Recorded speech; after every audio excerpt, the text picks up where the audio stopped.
What keeps the heartbeat of a community alive? Is it the courage to create, the power to connect, the vision to transform? Well, it's all of these and more.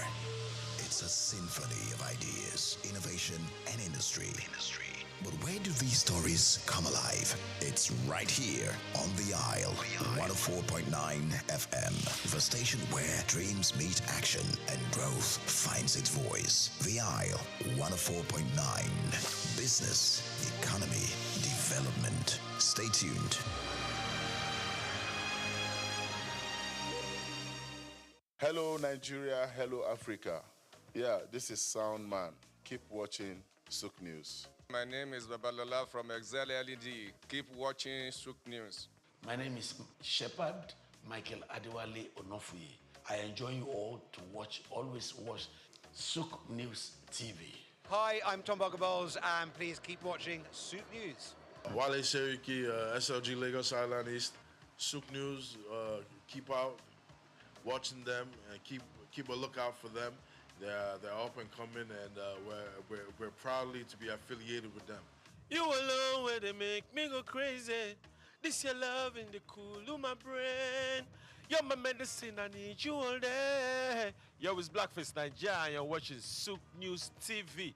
Keep it locked on this dial, don't change it. You know what I say? Blackface Nigeria, love no bad. At the Africa Development Study Center, ADSC, we are committed to driving sustainable growth and development across Africa through innovative training and research. Our mission, empowering leaders, policymakers, and professionals with the tools they need to create lasting change. With customized training, dynamic research programs, and study exchanges on leadership, management, and other critical development topics, ADSC offers a platform for exchanging cutting-edge ideas and global best practices. We provide comprehensive services in research and consultancy, capacity building and training, education programs, publishing and knowledge sharing. Our esteemed faculty, composed of seasoned experts and researchers, ensures a learning experience that is insightful and practical. We specialize in policy development, implementation strategies, and monitoring and evaluation. At ADSC, learning is engaging and enjoyable. Our unique methodology includes talks, interactive exercises, games, video screenings, and lively seminar discussions, all in a comfortable and friendly environment. For more information, email us at info@adstudycenter.com or call +234 912 039 2362.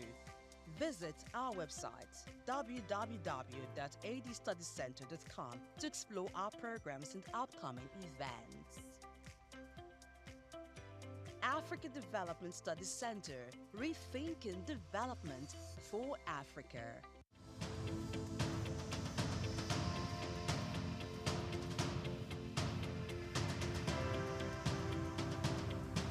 Eco Atlantic has become Nigeria's most sought-after city for its high-end infrastructure, prestige, and well-planned city layout, as reflected in an 8-lane boulevard, about 13 internal bridges, underground cables, and green footprints defined by over 30,000 trees. Additionally, having a building in the city has become a trend among the so-called big boys, as was the case with Old Ikoyi, Victoria Garden City, popularly called VGC, Osborne Foreshore, and now Banana Island. In this special report, Bayo Olaoye states that this talk of "I belong" and the prestige mentality has also spread to the big firms. Before now, Kingsway and Ozumba Mbadiwe used to say that Victoria Island were the go-to locations for high-rise office buildings. These locations are home to iconic developments such as Kingsway Towers,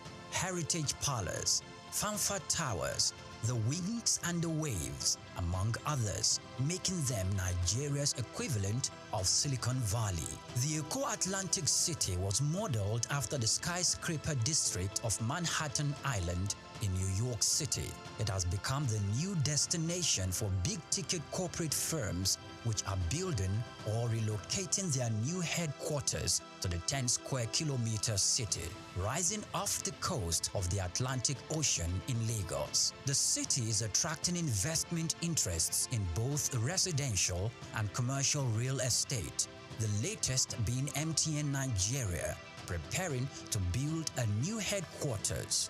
MTN is coming on the heels of First Bank, which recently turned the turf to build a 40-floor corporate head office, making the city's most iconic development so far.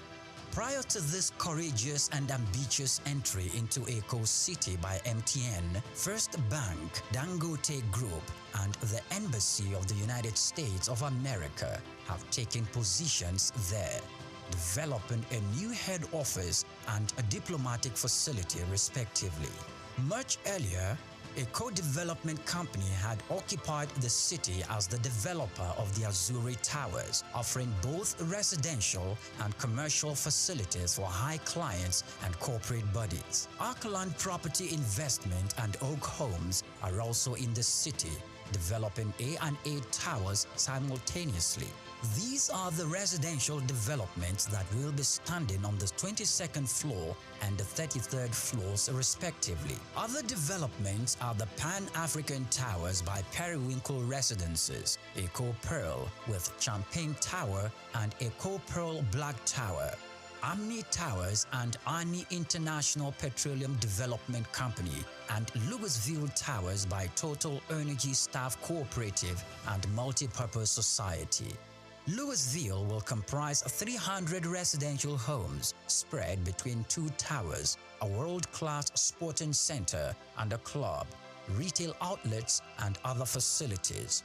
It is designed to employ modern technology to achieve smart living and high standards. Eco Atlantic is an exclusive luxury city with superior infrastructure that appeals to the kind of investors we have seen in the city so far.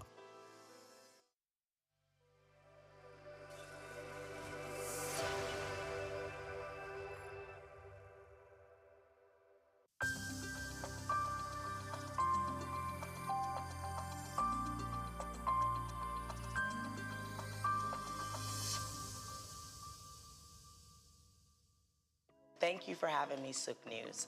I'm excited to be here. My name is Anna Maria Orlu. I am the current Miss Nigeria United Nations. As well as that, I am an actress, a model, and I also am the founder of Little Blessings Foundation, and we focus on orphanages in Nigeria.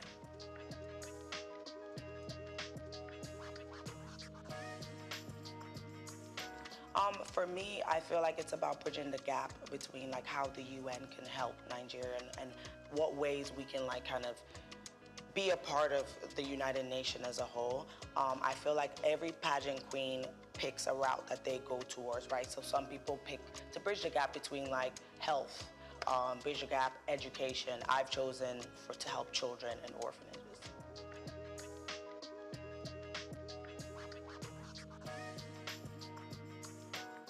So after my last pageant, I actually was reached out to. They were like, you did a great job.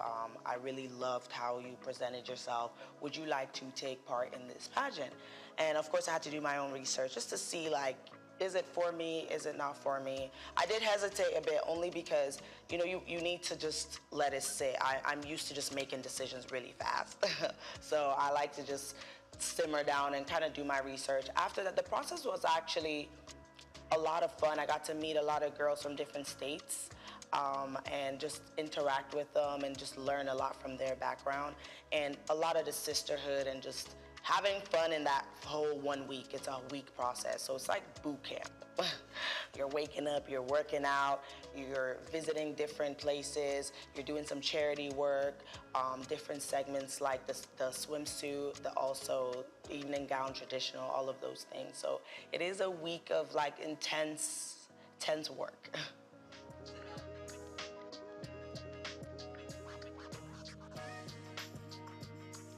It's been good. I think that for me, it's all about what you can do with the crown and not necessarily like the crown, right? The person wearing the crown. What is your interest? How passionate are you? And for me, it's always been important to relate with the everyday girl. Like, just because I have a crown on my head does not mean that I cannot go feed the homeless. Doesn't mean that I cannot, like, be in the streets doing other things with, like, that may not be, you know, what I live like, you know. So I definitely think that it's opened my eyes to, like, different opportunities as well. And just, like, making sure that I am sticking to what my purpose is, and which I think that that is my Little Blessings Foundation.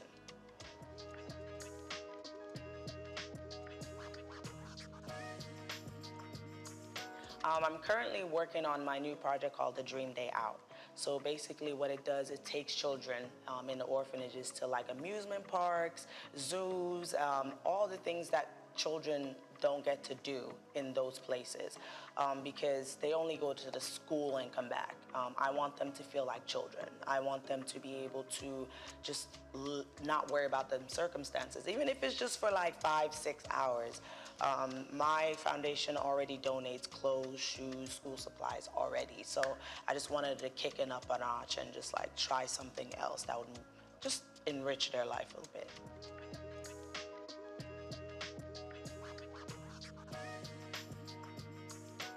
I think, yes.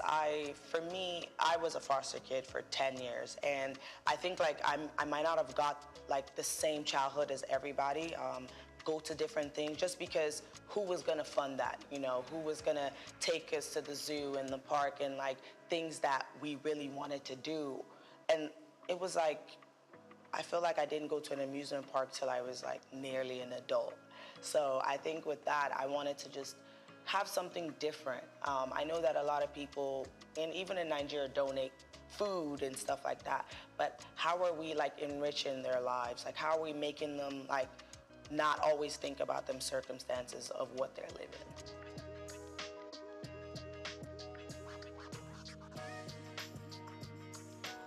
That's a really good question. For me, I think that my family also have done a really good job with that as well. My dad is always in Nigeria, and he tried to instill that you're Nigerian no matter what. My mom as well. And my brother never spoke English to me when I was younger. So I was able to understand Ikwere and Igbo, which, you know, nobody even believes that I would understand that because I wasn't born and raised here. So I think my family as a whole really just they try as much as possible to instill that, even though we didn't live together to, like, a certain age, they still were just, like, that mental, you know, that, you know, your mom would be like, if you're around these people, they're not like you, they're not like you. Like, my mom would always say that, like, you can't follow these American people, they're not like you. So I think that's always in my head, that, like, you're Nigerian, like, and I started coming back a lot more too.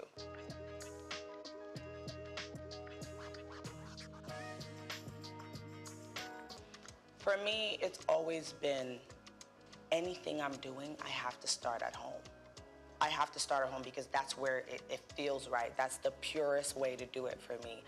So even though now I could go try to be Miss Ireland, but I know that I've done Nigeria first, and that's who I represent at the end of the day, always.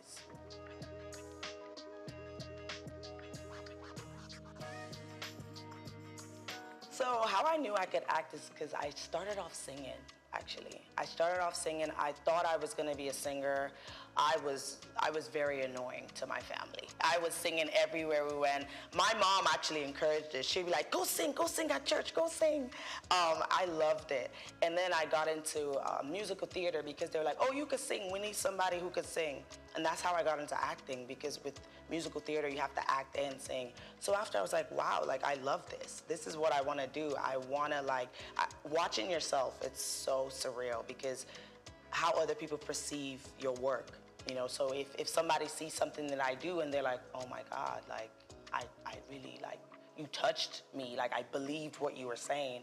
And that's the stories I want to tell. So I think, like, after the music theater, I was like, I want to act. Like, acting is the destination. And there might be other routes, and I'm just grateful that God blessed me with other talents. Like, I sing, I also dance, and modeling. I just feel like everything would lead me into, like, the final destination, which is acting.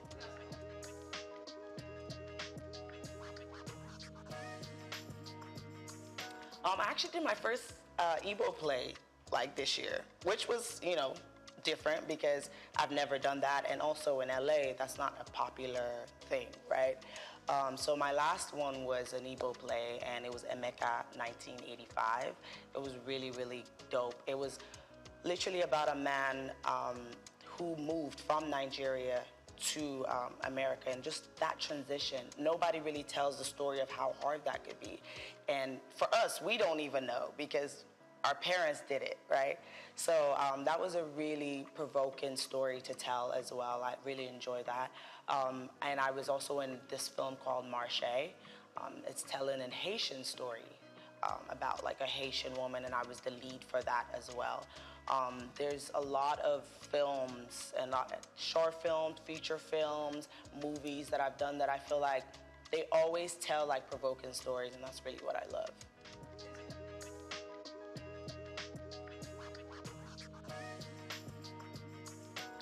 Absolutely, and that's the main reason that after my projects with Little Blessing, I actually start filming a film on the 15th of January. My goal is to be able to work anywhere, and I don't want to just depend on Hollywood to fulfill what I need to do. If I have to be in India working, I will be there.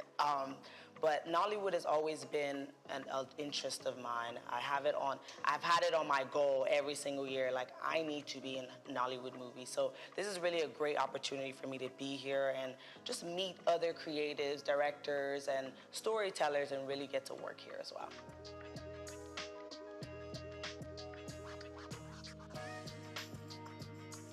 I actually do. I work from home, so I have my laptop. But right now I am a social worker, but I work from home. I think that for me, just my background and my childhood, I never wanted to be a broke artist.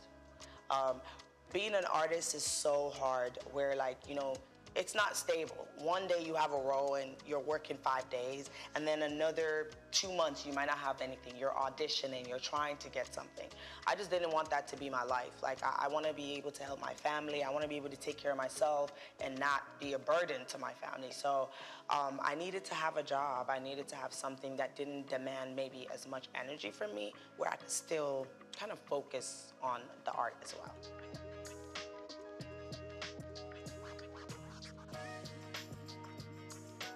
I would say definitely acting. If I can act every day and not have to do anything else, that's the goal.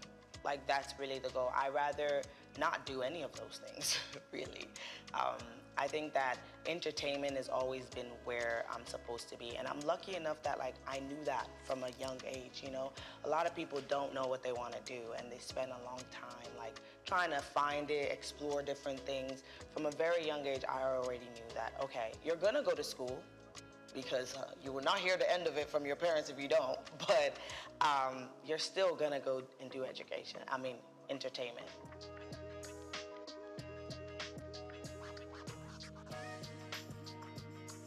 I think those stories, like you say, African American, they have been told a lot, and I think it's because that's people's experiences, right? A lot of people start from their experiences, and for me, I think I really want to tell a lot more about immigrant stories. I think that there's so much that happens when Nigerians or any other immigrants leave their country and go to America, go to the UK. The things they experience, people don't even tell it enough. Like, the things that my dad went through, I only know half of it.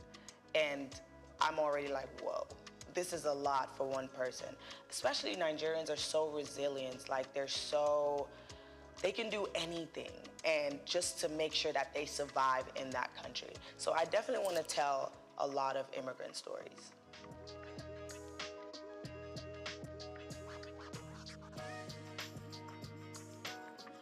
I think it's really, in 2024, it's how she was treated was terrible. Like, Nigerians are everywhere.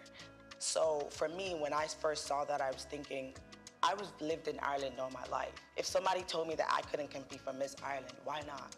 Why? I have been living there all my life. So I think that it definitely made me feel like, are we moving forward? Like, are we actually, like, as a as a society, that shouldn't be a thing in 2024. But I'm just happy that she actually went back to her people, because those are the first people who are going to accept you first, right? And look where she is now. So I think that everything probably led her to where she was supposed to be.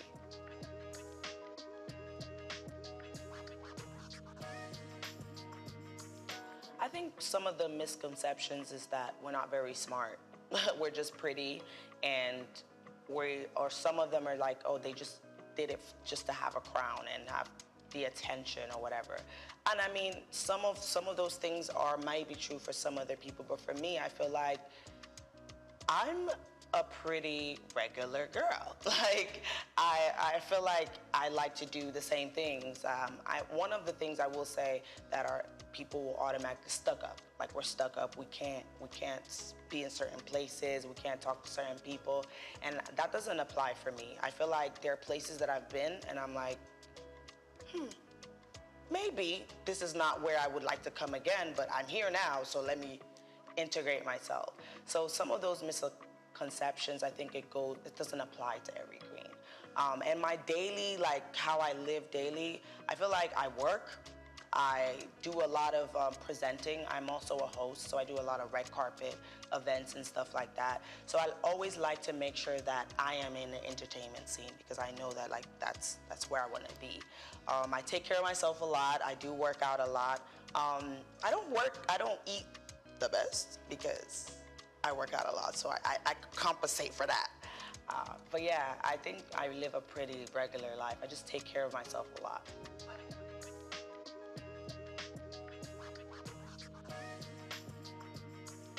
The rest part lacks. I think probably don't sleep enough, but it's just the passion, really. It's the passion to want to do all these things.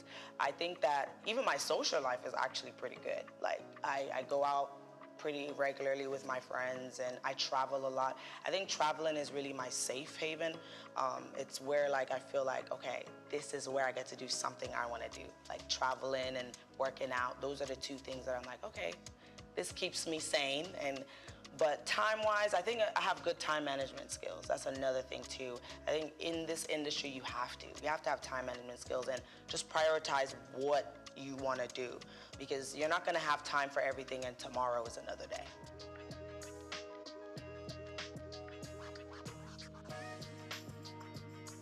So before Miss Nigeria United Nations, I started Little Blessings. So I started Little Blessings like maybe 7 months before I actually did the pageant. So I already had that going, where I was supplying shoes, clothes, things like that. So then Dream Day Out came after I became the queen. And I think my mission is just to keep adding initiatives that are gonna enrich these kids' lives, right? Next thing, I want to start looking for grants to fix the orphanages up, because some of them are in such bad condition. And I think that if we're setting these children up for success, it starts at home. It starts with the basic needs. Like, if you don't have clothes to wear, you're not going to go to school and feel like you want to learn. If your environment is traumatic, you're not going to have that space to want to even be a doctor or a nurse or whatever it is that they might want to be, right? So I think it's just, I want to start with the basic needs. Like, your home needs to be together. Some of the orphanages have holes in them, like water coming, and the kids are comfortable. They just hop over the bucket. And I'm looking around like, wait, this is okay? So I just want to start off with like building that up, and then go and add more and more orphanages that I'm sponsoring. So start getting some from the east. Right now I have in Port Harcourt as well. So just adding more and seeing how we can make a difference that way.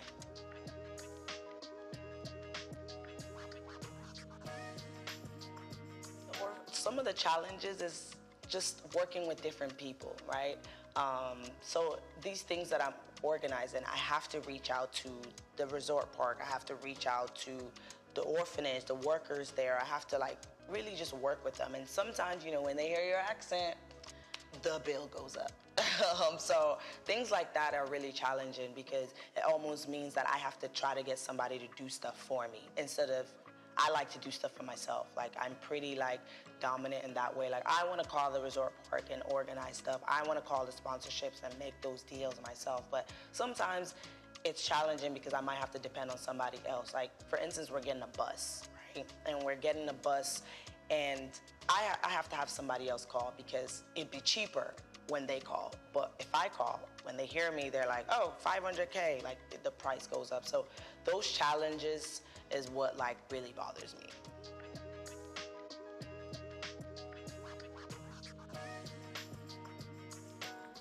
I think it's just believing that anything is possible. I think that I truly like believe that like I have to make it. And also like your background as well should motivate you, because I didn't come from like an easy background, and for me, I was like, it cannot get down there, so it has to go up. Going to school was very like beneficial to me because I was able to like actually make money, take care of myself, and sponsor my goals. You have to be able to sponsor your goals. Just for acting, you need headshots, you need show reels, like all those things cost money. So I think just first thing, just believing that anything is possible and it doesn't matter what anybody else tells you. Like nobody can tell me today that I'm not gonna make it, and I would believe them. And surrounding yourself with people who really like believe that about you too. Like it took me years to even tell my dad that I was into entertainment, because I had to block out that negativeness. And it's not that they mean it, but you know, African parents, they're focused on stability, and entertainment doesn't sound very stable. So I don't want anybody to project their negativity on me to make me feel like I'm not gonna be where I wanna be.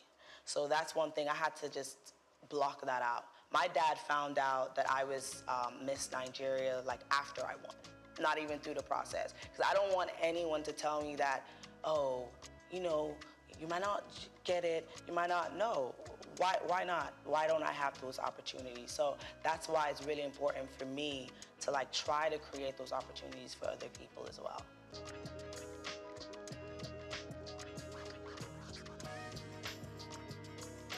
I think for me, one of the things I've had to lose is some friendships. Just because where you are, not a lot of people are supposed to be there with you. And that was hard for me to accept that. Certain people I might have known for a long time are not aligned with my future or aligned with where I am now. So those are things that I'm still like trying to balance, you know, like, because having good people around you is really important, and having people who are gonna always uplift you, speak life into you, and just make you feel like you are where you're supposed to be. So I think like that was a main thing for me, where it's like, okay, you may not be able to be around certain places anymore as well. Like I had to also, and I'm still assessing that, like where you can be and where you can't be. There's certain places now that I feel like as a queen, like you really shouldn't be there. Like it's low-key like not where you can associate with anymore.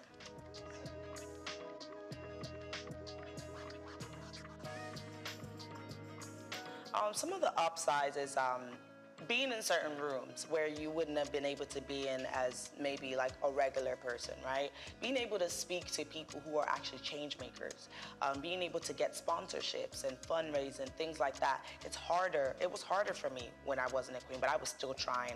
I did online sponsorships and everything.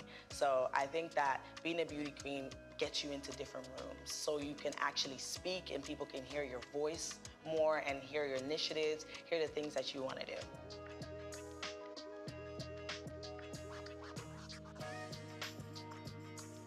Oh, wow. First of all, I love how dramatic Nigerians are. Like, I think it makes my day. Sometimes we're just driving and I'm just looking and everybody is just, it's like a movie.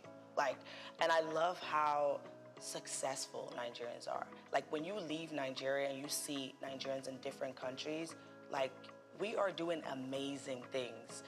There's like, out of all the African countries, I just love how determined, how hardworking, resilient, like things now that I see some of my friends in Nigeria do, I'm like, wow, this took you all day. They're like, oh, no, it's no problem. Like, it's not a big deal. But for me, I'm like, that's all day.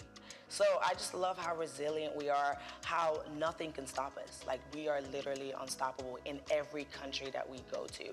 And even some of my Ghanaian friends would be like, I love Nigerians. I love how you guys can just work so hard, but also play so hard too. So yeah, and the food. I can eat. I can eat.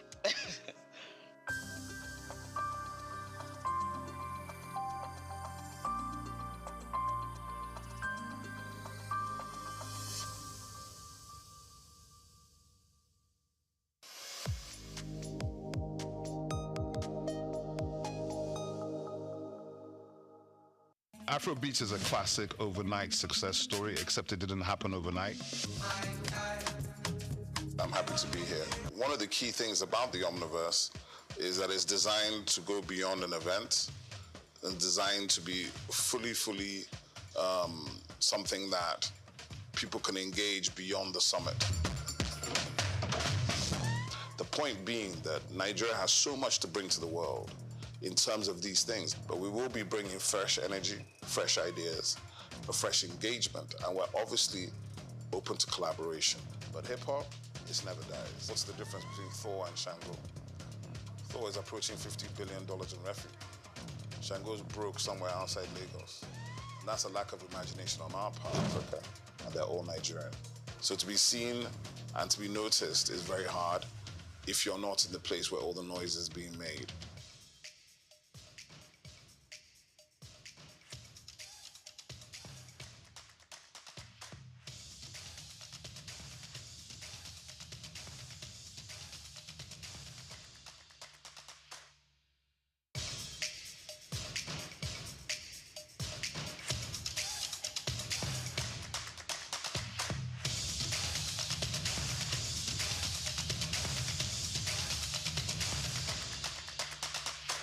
I'm not saying I'm going to give up on busking, but I'm not going to do busking forever.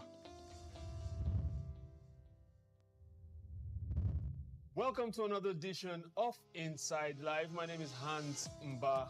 We are on Souq News Television, as you already know. On the show, today we have another special guest like we always do every time you see Inside Live on your screen. Now, this is a musician, like one of my friends likes to call it, I like to say. So he's a musician of a different kind. This is so he performs, or he hones his skills on a different kind of stage. I will not tell the story for him, but let him do it. He's none other than Komi or Komo? Komi Flame. Komi Flames is in the house, but I like to call him Daniel Ahanji. How are you doing, sir? Very well, sir. First and foremost, what you do is different. And I think I know where it's from, but I would like the people to also know where that came from. Tell us what you do. So my name is Komi Flame, and I do busking. Busking is an act of playing on the street to entertain people and also to make tip from it. All of this stress I've been under. Red on my cup running over. But I'm okay tonight.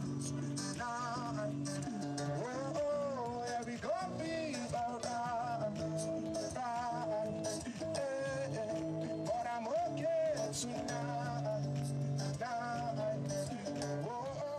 Okay, if you say it like that, it's a bit iffy. So, busking, break it down for us. What does the art of busking? Because from what we know about busking, from what I know about busking, it's you see it on movies when people travel on trips. Yeah. You see people on the streets. So it's either their hearts open on the floor, they're playing a keyboard, or they're playing drums, or they're actually just singing. You know.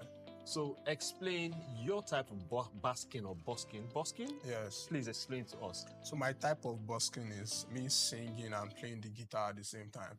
And also busking is spelled B-U-S-K-I-N-G, not B-O-X-I-N-G. It's spelled B-U-S-K-I-N-G. Okay. So busking is an act of playing on the street to entertain people, or playing in any public place at all to entertain people and make people listen or watch what you are doing. It might be music, playing an instrument, magic, anything. Just a public showcase of anything you can do. And that's just it.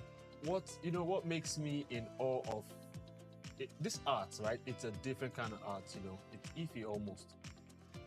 Why busking? Why did you believe in busking? Because I know from around here, I've been around a while. I've been around music circles. I've been around, entertainment for a while. Yeah. I've never seen anyone do busking.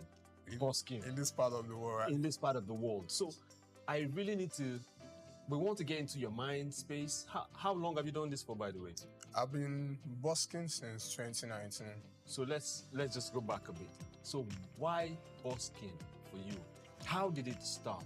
And why did you choose it? I started off playing the guitar around 2018 again. So my friend taught me how to play the guitar.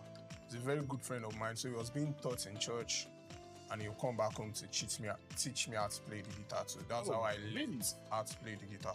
So you didn't go officially or anything? I didn't go for any class or anything. You played, like my friend would say, you play by hearing. Yes. Okay. So he was learning from his church and he would come back home and teach me with his own guitar. So from there, I was learning the guitar, and before then I could sing. Yeah, I sing in churches, fellowships, and stuff like that. Yeah. So after that, I saw someone doing busking in Nigeria, actually.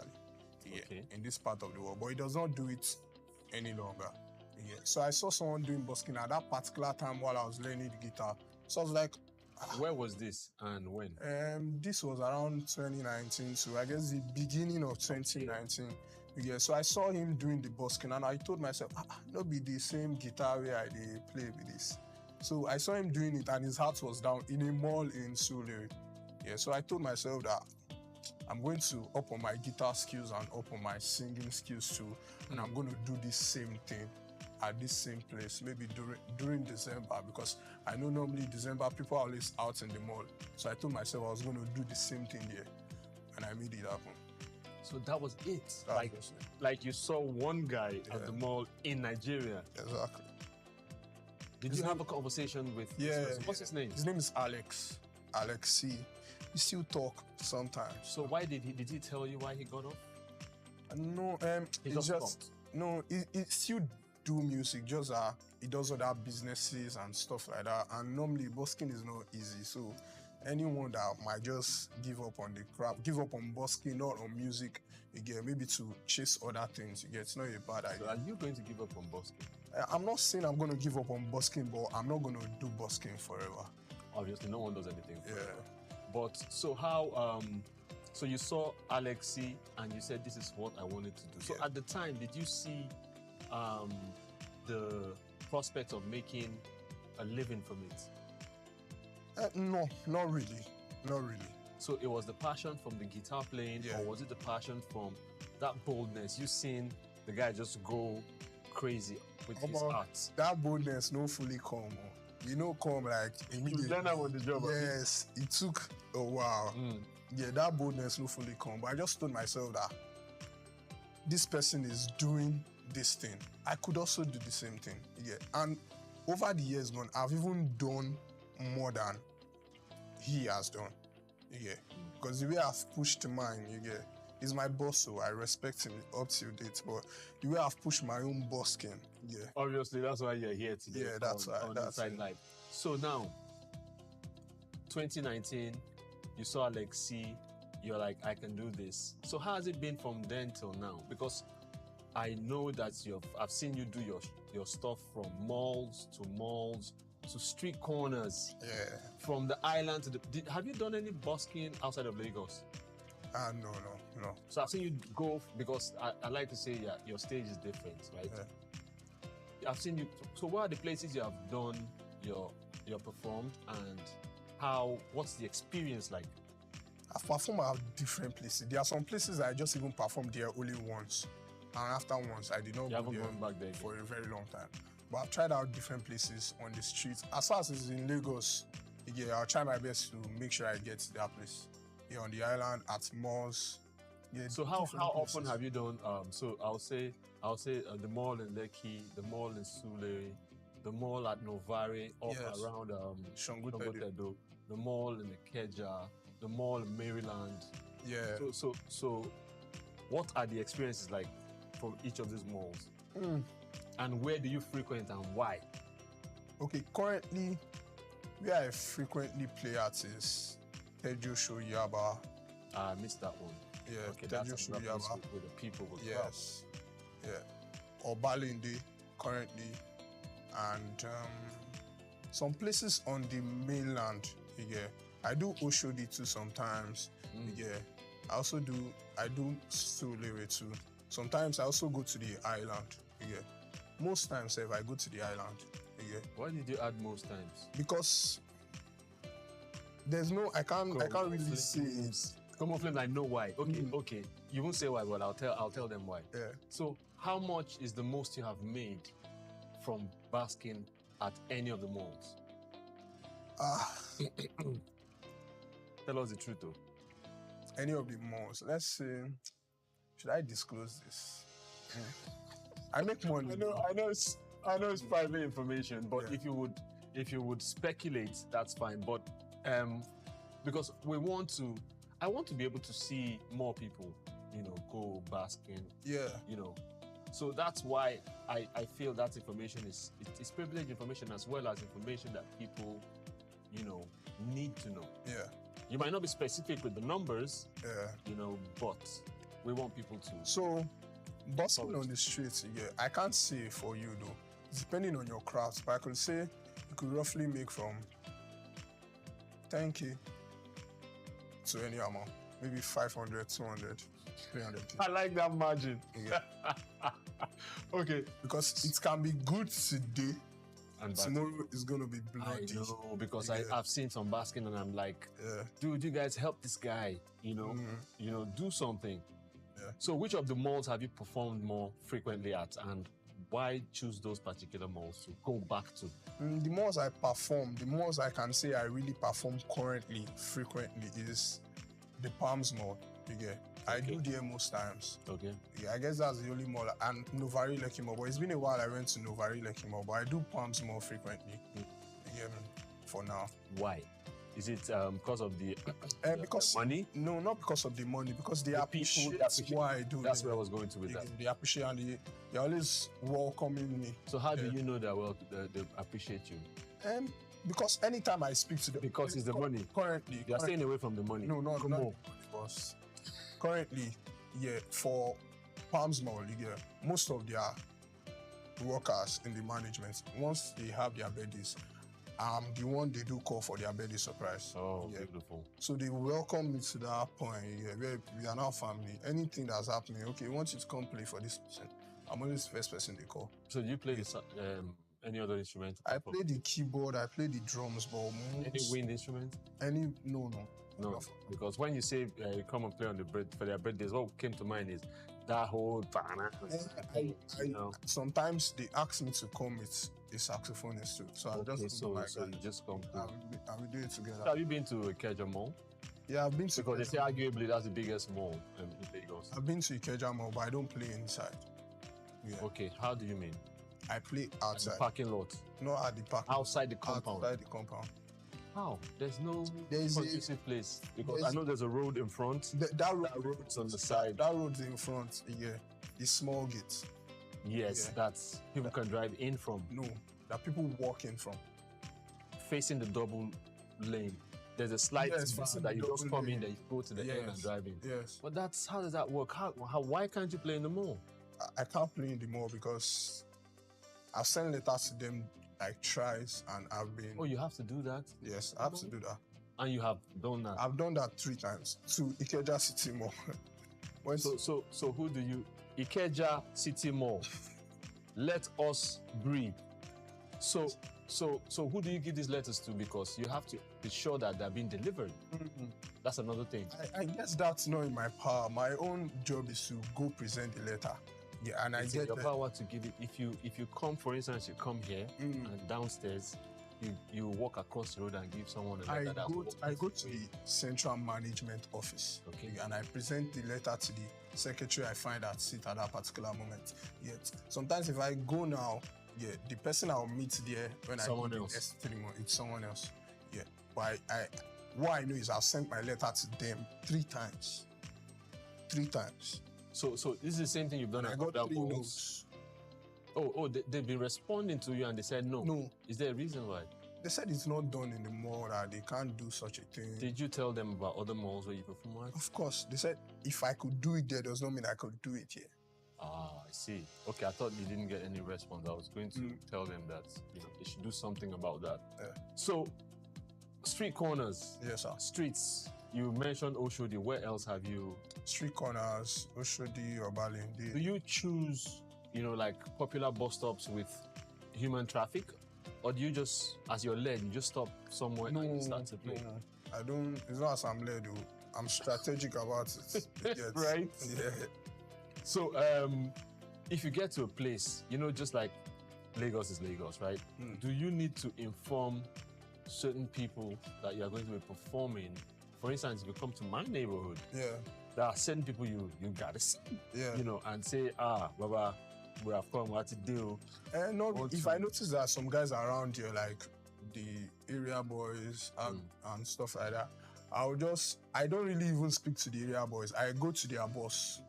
And I speak to them. Obviously. And I speak to him. As soon as almost time I don't speak. I just start doing my thing. I know they will come around. So when they come around, I'll say, who I want to know your boss. So as soon as I speak to your boss, it's an okay thing. Yeah. Awesome. You start doing your thing. So you said 2019. Yes, sir. So prior to 2019, you never held a guitar? No, I said I was learning the guitar around our year time. Yeah. I've been learning the guitar with my friend.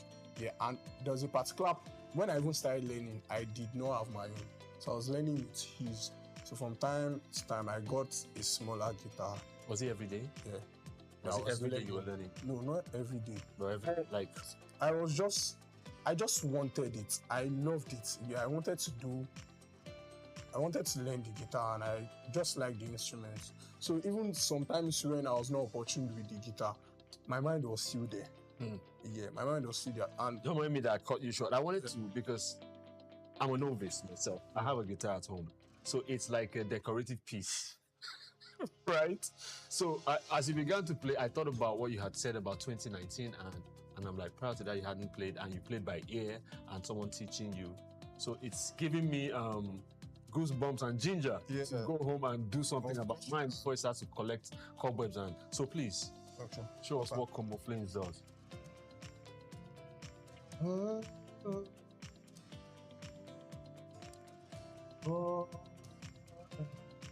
Happy no fair to me. Say I never call you through it. Boy, I hope that you are well. I hope you're my answer. Every day I dey pray for you. Make me Papa God bless you. See, I ain't forget you. Say, I go forget you. See my shoulder. Make you rest up on me. No, I got you. Now me be your friend. You man don't shoulder. I don't keep some for you. No go so far. Cause anything I get now for me and you. Yeah. How are you, my friend? How do you do, my friend? I know sometimes it be like say nobody send you down for that. I there for you, my friend. I wish I had a studio audience. I love it. And I have to play this instrument. I'm sorry. Because something stood out for me. You talked about you wanting to do it. Yeah. There's nothing beats passion. Nothing beats passion. I hope I am passionate enough to drive this and want to do it. So okay, I would like to say something. Like it's not about the money, for real. It's not about the money, because I've seen. You just took the words from my mouth. I was going to go there again. I've seen my growth over the years. The first day, the day I got my first guitar, which was the smaller one, yeah. While I was going home, someone in the bus paid for my transport, because he just saw me. I got a new guitar, and he was talking to me. I was like, "You just got a new guitar?" I said, "Yes." Yeah.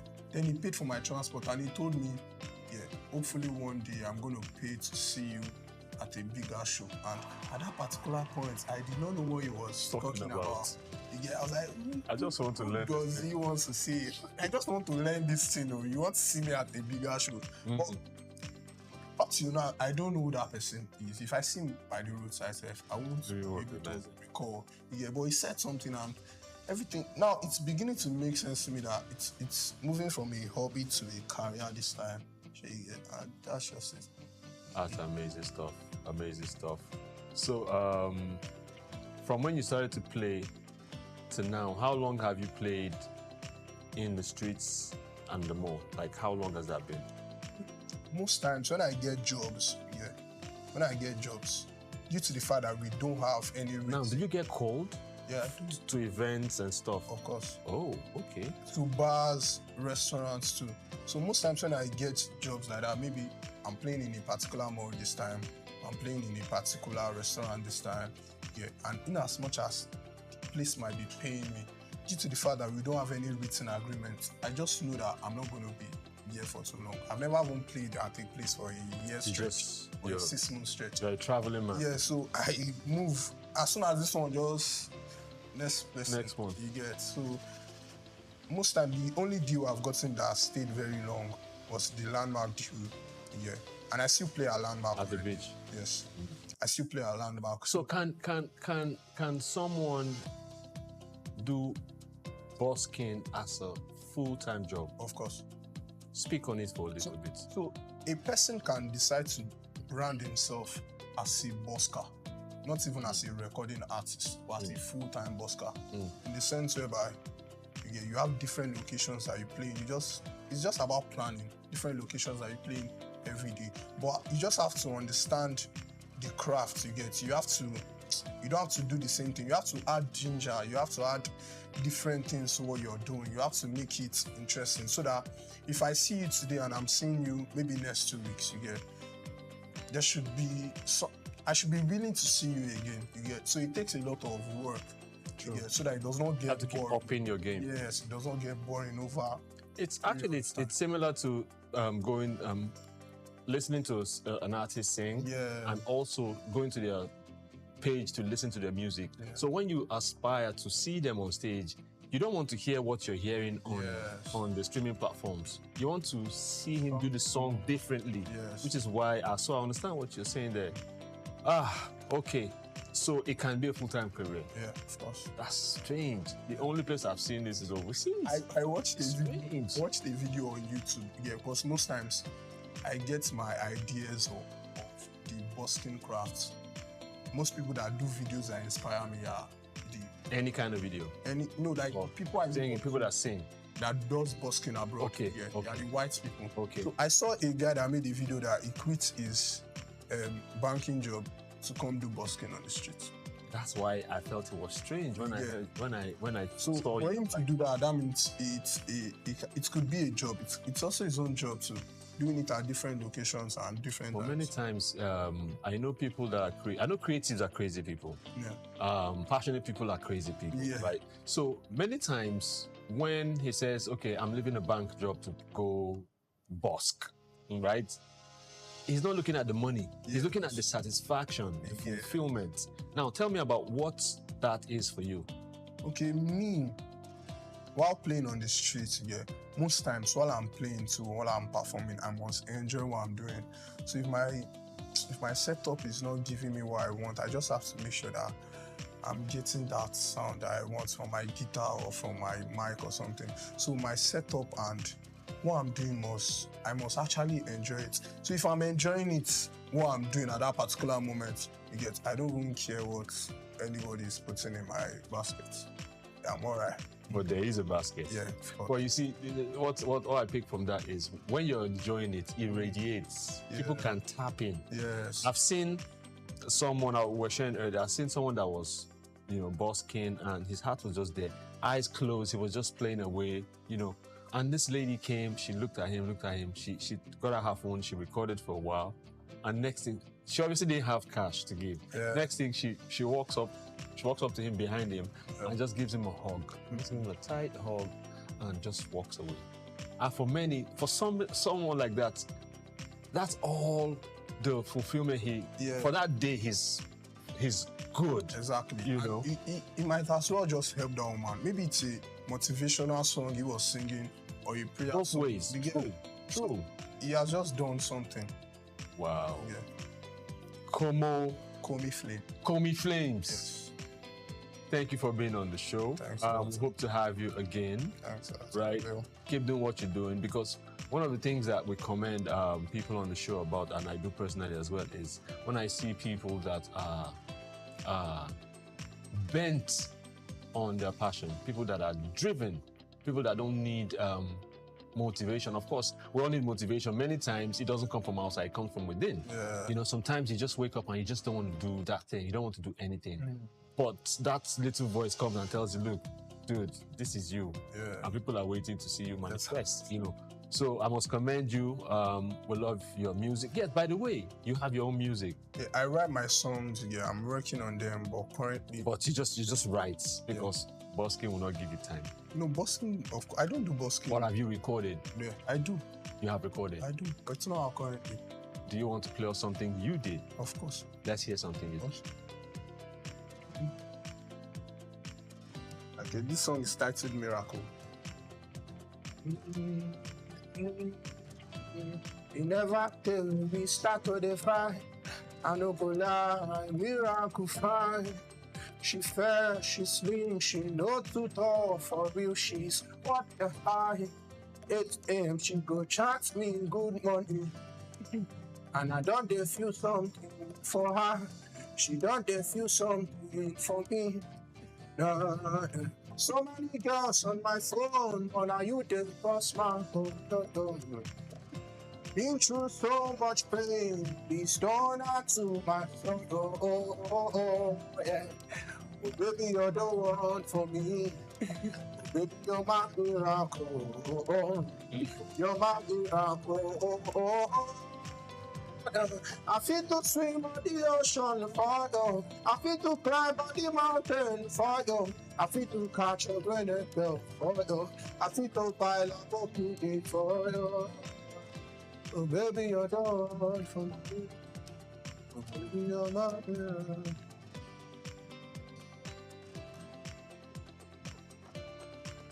Daniel Ahanji. Yes, sir. Popularly known as Call Me Flames. Thank you so much for being on Inside Life. Thanks. Thank you for sharing your inside life with us. Hope to see you again same time. Yes. Again. Thanks, sir. Yes, well, still Inside Life. You heard from Call Me Flames. Check him out on social media. He's Call Me Flames across board. Check out his music. He's gone, like I said earlier, his stage is a different kind, you know, from street corners to malls, and he sings, and he touches people's hearts. And if you feel touched, you support him. But the important thing is the fulfillment that is gotten from the arts called basking. Same time next week. See you. It's Inside Live. My name is Hanson Ba. Bye for now.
The bank was totally gone, so there was nothing to say they had. But we still approached them and said we would like to take over this bank. The journey since 1997 has been one thing or the other, and I'm happy that many years down the line we look back and we're happy that we're audacious and bold to make them move at the time. That's why today in UBA, perseverance, resilience is a core virtue, a core attribute, a core value of ours, because we apply that early on in this journey. So that's how it all started. Leadership, according to Tom Peters, entails vision, enthusiasm, trust, verve, passion, and consistency. If there's one man who graciously combines these virtues, the name Tony Elumelu comes to mind. They say that success to a large extent is dependent on being at the right place at the right time.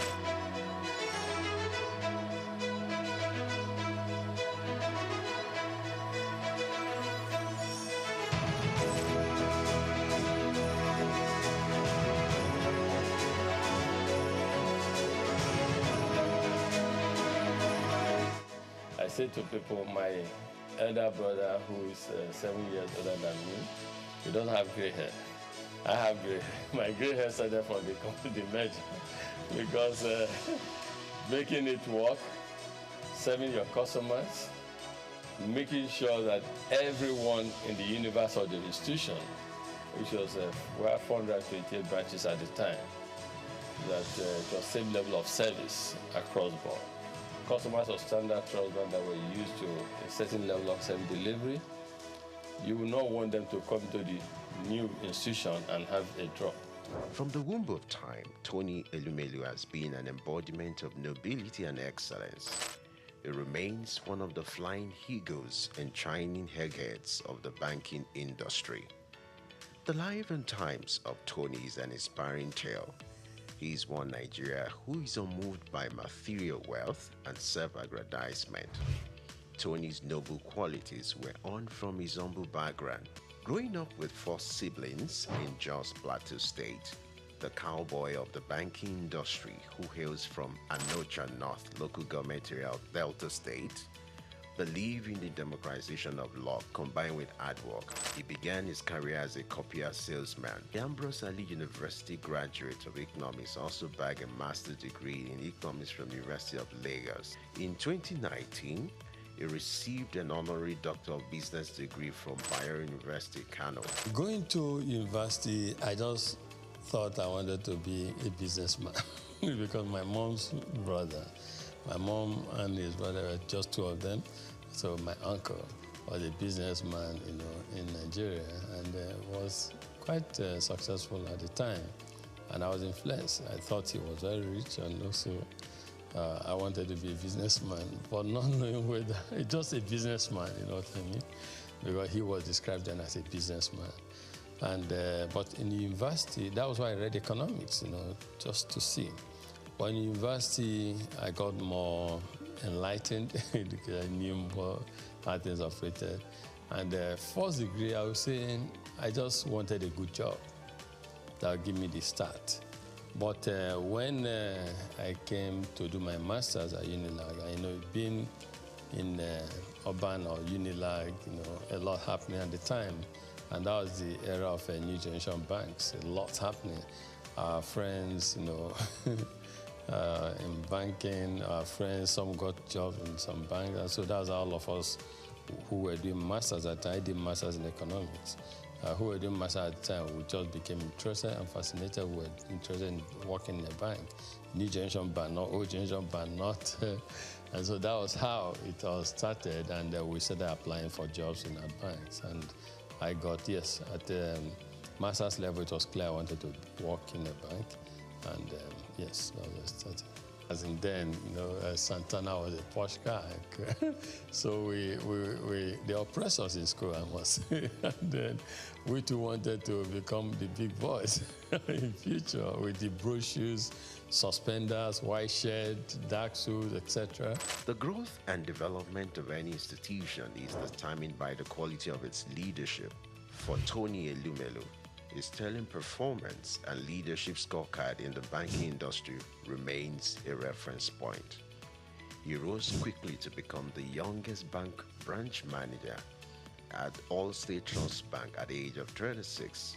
He formed a coalition to acquire a distressed financial institution, Crystal Bank, and became its CEO, an action that earned him and his circle of peers the nickname the Cowboys of Banking. In 1997, some of us came together and acquired distressed financial institution.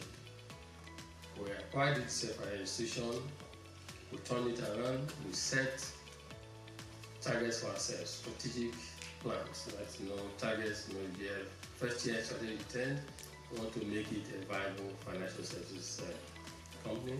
Second year intent, we want to become a leading financial services group on the continent.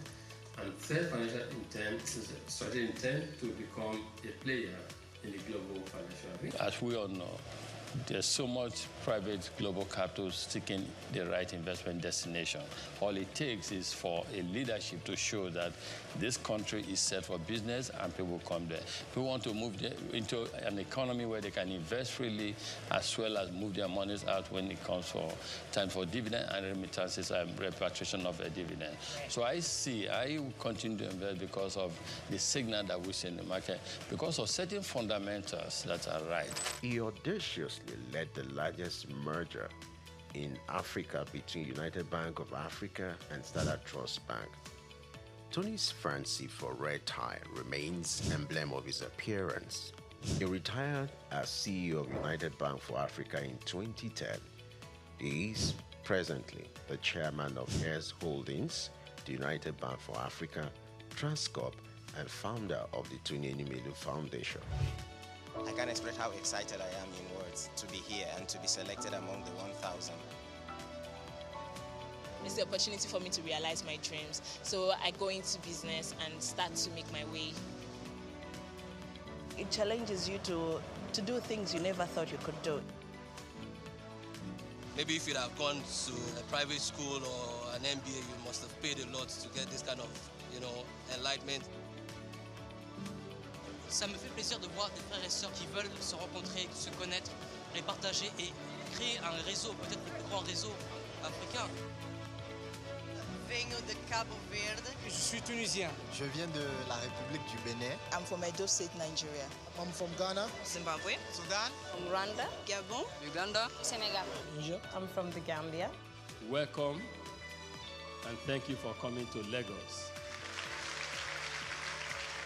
I'd like to start by congratulating all of you. You have done well. Most entrepreneurs are creative people. They have creative mindset. They're innovative. Those who dare to dream and who dare to innovate in Africa should have the opportunity to prove their innovation. And that is why we have $10,000 for these 10,000 Africans to help prove their concept and prepare them for bigger scale financial support. We don't give because we see it as a moral burden to just give charity. But we want to give people because we want to uplift them. We want them to be self-reliant. We want them to be fishermen. We want them to do what we are doing. We want them to prosper in life, become successful. Tony made a tremendous contribution to giving back to the society. His selfless efforts and huge investment into humanity through the Tony Elumelu Foundation is widely adjured as the leading philanthropy empowering a new generation of African entrepreneurs, driving poverty eradication, catalyzing job creation across all 54 African countries, and increasing women economic empowerment. Since the launch of the entrepreneurship program in 2015, the foundation has trained over 1.5 million young Africans on its digital hub. Tony, the Nigerian economist, entrepreneur and philanthropist, holds the Nigerian National Honors, the Commander of the Order of Niger, CON, a member of the Order of the Federal Republic, MFR. He has been responsible for creating business that are critical to Africa's economic development. He is a proponent of Africa capitalism, an economic philosophy which advocates for the private sector's commitment to Africa's development through long-term investment in strategic sectors of the economy that drive economic prosperity and social wealth award. He was awarded the Daily Times the Nigerian Man of the Year in 2016. He was honored with the National Productivity Order of Merit Award in 2019. He is also on the list of Time magazine's 100 most influential people of 2020. On October 11, 2022, Elumelu received the National Honor of Commander of the Order of the Federal Republic of Nigeria. Tony, as a staunch professional and chairman of Foremost Bank, may understandably runs a busy daily schedule like that of a bee, but he balances the equation with creating time for sports. His love for lawn tennis and football stands undeniable. My good workout favorite, I think I would say that I like to jump on the sports. I love yoga, as you said. Yeah. But these days I'm trying to get in the group of planking. Tony is not just a champion in the banking hall. He equally balances the equation when it comes to family life. For me, as a family man, though, I try to make sure I balance things. I try to make sure my family side did not suffer. In that process, I was also growing a family, having my kids and co. So, but everything came together. Tony is happily married to Awele Vivian Elumelu, who is the chairperson of Harvey Medical Practice Limited. Vivian also oversees the healthcare investment of US Holdings. She holds a Bachelor of Medicine and Bachelor of Surgery degree from the University of Benin. The marriage was consummated in 1993 and blessed with 7 children. According to Forbes' list, Tony is among the top 10 richest entrepreneurs in Nigeria with a net worth estimated at $1 billion. We don't just preach. We don't just theorize, we practice. Tony has stooped to conquer not just in the banking industry, but in life. The strides of this living legend, popularly referred to as the Lion of Africa's financial industry, remains iconic. So entrepreneurs who are listening, quick one, short one, straight to the point. Entrepreneurship is a long-term journey. Stop seeing it as a short-term goal. Long-term journey. Great companies, great and accomplished entrepreneurs did not make it in 1 year. They didn't make it in 3 years. It's a long-term journey. So moving, dare to dream, implement your dream, and stay focused.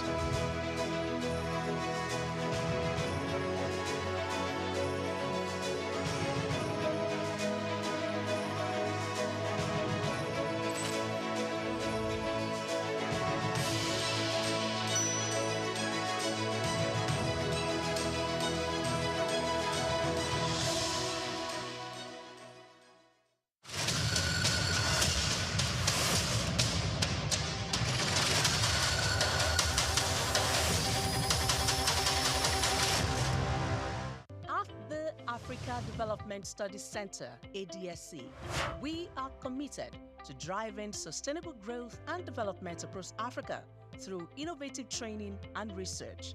Our mission, empowering leaders, policymakers, and professionals with the tools they need to create lasting change. With customized training, dynamic research programs, and study exchanges on leadership, management, and other critical development topics, ADSC offers a platform for exchanging cutting-edge ideas and global best practices. We provide comprehensive services in research and consultancy, capacity building and training, education programs, publishing and knowledge sharing. Our esteemed faculty, composed of seasoned experts and researchers, ensures a learning experience that is insightful and practical. We specialize in policy development, implementation strategies, monitoring, and evaluation. At ADSC, learning is engaging and enjoyable. Our unique methodology includes talks, interactive exercises, games, video screenings, and lively seminar discussions, all in a comfortable and friendly environment. Ready to make an impact? For more information, email us at info@adstudycenter.com or call +234 912 439 2362. Visit us today at www.adstudycenter.com to explore our programs and upcoming events. Africa Development Studies Center, rethinking development for Africa. Dr. Souq A. Adedeji, whose leadership has significantly transformed Nigeria's tax administration, is a distinguished first-class graduate in accounting from the prestigious Obafemi Awolowo University, Ile-Ife, and he currently serves as the chairman of the Federal Inland Revenue Service, FIRS. I firmly believe in the wisdom encapsulated in the statements. Revenue growth is the lifeblood of a nation's economy, providing means to fulfill essential duties to its citizens. These words capture the core principle that will guide us as we navigate the challenging terrain ahead, ensuring that our nation thrives and fulfills its obligation to its citizens. In our pursuit of greater fiscal future, we are determined to align ourselves with President Bola Tinubu's Extreme Fiscal Policy and Tax Reform Committee.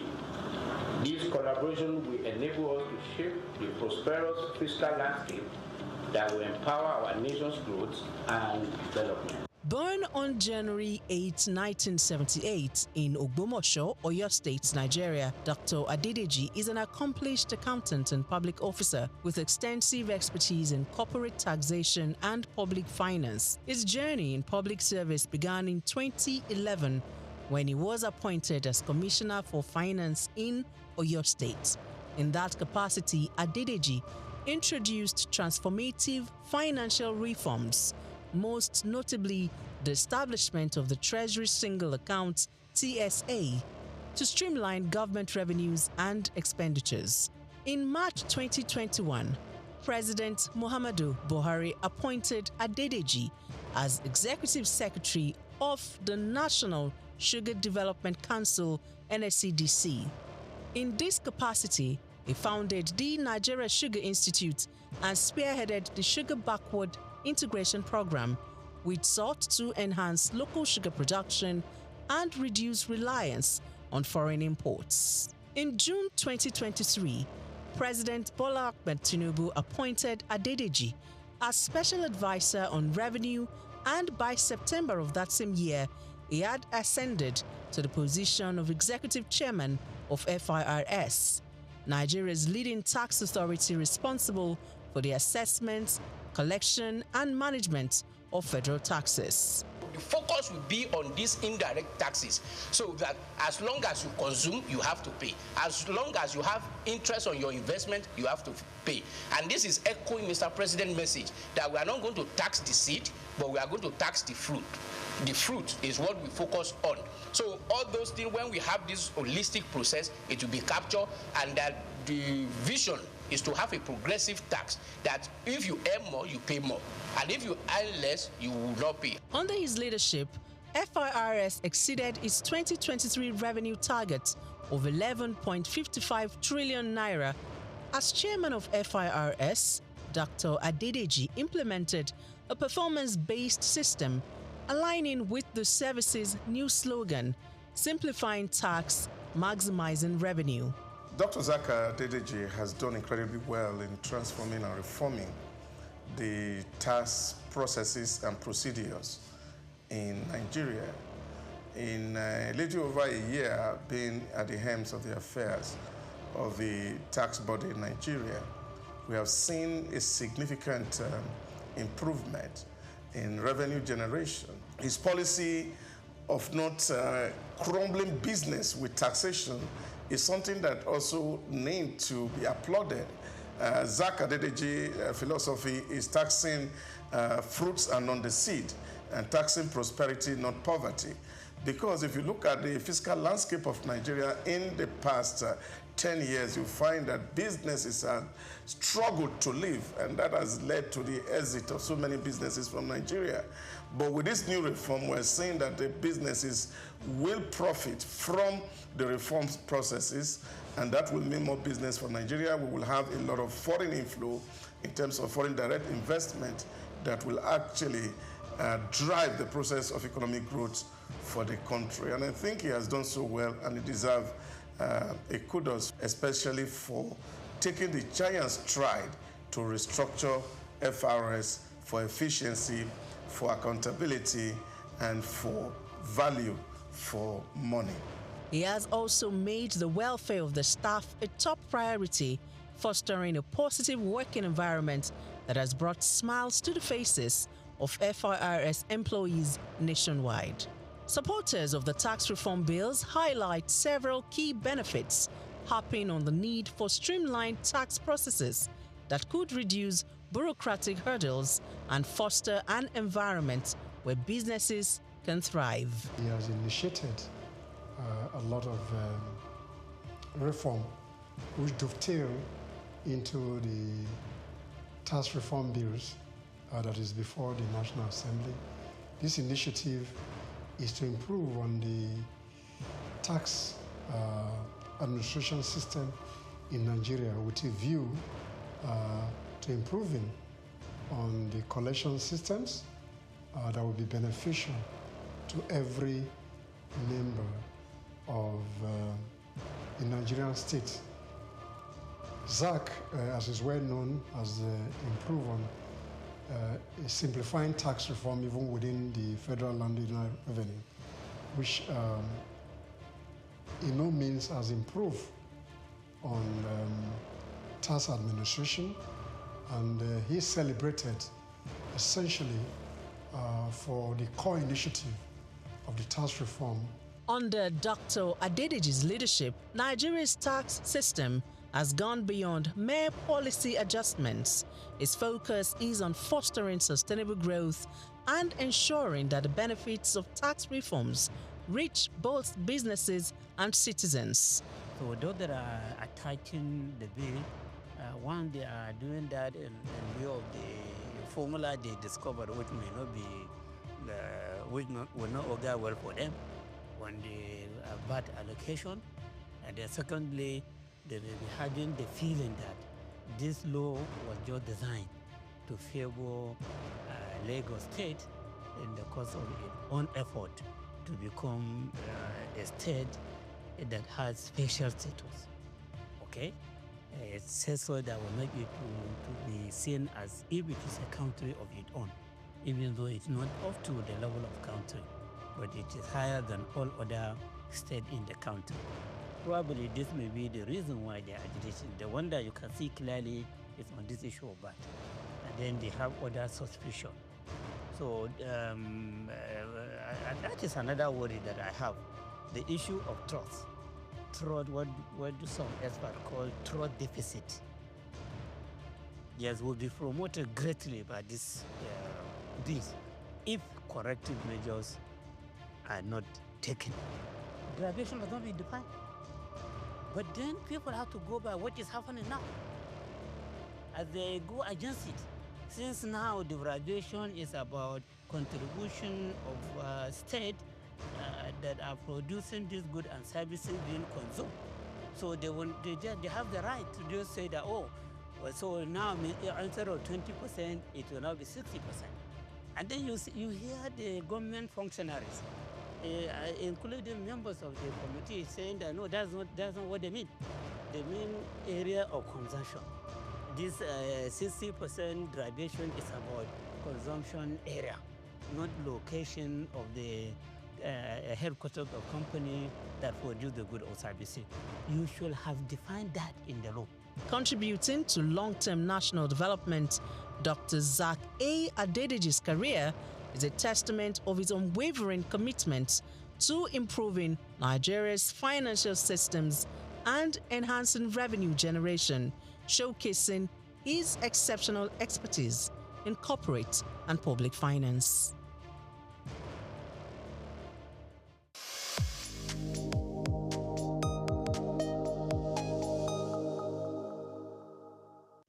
Tradition is a fundamental aspect of every native community.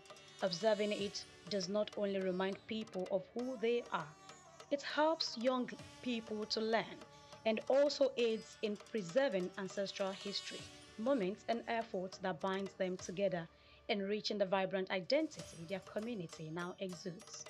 In India, Dhanteras is one of such tradition and integral culture of the Hindu community, a significant festival that marks the onset of the 5-day Diwali celebrations. Festival of Light, observed on the 13th lunar day of the Krishna Paksha, which is the dark fortnight in the Hindu month of Kartik. The festival is dedicated to welcoming wealth and prosperity, reflecting in its name.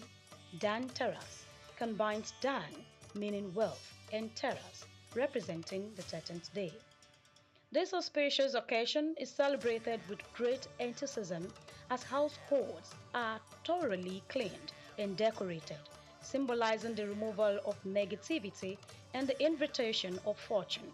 People create intricate rangoli designs and light diyas to honor the goddess Lakshmi, the deity of wealth, and invite her blessings. Dhanteras has roots in the Hindu mythology, highlighting two divine manifestations from the legendary churning ocean, or Samudra Mantha. On this day, the goddess Lakshmi is believed to have emerged from the ocean, and devotees worship her for blessings of prosperity. Another divine figure, Dhanvantari, the physician of the gods and an incarnation of Vishnu, also appeared carrying the Amrita, underscoring the day's connection to health and wealth. Astrologers such as Vats note the festival's dual blessings traditionally associated with wealth. Dhanteras is also linked to health, with prayers to Dhanvantari promoting healing and well-being. The observance of Dhanteras, also known as Lakshmi Puja, includes varied customs across India. In Maharashtra, dried coriander seeds mixed with jaggery are offered to Lakshmi. Many light sky lamps and diyas to honor Yama, the god of death, for protection. Evening rituals involve singing bhajans and offering sweets to Lakshmi, while families purchase new items like gold, silver, and kitchenware to symbolize luck and prosperity for the coming year. Village communities extend blessings to their livelihoods, with farmers honoring cattle through rituals and treats. In South India, particularly Tamil Nadu, Brahmin families observe Dhanteras by preparing marundu, a traditional medicine that balances the body's tridosh, marking an Ayurvedic approach to health and longevity. In Gujarat, family gatherings feature festive meals like dabat and malpua, showcasing regional diversity. Each aspect of Dhanteras, from cleaning and renewal to offerings and health rituals, embodies the essence of welcoming auspiciousness. Each aspect of Dhanteras, from cleaning and renewal to offerings and health rituals, embodies the essence of welcoming auspiciousness, health, and prosperity for the year ahead. Grace Komolafe, Souq News Television.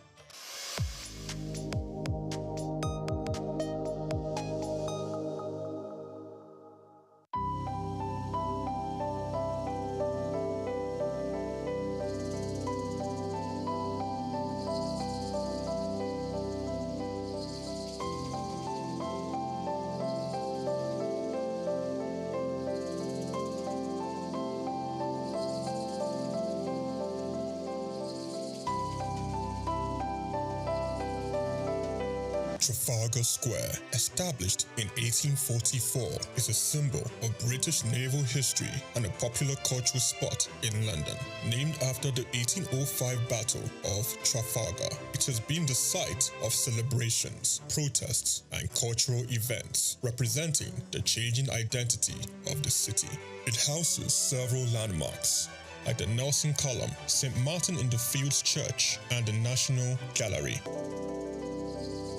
The Nelson's Column, a tribute to a naval hero, is the main feature of Trafalgar Square. Standing 52 meters tall, completed in 1843, it honors Admiral Horatio Nelson's victory at Trafalgar. The column is topped with a statue of Nelson, and 4 bronze panels at its base show scenes from his battles. Surrounding it are 4 large bronze lions added in 1867, symbolizing British power.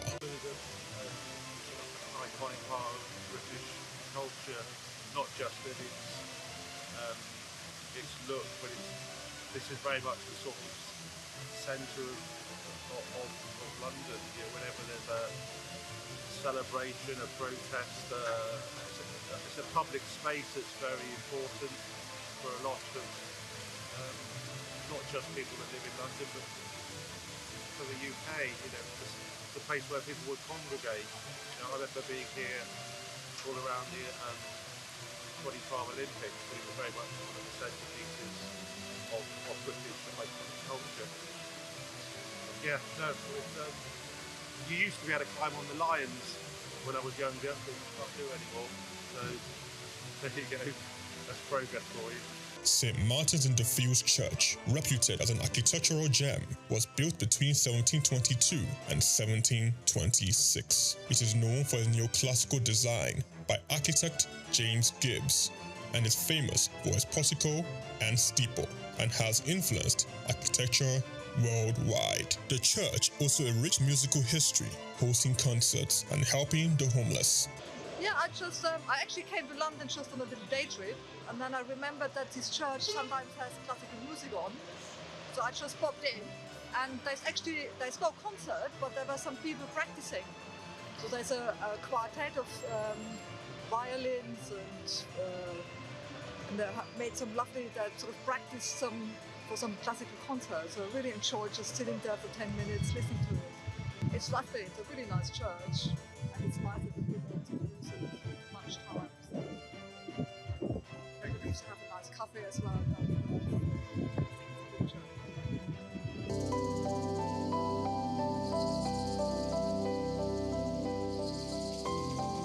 The National Gallery, founded in 1824, is a treasure trove of art. Located on the north side of Trafalgar Square, it houses over 2,300 artworks from the 13th to 20th century, with free public access to masterpieces from major European artists. I'm not really sure. I haven't been through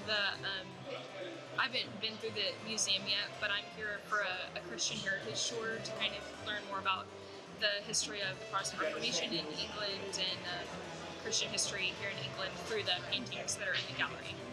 So that's what I'm here for today. Trafalgar Square blends Britain's naval history with modern art and culture. It remains an important public space, attracting millions of visitors each year to experience London's rich heritage and vibrant atmosphere. Chike Okolo, reporting for Souq News. At the core of what makes us human is our ability to pay attention, be present in our experiences, and channel our thoughts and actions towards meaningful goals. However, for individuals with ADHD, which is considered a neurodevelopmental disorder, a medical condition that affects the brain, this fundamental aspect of human nature is often disrupted, leading to difficulties in maintaining focus, controlling impulses, and regulating behaviors. Hyperactivity disorder is a neurodevelopmental disorder that occurs in children and adolescents. It's a problem that has to do with brain development and the brain function. And the ADHD symptoms range from inattention, impulsivity, and hyperactivity. They may be very restless, fidgeting, and they're always on the move. And sometimes they may be climbing, jumping from here and there, that they may injure themselves in the process. Attention Deficit Hyperactivity Disorder, ADHD, is one of the most common mental disorders diagnosed in children, though it can persist into adolescent and adulthood. The history dates back to 1798, when a Scottish doctor, Sir Alexander Crichton, observed that some individuals were easily distracted and unable to focus on their activities as others could. He noted that these symptoms often began early in life, which is consistent with what we now recognize as ADHD. The disorder typically manifests between the ages of 3 and 6, with symptoms such as difficulty in focusing, excessive movement inappropriate to the setting, and impulsive actions occurring without forethought. This ailment affects people of all ages, though most commonly diagnosed in children. The average age of onset is around 7 years, with symptoms significantly impacting various aspects of life. Approximately 5 to 10 of children worldwide are affected, with the highest prevalence rates observed in Africa at 8.5% and South America at 11.5%. Variations exist across different countries, with lower rates in Japan and Finland and higher rates in Jamaica and Thailand. In the United States, about 7% of children are diagnosed with this disorder, reflecting an average of prevalence globally. Differentiate between ADHD and other neurodevelopmental disorders. It starts with comprehensive assessment. And when I talk about assessment, I mean assessment by child psychiatrists, assessment by child psychologists, and other professionals in the mental health team. And of course, there are some basic symptoms that are very clear and obvious. The clinical presentation, when you see a child that is hyperactive, that is impulsive, that is inattentive, that itself can give you a clue that that child may be having ADHD symptoms. And again, you also take further history.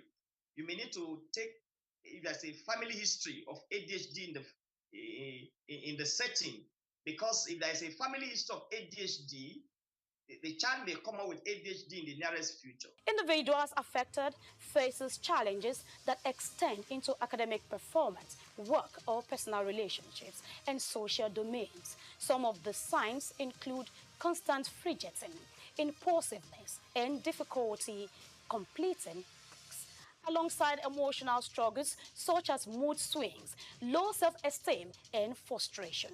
The diagnosis is made following a comprehensive assessment, and you also do some basic psychological investigations, and of course, by combining the report from the child psychiatrist and the child psychologist, you'll be very comfortable to make a diagnosis.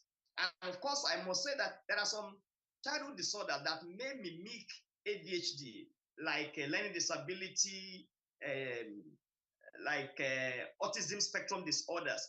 But the symptoms of ADHD are so very obvious that when you see a child that is hyperactive and oftentimes restless, oftentimes impulsive and unable to follow instructions, that should give you a high index of suspicion that that child may be struggling with attention deficit hyperactivity disorder. While it's not a physical ailment like a broken bone, it is a real condition that is frequently accompanied by other conditions such as major depressive disorder, anxiety, substance abuse, learning disabilities, conduct disorder, and oppositional defense disorder, which complicates the management and treatment of the disorder. Treatment for ADHD typically involves a combination of medical therapy and behavioral interventions. Stimulants are also the most commonly used, with 70 to 80% of children experiencing symptoms relief. Cognitive behavioral therapy, anger management, and family therapy are key in managing symptoms, along with educational interventions that enhance coping strategies and organizational skills. While these treatments help manage ADHD, they do not cure it, highlighting the need for ongoing support and personalized care. Attention Deficit Hyperactivity Disorder, ADHD, is a complex condition with far-reaching effects on behavior, cognition, and emotional well-being. Continued research and effective treatments are vital in helping those affected lead fulfilling lives and contribute meaningfully to their society. Grace Komolafe, Souq News TV.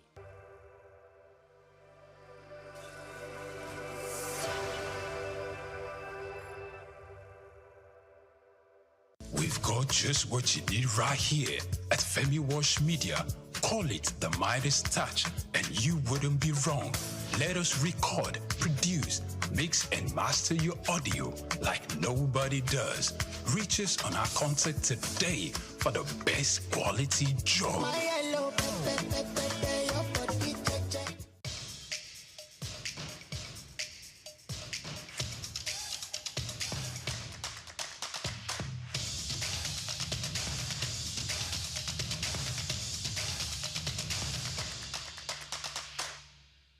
Congratulations on the new channel, and I'm happy to be here.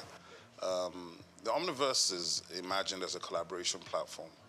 So it's a platform that, as the name suggests, is bringing together ecosystems. So it's like an ecosystem of ecosystems, aggregating aggregators and community leaders who are able to bring together their communities together to a platform. So the summit in itself was, while it was a big event and a heavy lift for us and the team, and I have to thank our team of volunteers. We had a team of about 40 full-time core volunteers that delivered the Omniverse. So one of the key things about the Omniverse is that it's designed to go beyond an event, and designed to be fully something that people can engage beyond the summit. So we will be launching our digital platform. We have about 70 community partners already, including a number of government institutions. So to answer the question, there's public-private partnership within the Omniverse. There's regulators, there's government departments and agencies, there's ministries. But more importantly, there's diverse sectors across the economy coming together with the understanding that tech is the biggest enabler for development across all sectors, and that if we can drive collaboration, we can scale. So that's the ethos of the Omniverse. Collaboration is the superpower that we're trying to bring to the fore.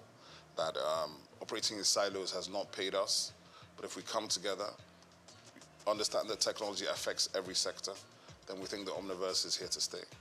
Nigerian companies, Nigerian associations, global associations, and when I say associations, it's from things like the Nigerian digital artists who have 3,000 members, right, in the NFT community, the Visual Artists of Nigeria, the Society of Nigerian Art, the AfriLabs, which is the biggest innovation hub network on the continent in 54 African countries, ISN Hubs, which is our core partner, which is the biggest innovation network in Nigeria, innovation support network, with something like 189 hubs in 30 states in Nigeria.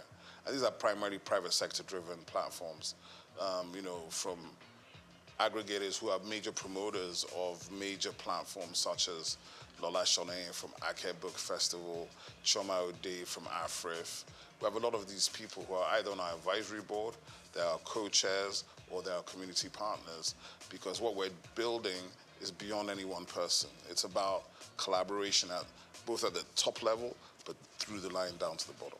The role of my council is, first of all, to be the primary sort of mandate is to infuse Nigerian arts and culture into everything the Nigerian government does, at state level, at federal level, and to input it into schools, education, and everywhere. So in that sense, to make arts and culture functional and front line everywhere. This will involve the foreign minister, making sure it's embedded in our foreign policy, in our embassies, in the government policy, in every sector.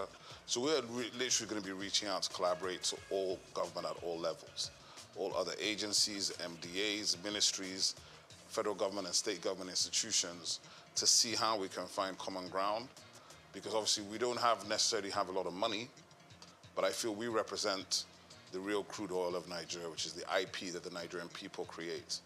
That IP they create, even if you valued it at $100 per Nigerian, that'd be something like $20 billion.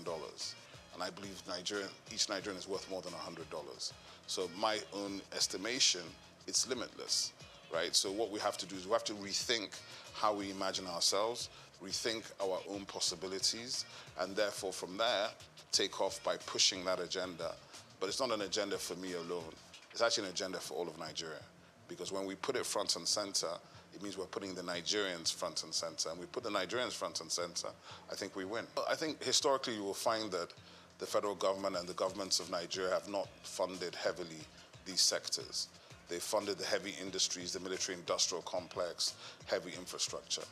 But what the funny thing is, whilst Africans we say, oh, this is grammar. What are you people talking about in arts and culture? What you find is that the West, right, for 500 years has dominated the world. How have they dominated the world? Through narrative. Okay, but what do we complain about? Narrative. But we haven't invested in narrative. So if you don't invest in telling your own story and owning your own story, why are you complaining about how you're perceived? So I think it's counterintuitive, and it's about time. And I'm very pleased and very happy that Nigeria now has a full ministry focused on this one specific issue. Because the truth of the matter is, we are older than time itself. We come before Christ. We come before the entire Western hegemony. We are actually the origins of everything, of innovation, of technology, of science, of education. But if we don't believe it ourselves and we don't express it, how can you expect anybody else to believe it? Well, I think the difference is that as a creative entrepreneur, there's really nothing to stop me, right? I can take all the risks. I don't have to worry about anything. I can decide, win or lose, we're doing this thing. But of course, as a public official, I have rules and regulations I have to go by. I have a boss. I report to people, and I have KPIs I have to deliver on. So there's a big difference in that regard. There's a difference in bureaucracy, maybe a difference in response time, but there certainly will not be a difference in my personality. So I think it's really about how you perceive what these things are. For me, it's an elevation, obviously, and it's a privilege and a pleasure to serve at this level, to do something that I believe in, to do something which is that I believe in Nigeria. I believe in Nigerians. I know our ability. I think we are world class. I don't like all this, it's good for Nigeria. I hate that. So I think for me, that is what's important. And to have the opportunity to try to deliver on some of the things we've been trying to do from the private sector for the last 25, 30 years. So there's nothing new for me in that regard. But of course, the position is new. Being in the government is new.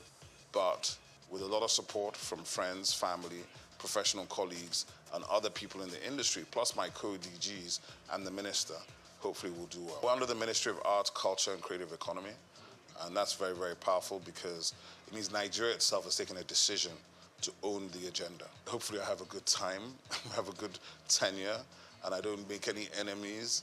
And well, for me, if you leave a place and the people that worked with you have good things to say, if they feel better about their work and about themselves, and if the brand that you're now leading is now appreciated by the people for what it does and how it brings it to the table, then I've done my job. I think Afrobeats has already established the fact that we are originally Nigerian, or some people say arrogantly Nigerian.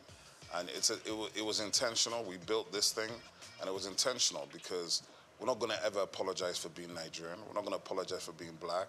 We're not going to apologize for being African. And that's front of mind. Because, you know, when you do show business, you have to validate it. So we validated the show maybe at least 10 years ago. So now we're in the business phase. So when you see the exit of Maven Records with UMG, you see Iwaju coming, Comic Republic with Universal Studios, you begin to understand where we're building to. And when you think about where we're coming from, where there was no infrastructure, no funding, no support, and I think part of what we hope to do with government at this time is, because we come from the sector, we can collaborate with everybody in the sector. We don't have to talk at them. We talk with them. We build with them. And together, I think it's limitless. You know, Nigerians like to say the sky is your limit. I think it's limitless. There's no limit to the whole situation. One of the things I talk about all the time is what's the difference between Thor and Shango? Thor is approaching $50 billion in revenue. Shango's broke somewhere outside Lagos. And that's a lack of imagination on our part. That's a lack of us delving into the richest thing we have, which is our mythology. Our mythology is endless. If you look at the Marvel universe and the DC Comics universe, the Orisha are basically the same thing as the X-Men. But the Orisha, some people are still afraid of them, whereas the X-Men are north of $100 billion in revenue. So I think we have to understand and reimagine our mythology, our history, our stories, and how to bring them to the world in new formats. It's not just film. It could be live action, it could be gaming. There's so many different ways to action these things. And when you do them, and you do them right at the right level, as Iwaju is beginning to show you, our stories have always been world-class. Our characters are world-class. What we have not had is the resolve and the confidence to finish. I think that is coming now. For me, I think it's still the fact there's more to do. My young brother, Misan Harriman, is nominated at the Oscars, the first Nigerian nominated for a director for a short film, because I know what that will do for the next generation of Nigerian directors, right? So for me, there's still more to do. There's so much more to do. When we see our first $100 million movie in the global box office, we need to celebrate it. When you win a Grammy, you need to celebrate it, because these are stages that we were locked out of.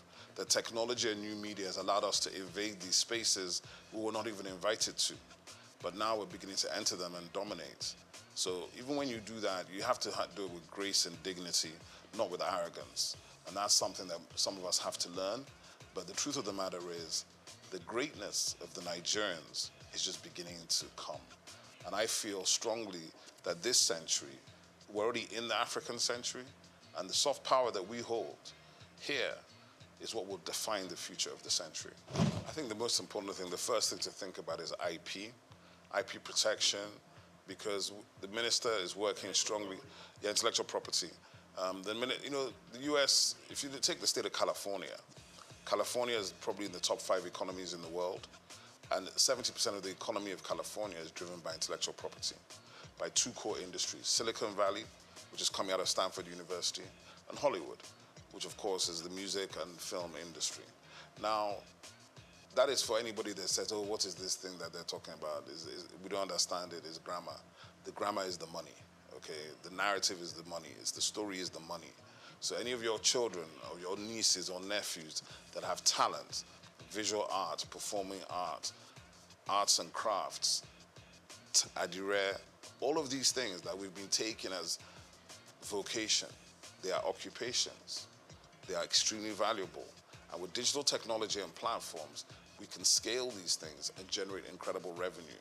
The point being that Nigeria has so much to bring to the world in terms of these things. I think Nigerian cuisine is going to be on the level of Chinese and Indian cuisine worldwide in the next 10 years.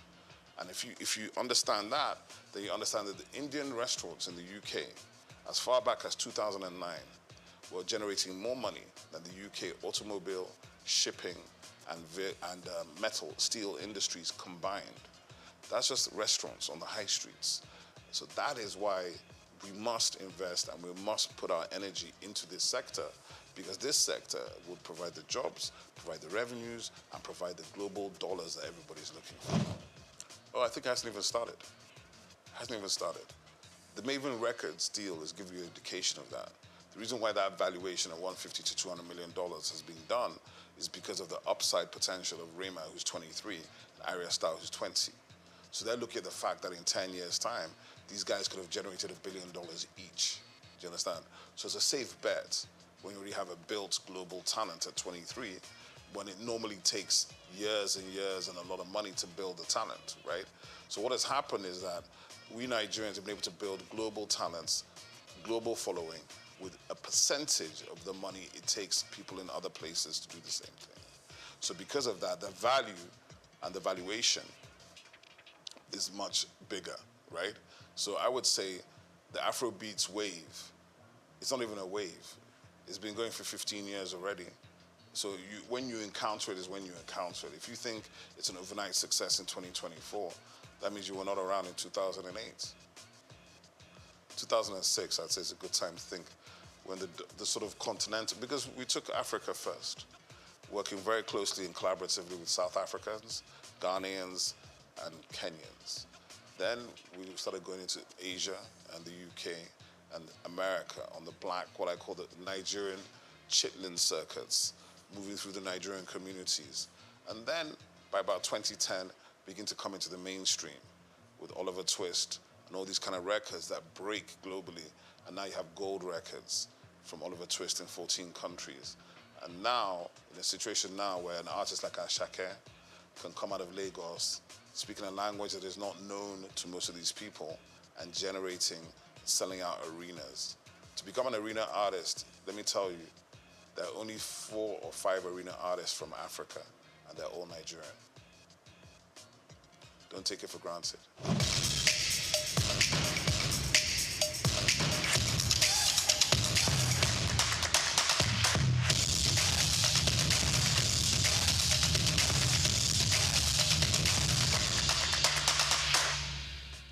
I think a lot of people feel that, but what I should tell the rest of the country is that the rest of the continent is also trying to get to Lagos as well, right? It's not just the rest of Nigeria. From Accra, from Luanda, from everywhere on this continent, they're trying to get into Lagos, because if they can break in Lagos, they can break anywhere else in the world. But what I would say is this, from the perspective of my agency, our purview is national and global. We have 10 regional offices. We'll be visiting all of them. And our duty is to spotlight and showcase everybody. So we can't deal with just Lagos. And I think as we go forward, people begin to see the activations and plans coming. But the easiest way to do it, and the way we're going to do our best to do it, is to provide digital platforms to give everybody the opportunity to be seen. Because in this world, you know, we live in the attention economy. So to be seen and to be noticed is very hard if you're not in the place where all the noise is being made.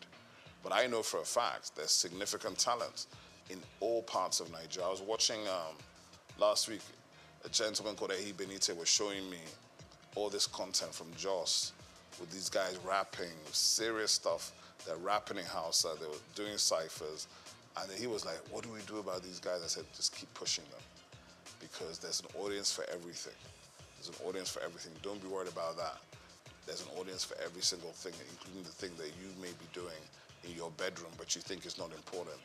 Somebody's interested in it. My label was a hip-hop label. I even refused to sign singers.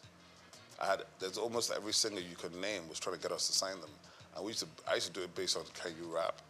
If you can't drop a freestyle, don't bother, right? It was that simple. And we helped all the other singers get signed to labels that we thought could help them and develop them in that direction. Hip-hop has changed, and obviously it's generational, right? So hip-hop has changed, and you know, everybody approaches music from their own generation. Like, oh, I like this kind of hip-hop or that kind of hip-hop. What I feel is that Afrobeats became overwhelming and overwhelmed every other genre here. So the hip-hop guys had to fight for relevance, but the best ones always rise to the top. That's just the simple truth. So I don't worry about that.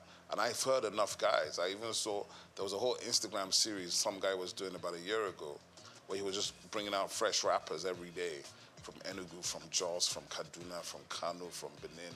I love it. I think there are incredible MCs in Nigeria.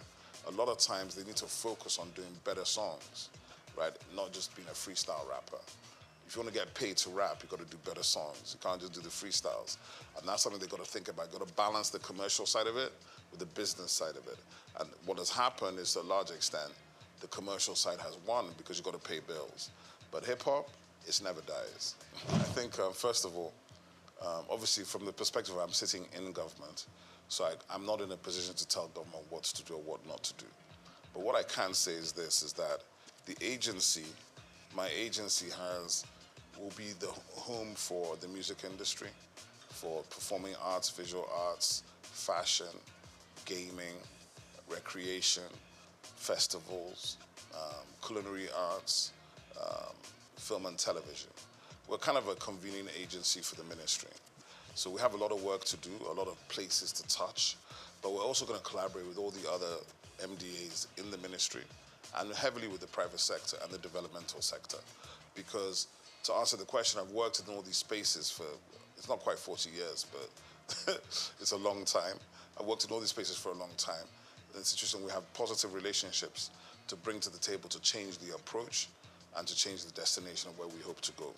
What I will say as well is that the reality of it is we're just beginning the journey. And there are no magic wands. I'm not going to wave a wand and everything's going to be fixed overnight, and neither is anybody else.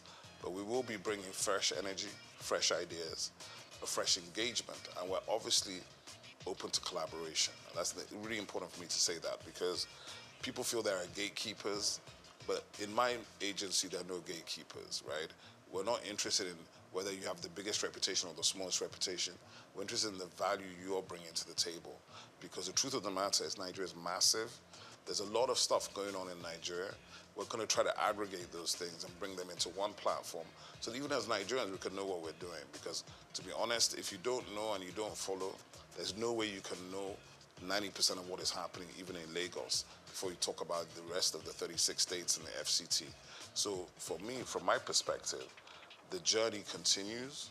The objective remains the same. We want to see Nigeria win. But in order to do it this time, I don't think government should ever be disinterested in the nature of the industries in which it is operating. But we also don't need to be owning the space.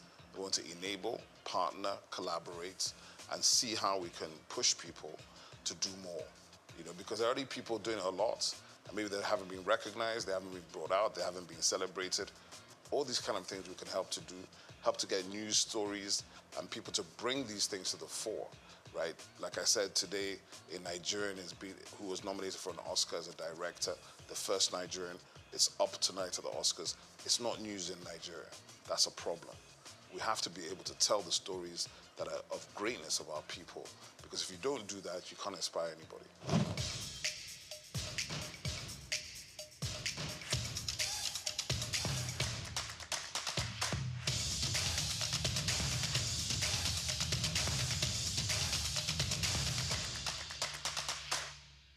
My name is Shino Gbadegeshin. I'm the CEO of Gozi Micro Insurance. Continue to watch Souq News. Adenike Adeyemi, Executive Director of Faith Foundation. Keep watching Souq News. My name is Shepherd Michael Adewale Onofuye. I enjoy you all to always watch Souq News TV. Hey everyone, Majuli Obaje here representing Gigi. Keep watching Souq News, okay? Stay updated with Souq News. My name is Aton Keme. I am the head of MSME Banking. Please keep watching Souq News and stay glued to Souq News. I recommend that more and more people should watch Souq News because they deal with business news. Hi, my name is Amaka Wokolo. I am the director of the Faith Institute at Faith Foundation. Keep watching Souq News.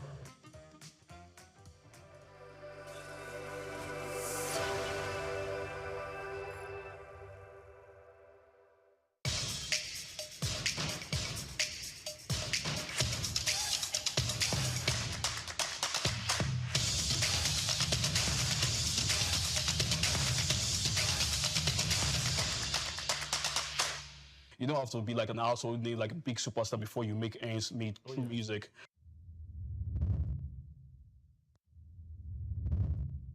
Welcome to Inside Life this week, and usually we have a special guest each time we're talking to you on this show. My name is Hans Mba, and I'm always excited to bring you someone that is special. On the show, we bring you people that are doing things that are changing the game from the most minute way to the largest of ways. This week, we got the one, the only. He's none other than Biode Cyrus. I hope I got that name right. Biode Serious. Sorry? Biode Serious. Biode, not Biode. Biode.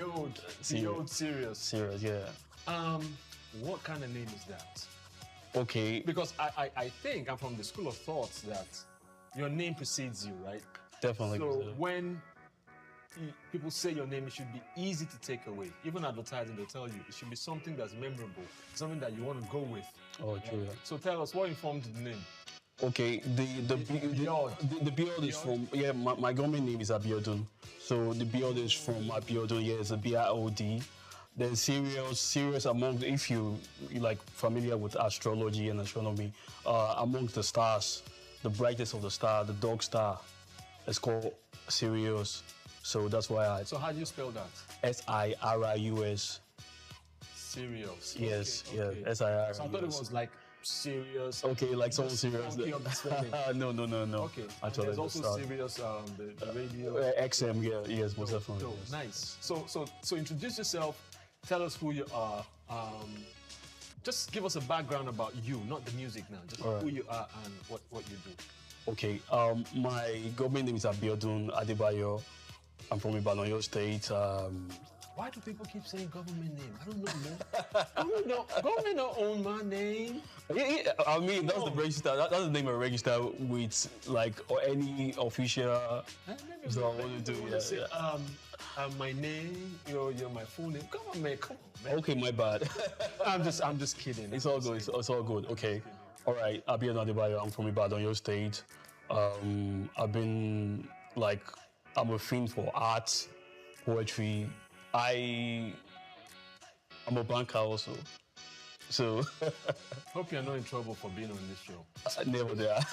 Never there. Because they're like, okay, now you have to focus. You have to choose us or you choose them. No. I'm actually on leave at the moment, so that's why I'm doing this. So you're a banker? Yes, I am. What did you study? I actually studied mass. I have a diploma in mass communication. I have a degree in English language. Wow. Yeah. Two of them. Yeah, pretty much. Okay, so tell us about what's new with you. What's up? What's going on? Okay, I have an EP that's going to be out. New music. Yes, new music. Like yes, so it's a body of work. Yes, it's a body of work. So what is it called? Memos of a Maverick. Yeah, like diary, like it's a compilation of my story, like along the way of a Maverick. Yes. Memos of a Maverick. Yes. So you're a Maverick? Well, I believe so. Okay. Why do you think you are? It's actually like my group head that actually called me that there was we got a new group head like 2 years ago. So he had like this one-on-one convo with us, like meeting us. Yes. Then he started asking for like our forte, you know, what we are good at, and I told him like I'm a film for writing. Push, tattoo, express. Push, Reggie, water, don't boss. Push, you're getting too short, my nigga, push. We are push, if you ain't push. Watermelon, you can't push. Like I'm a book buff. Like when I was in school, I used to write like journals and all that, you know, poetry, you know, which has to do with music. So I said like, oh, that's interesting. They say seemed like a Maverick, and you know that name stuck in my head, and I was like, okay. When I'm dropping my first body of work, I'm going to use that. No, I know about Dallas Maverick. You see why you shouldn't have said that? You know why? Because you owe him some money now. Probably. Because when you blow up, he's going to come for you. Yeah, I mean, no problem. Right? It's something I can afford, yeah. All right, so are you selling or you just streaming and just let streaming platforms just do whatever they want with your money? I'm actually selling. There's a platform called... When is it coming, sorry? When is it coming first? Okay, the one you can purchase. Or is it out now? No, it's not out yet, actually. You can just pre-order and pre-save. So for you to procure the EP, you can go to Bandcamp. It's going to be out on the 26th of October. That's this Saturday. It's coming Saturday. But on the streaming platforms, it's actually distributed by Rock Nation. It's going to be out on the 1st of November. Yes. Do you have a deal with them? It's just a distribution deal. No, not at all. Yes. So that sounds like Rock Nation. So who are you working with on Rock Nation? Rock Nation, it's just the management, it's just the distribution company. No. Like who reached out to you or you reached out to them? How did that come about? Because I usually ask these questions because we want one of the reasons for the show is we want artists, we want people to learn. Not just artists, but what did this person do differently from what I have been doing? Okay. Even activists, what are things, what are ways to step, what are ways not to step? Okay. Or many times people are in a rut, or people are in a there's writer's block and all that stuff. Yeah. How do I proceed from there? So when they hear the other person's story, they know how to, proceed. Yes, so that's why. I get you. Okay, I follow them on social media, Rock Nation as a label and all that. So a lot of they just started a distro. So I wanted to choose United Masters. You know, United Master is headed by Steve Stout. Affiliates, Steve Stout. Steve Stout, yes. So yes, then Jay-Z owns Rock Nation. So I try to just suppose I read, okay, this is what United Master I have to offer. This is what Rock Nation has to offer. Pardon me. So.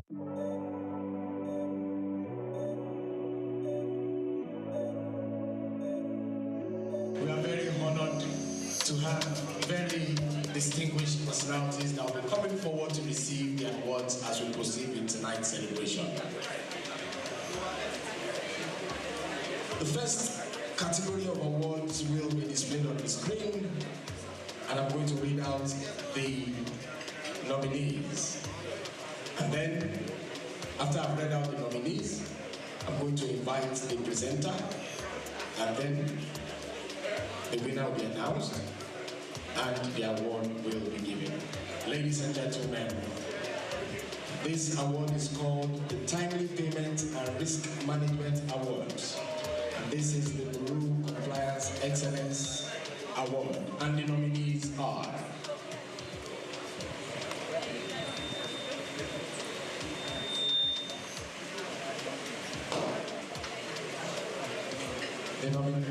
the nominees are Union Bank, Standard Chartered, Smith Bank, Stanbic IBTC. To present this award, ladies and gentlemen, I'd like to invite and welcome Madam Yemisi Ransom Kuti. Please put your hands together for her. Madam Yemisi Ransom Kuti is going to be presenting this award at this time. The nominees are Union Bank, Standard Chartered, Zenith Bank, and Stanbic IBTC. Mrs. Madam Yemisi Ransom Kuti is presenting the first award.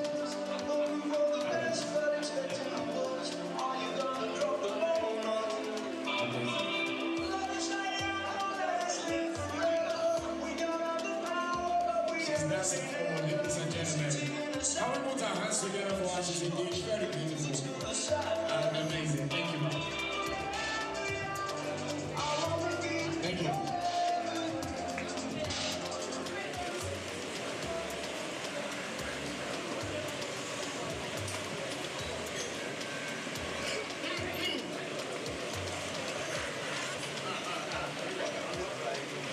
I need another pair of glasses. And the winner is...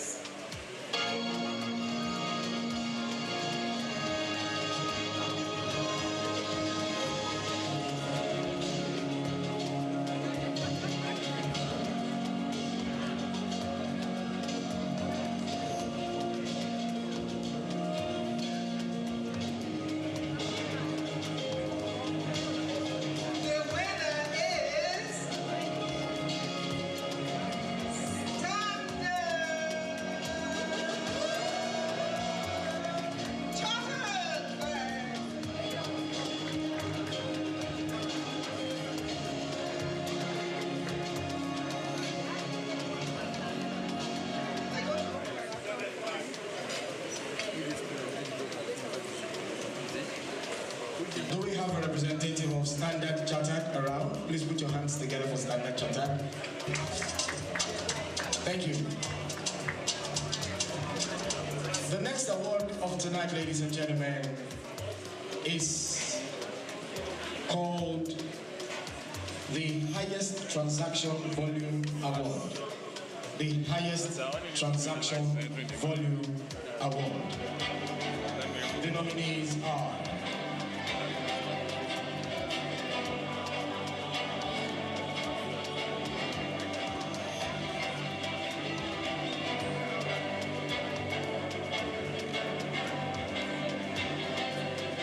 Internet, Money Point,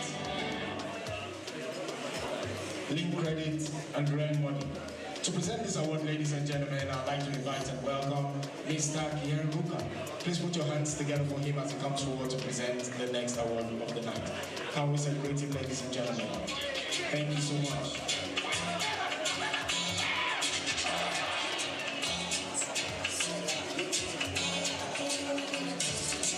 Thank you.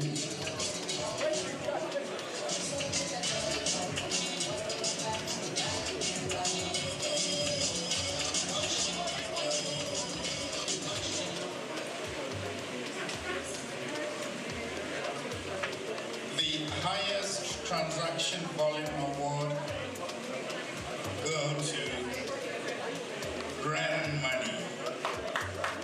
Grand Money.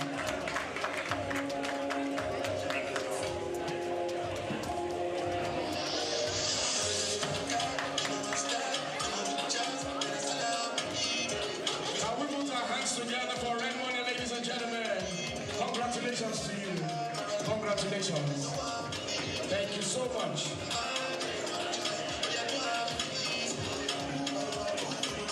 Thank you.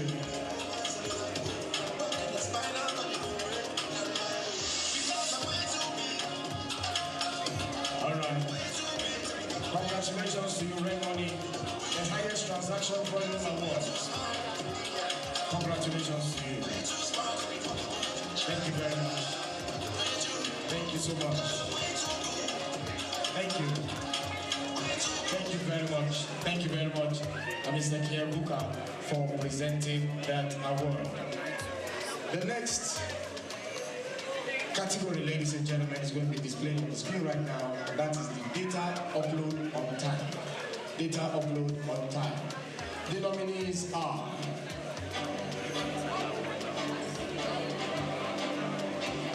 This is a partnership award. Data upload on time. The nominees are. So you can just mark a shot. Money Point, GT Cole, the chairman, Credit Corps, as he comes forward to present this particular award. Please put your hands together for him as he comes forward at this time to present the next award. And that is Data Upload.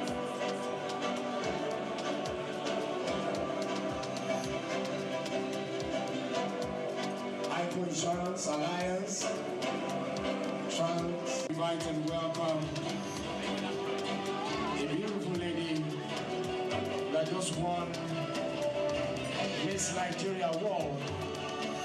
Ladies and gentlemen, please put your hands together for Joy Raimi as she comes forward to present the next award of tonight. Please put your hands together for her.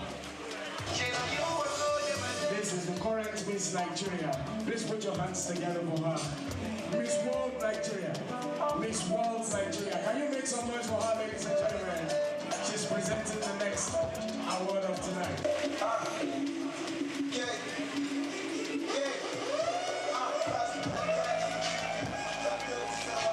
Congratulations to you.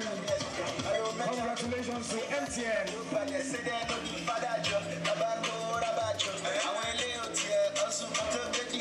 Miss World Nigeria presented this one. Thank you. Thank you very much. The Innovation Partnership Award celebrating maximum productivity. The next category for tonight, ladies and gentlemen, is the Value Award. The Value Partner Award. The Value Partner Award. And the nominees are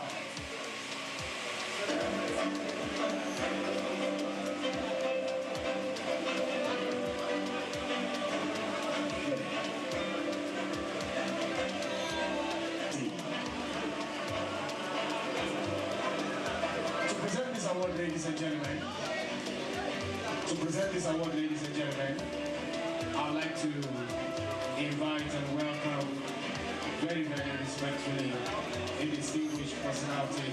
Please put your hands. All right.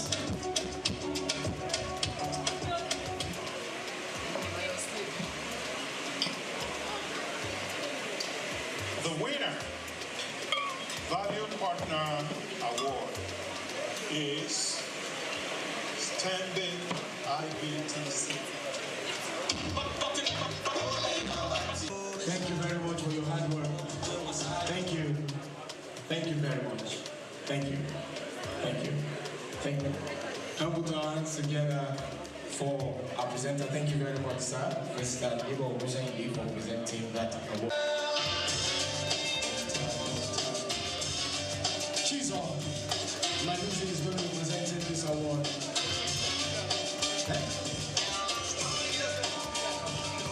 Okay. Chizo Manuzi. All right, in the absence of Chizo, can we have Lillian Adigbola? Please put your hands together for Lillian Adigbola. Lillian Adigbola. Okay. Thank you very much.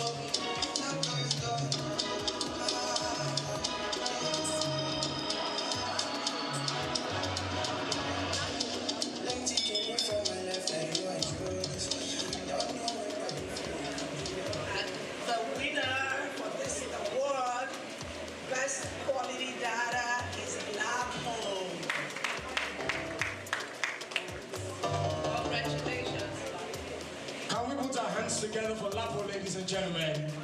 Lapo. Congratulations to Lapo.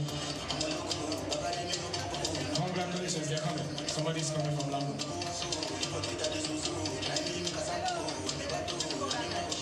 World famous DJ Chena. Thank you so much for doing so well. Amazing stuff. Thank you.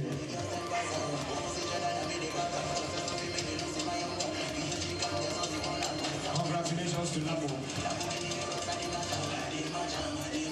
Thank you very much, my congratulations to Lapo. For those that think that they may win the raffle draw tonight, please scan the QR code so that you can be a part of this. You are going to win 100,000 naira tonight. And aside to that, you also stand a chance to get a VIP access ticket to ACE. That's going to be happening on the 14th of November. So please try to register and be a part of this. All right, ladies and gentlemen, the next category of awards for tonight. Fastest growing transaction is the name of the category. Fastest growing transaction. Fastest growing transaction.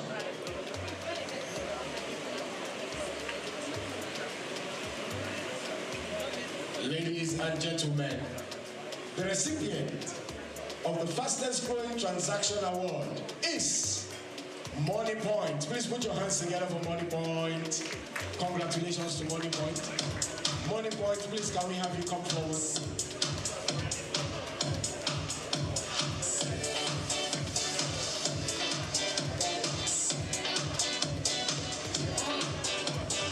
All right, Money Point. Do we have a representative for Money Point? Oh, somebody's coming from Money Point. Please put your hands together for them. Congratulations to you. The fastest growing transaction. The fastest growing transaction.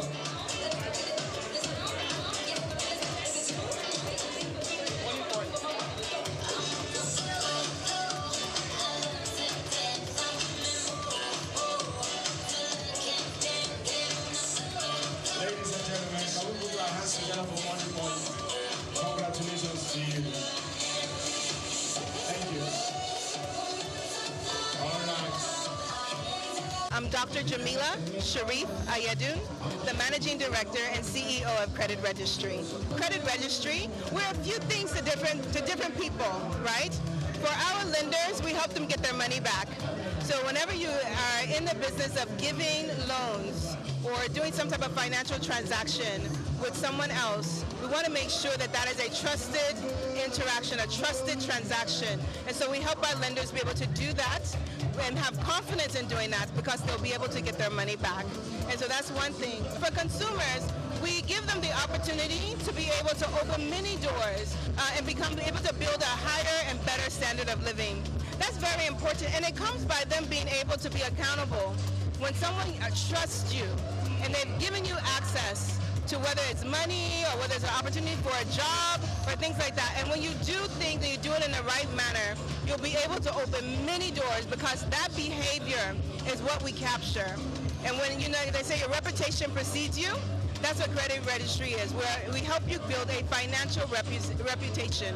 So that way you can be able to open doors, whether it's here, locally in Nigeria, or anywhere else around the world. Your reputation will precede you because you've done right by it. Well, my name is Honorable John Omotola Suarez from Etiosa. Well, I'm a CEO of Wolfing Brooks Nigeria Limited. It's a finance house. I own a finance house.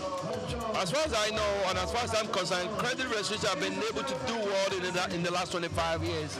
So basically what they are doing, they were busy helping the economy of Nigeria by setting up a standard credit reference agency.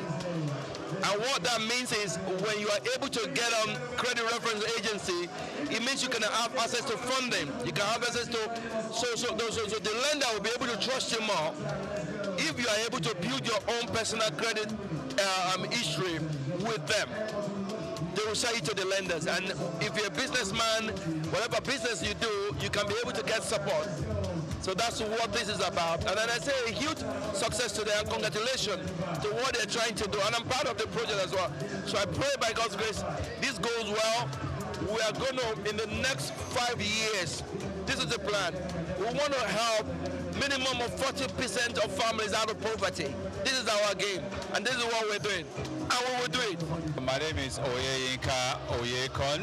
I am the head HNI and corporates for Cowrywise Financial Technologies Limited. So the common factor is the fact that they can ascertain the credibility of a client before they advance them a facility. So that's a common denominator for the commercial banks that are traditional and the so-called fintechs that are coming to the market. Essentially, they are offering the same products, but they are utilizing different platforms to advance the products to the clients, or the services as it were. Thank you very much. So the impacts, and I'm speaking from personal experience because I was a banker myself, is the credibility of the clients you're advancing a facility or a credit to. It's very important to know that a cornerstone in advancing credit is character, and the character is the ability to repay loans. It's very important. So if you know that a client has a history of not repaying facility, it's a red flag, you understand? And God willing, CBN has said that, okay, if a client has a red flag with any of the credit bureaus, you shouldn't actually advise them loans. So it's a very good platform to know the credibility and the character of a client. My name is Sheye Olurotimi. I'm the founder of MSME Africa. So I would say we are partners.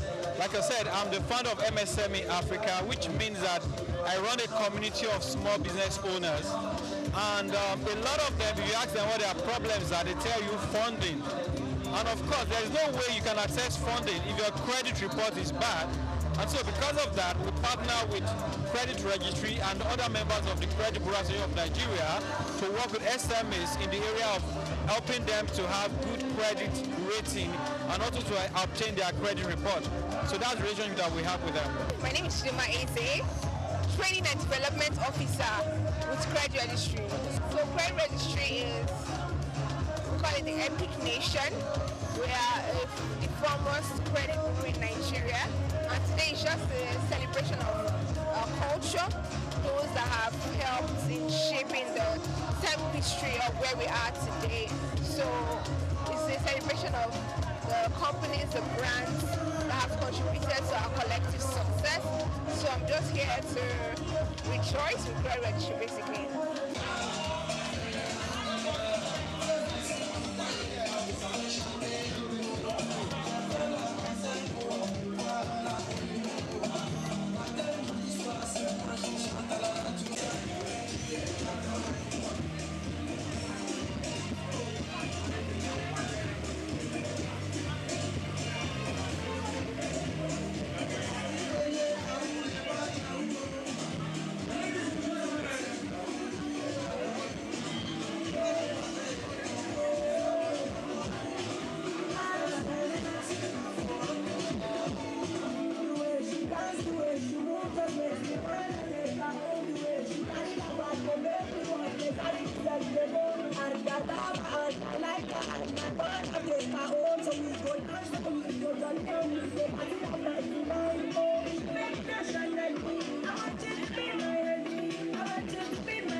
Give me the vibe. Give me the moment. Say, DJ, we wanna party. Talk to me, say. One time, let's go. One time, let's go. One time, let's go. Like this, like that, like this, like that. One, two, three, go. One time, one time, one time, one time. Victory, music, victory, music, victory, music, music,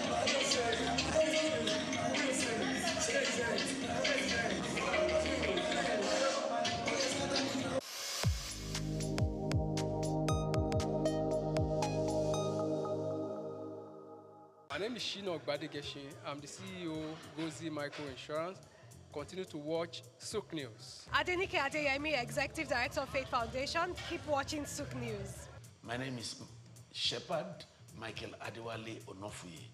I enjoin you all to always watch Souq News TV. Hey everyone, Majuli Obaje here representing Gigi. Keep watching Souq News, okay? Stay updated with Souq News. My name is Aton Keme. I am the head of MSME banking. Please keep watching Souq News and stay glued to Souq News. I recommend that more and more people should watch Souq News because they deal with business news. Hi, my name is Amaka Wokolo. I am the director of the Faith Institute at Faith Foundation. Keep watching Souq News.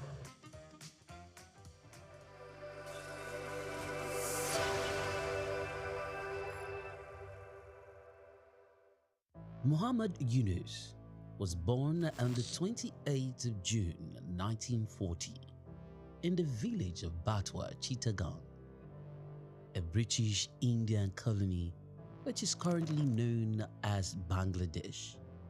He attended Lama Bazar Primary and Secondary School in his village and passed the matriculation examination into Chittagong Collegiate School, where he ranked 16th out of 39,000 students. After his graduation in 1961, Yunus joined the Bureau of Economics as a research assistant and was later appointed lecturer of economics at the Chittagong College. During that time, he also set up a profitable packaging factory on the side. In 1965, he received a Fulbright scholarship to study in the United States, where he obtained his PhD in economics from the Vanderbilt University Graduate Program in Economic Development. Between 1969 and 1972, after his keen education excellence of apex heights and proportions in the United States, he returned home and was appointed professor of economics at the University of Chittagong. He was eventually appointed onto the board of directors to the United Nations Foundation, where he served for 33 years. When Bangladesh suffered a famine in 1974, Yunus felt he had to do something for the very poor. In his country, he founded the Grameen Bank.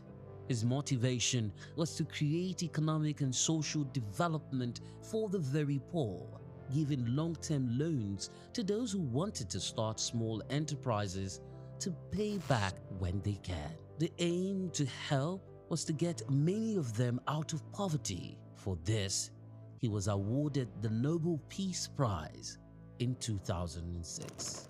Muhammad Yunus is a recipient of numerous international awards for his ideas and endeavors, including the Humanitarian Award in 1993, World Food Prize in 1994, Independence Day Award in 1987, Bangladesh's highest award, the King Hussein Humanitarian Leadership Award in 2000. He was also awarded the Volvo Environment Prize in 2003, Nikkei Asia Prize for Regional Growth in 2004, Franklin D. Roosevelt Freedom Award in 2006, as well as the Seoul Peace Prize in the same year. All humans are born entrepreneurs, he would always fondly say. His heart showed through his everyday life.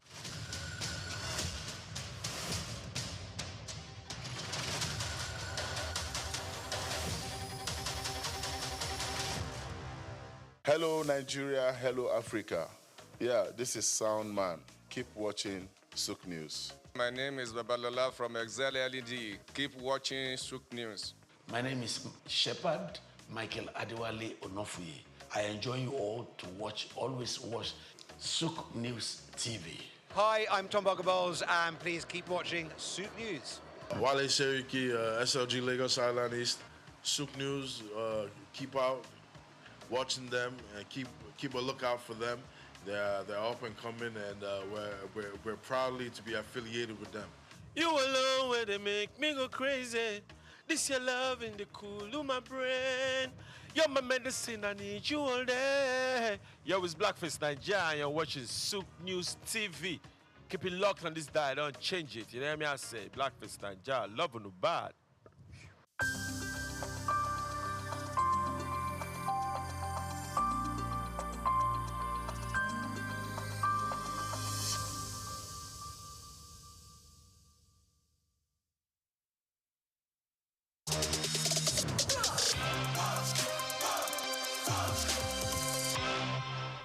I was born on the 16th day of October, 63 years ago.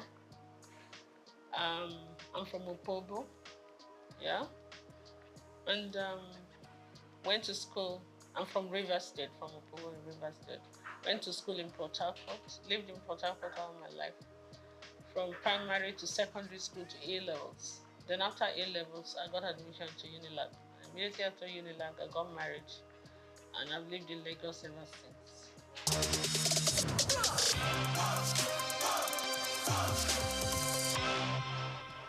Well, it was fun for us because me and my husband were very young. My husband was 25, I was 21 and all that. But we learned on the job.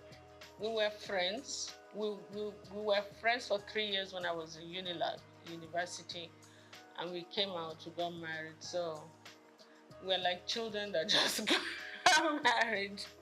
But I had my parents. My parents were his very good friends. So when I get naughty, he would report me to my parents. When I didn't know these kind of duties were demands of somebody's wife, they would tell me this is my responsibility. I'm like, no. I will agree to some, I will not agree to some. But I mean, it was fun. We had our ups and downs, but we kind of pushed through it. And then the children started coming, and it was a different ballgame.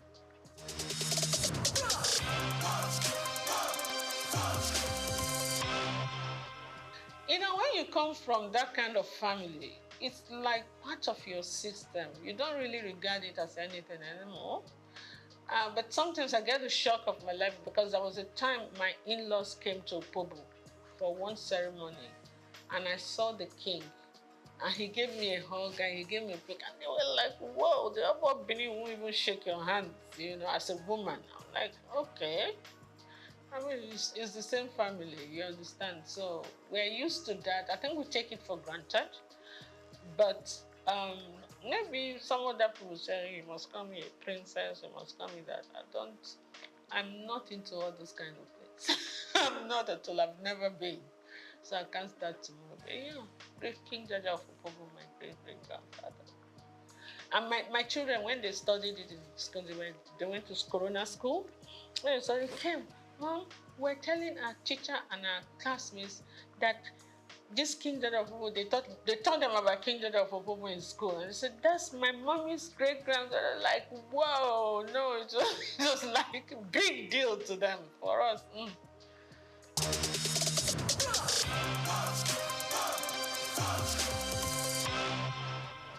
Absolutely, upbringing. Upbringing and my personal choice too, because you could be brought up one way and choose to go another way. You understand? One of my philosophies in life is like this. You're not the tallest in the world, you're not the shortest, you're not the prettiest, you're not the ugliest, you're not the richest, you're not the poorest. Oh, just get with it. Do you understand?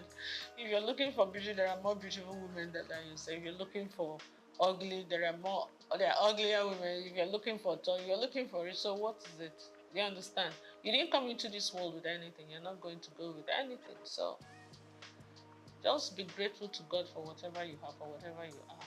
work towards improving on it, improving your relationship with God Almighty and improving your relationship with your fellow human beings. That's my philosophy in life. So what's the point carrying all the chips on your shoulder? It makes life heavier for you.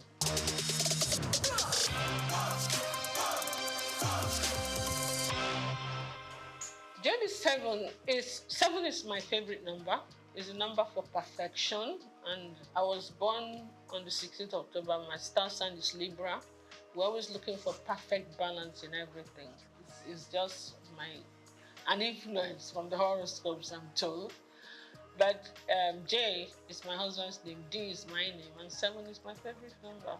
Lazy way of forming the name of a company, isn't it? So I did, and it stuck.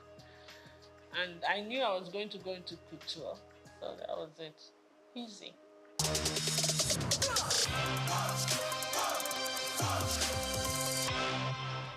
I was a victim of circumstance. I keep saying it. I didn't really come into business to be a fashion designer, to go into fashion, and creativity has always been something that's innate. Okay, even before I started making clothes or doing this, I used to always give designers the styles that I want them to make for me. I didn't have tailors, but when I finished my NYSC at Nigerian Television Authority in Victoria Island, I decided I wasn't going to work there. I wanted to work in a more organized setup. You understand? Because of management traineeship, because I never worked all my life. You know, my parents were very protective. I'm the last girl in the family. They were always very protective. So I said I wanted to work somewhere, and I prayed about it. And I got into Unilever. Then it was called Lever Brothers. And for 5 years, but you know, the intensity of work there became a bit much for me because I was a young mother. I had 2 kids then. Was going on having the 3rd one. So it became a bit time. Sometimes Unilever was one of the biggest. When the international directors come in, we used to be the ones to host them with all the Unilever affiliates. Linters, the advertising agency used to be here. All the Nigerian breweries, USC, you understand, AJC words, we're all Unilever group. Sometimes I won't get home until 3 a.m. when we're hosting. And with kids in the house, it can be a bit much. So I'm like, I prayed about it and I decided something has to give. It's either your family, your children you will not give them the attention they need then, and they were growing fast, or your job will suffer, and then you will not be happy, whichever way. So I decided, you know what, let my priority be my family, and I decided to go back. And I put in my resignation. That was not what I'm fine. When I did, my chairman refused to accept the resignation. So I had to use another way to encourage him to accept it. So I left Unilever. I said, okay, I wasn't the type of person that was suited for being a housewife. I wanted to do the kind of business I would do, but still have 100% time for the kids. So when the kids say, oh, they're having something in school, I'm there. Okay? I decided I was going to just market corporate gifts. When I was in Unilever, I was the assistant corporate affairs manager in charge of press. So, and being in Unilever at the corporate affairs level, I already knew a lot of companies. So I used that opportunity to get back to those companies and introduce my new business. And in the first year, I actually made more money than my 5-year stint in Unilever. So that was the number encouragement. You make more money doing your own business. You have more time for your kids, for your family, and for yourself. And you travel quite a bit because you have to go and buy the corporate gifts. So it was a win-win. Then, a few years down the line, the president, Olusegun Obasanjo, came in and said they were doing backward integration and they were going to stop the importation of all this corporate gift and a lot of other things. So we were actually forced to look inwards. And when we started looking inwards, that's when it hit me that apart from Big, that was being produced by Eleganza, we're not really manufacturing anything in Nigeria apart from textiles and maybe I think Eleganza was doing food flask or something. And which corporate body do you want to give as end of year gift? So So what we had to do now, because a lot of my clientele were like Shell, Chevron, I started looking inwards. I said, okay, if I have to do something, I can do beddings, pillowcase trimmings, table covers, table placemat, napkins with fabrics like ashok and I can do jute bags, you know. It came to me. So I had to go and buy one machine and employed one tailor. So sometimes they will call me. I did some samples. So when, even in Abuja, when they were going to have, like I remember the West African Women's Affairs, they had a conference. So they wanted jute bags. And we had about 1,000 or 2,000 jute bags. And that was quite nice. Plus, apart from the end of year activities. So that's it. But you know, after those periods, you have periods of lull. Like you're not using the machine and the tailor. You have to be paying tailor for doing it. I'm like, why am I going to these people to make my clothes? Tailor, oh yeah, this is the style I want. I started first by giving some of my clothes, repeat it. You did well. So I started designing. I could sketch very well. I was a science student in school, but I could sketch really well. So I was sketching, would do well. And sometimes when I wear the clothes and I go to supermarket, some women will just call me, hey, I really like this thing you're wearing. Please, where did you make it? I'm like, okay, I'll give you the address. I give them the address. They started coming. Before I could say that, within 1 month, I had over 50 women I had to make clothes for. And the one tailor was no longer enough. I had to employ 2 others. That was how we started. From 2 to 4, then I had a whole factory before you could say that. I started making school uniforms, started doing all kinds of things. And then some of the magazines, like Genevieve magazine, looked at me and like, are you sure you make this outfit? I thought you were a broadcaster. I thought you sell. I said, yes, I did.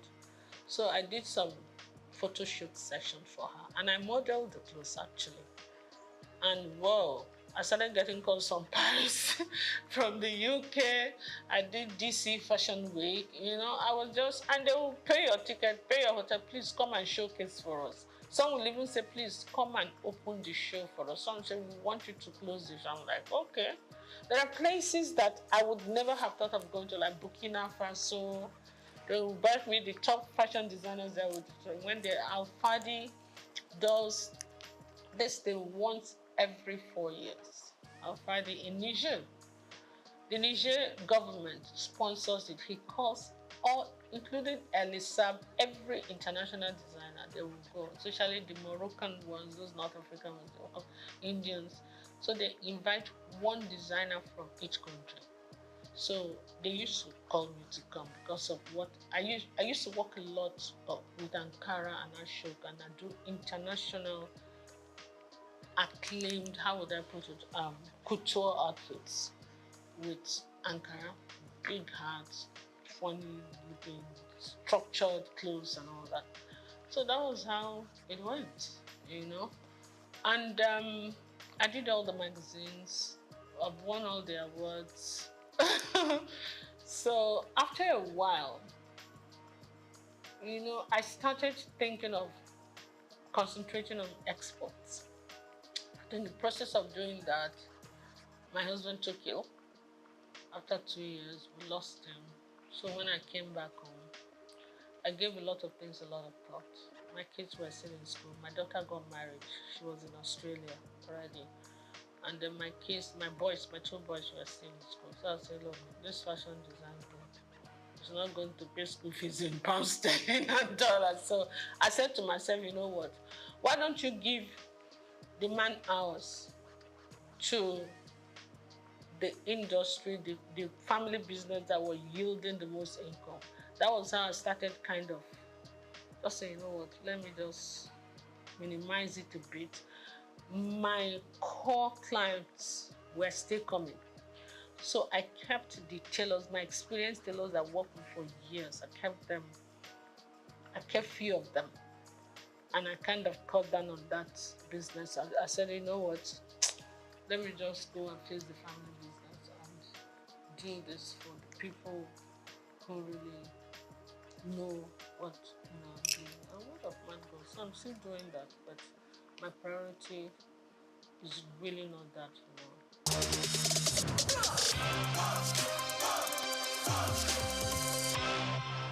When you look at me the first time you see me, you see a fragile woman that don't like to sweat, that's spoiled, that like to be kept. I'm like, what?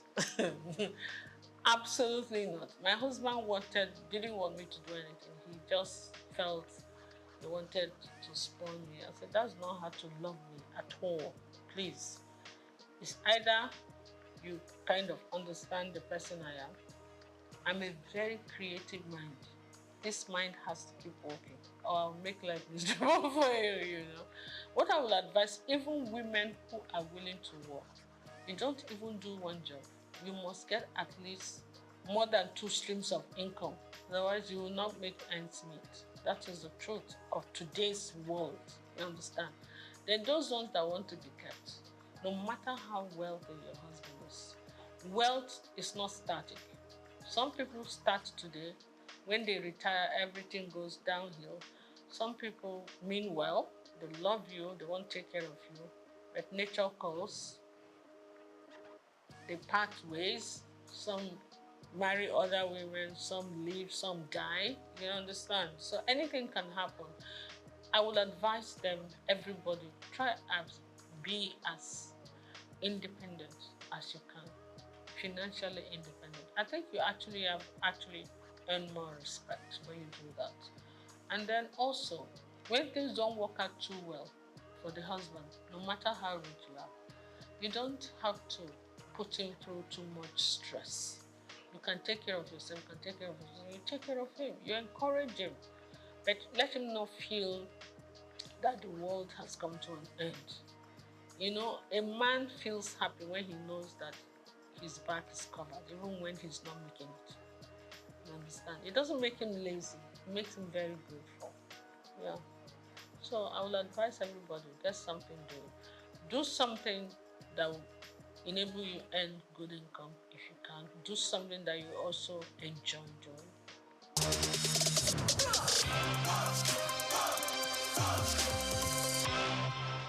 I've always believed in garbage in, garbage out. Yeah? Garbage in is the stress abound. You cannot control that. But you can control your attitude towards stress. Stress is the #1 killer and ages of everything in this world.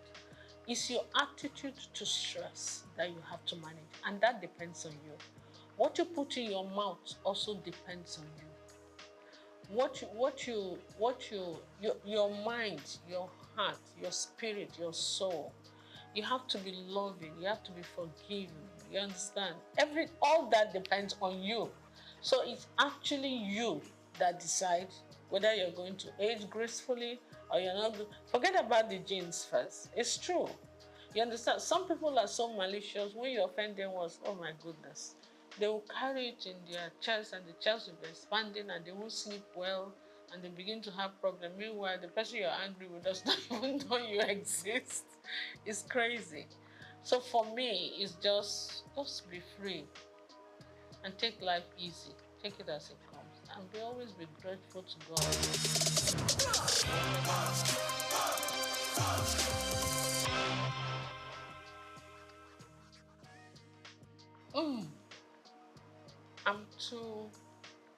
I'm too honest and straightforward.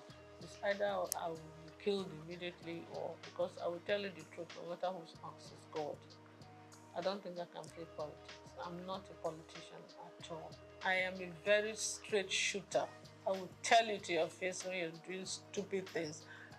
That was my relationship with my mom, my dad, my husband.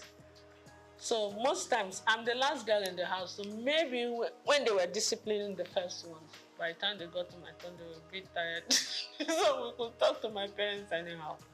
But I don't do it to create whatever. I just feel that if anybody worth talking to, is worth talking to with honesty and integrity. And when you want to play politics, they will see something that is black. They will say it's yellow. I can't do that. For the love of me, I can't. So politics is not my call. And because of that, they will not allow your creativity to come out, your sincerity. What's the point?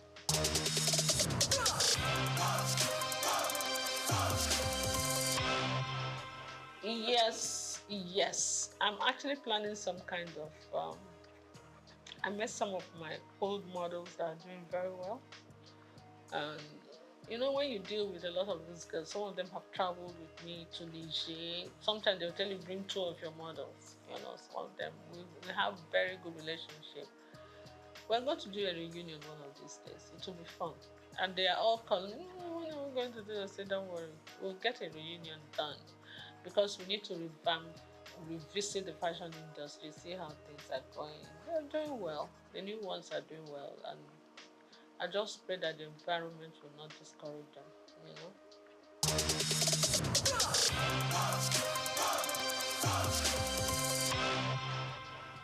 It's not just Nigeria, it's the world. Whatever is happening in Nigeria is what the truth is. A crate of egg in Nigeria is still cheaper than a crate of egg in the US and in the UK, even with the exchange rate. So it's not just Nigeria, the world is experiencing some kind of, the way I see it, it's like the pangs of birth before the child finally comes. You know, that intense labor. And then when the child is born, everything is calm and beautiful, everybody's happy. I think we are just towards the end of the labor pain. It's going to get better, but we're going to pass through a lot of that before it gets better. And when it finally gets better, we'll all be smiling. But right now, the whole world, not just Nigeria, is crazy. If you look at international, listen to international news, it's actually crazier than here. I just pray. Yes, I live opposite, I won't even say it, on the street. One of the big men that live on that street, his birthday was yesterday, and the whole street was filled with beggars, hungry people. It was really crazy. I felt so bad. We were pushing each other, killing each other, fighting just to get a plate of jollof rice. It was very sad. It didn't used to be that bad. There were a few people who would come hang around, but the whole street, I couldn't move anywhere yesterday because of it. But I hope it gets better soon, so that the best in all of us can come in. Because hunger and poverty can actually bring out the worst in people.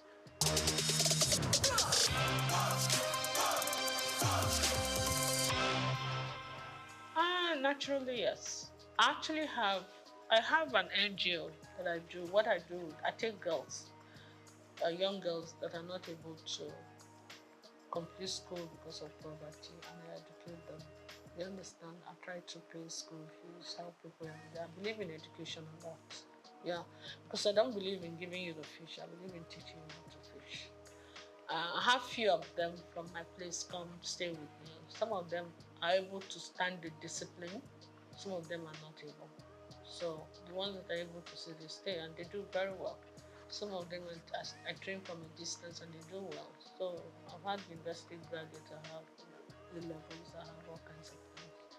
That's what I do. And most people come to me naturally, not because I'm a trained mentor or anything. When you do anything out of love, an act of sincerity of purpose, and because they see you as genuine, they listen to you. You understand? When you mean well, you tell people the honest truth, and they, you know, it's not easy sometimes, but yes, a kind of mentor.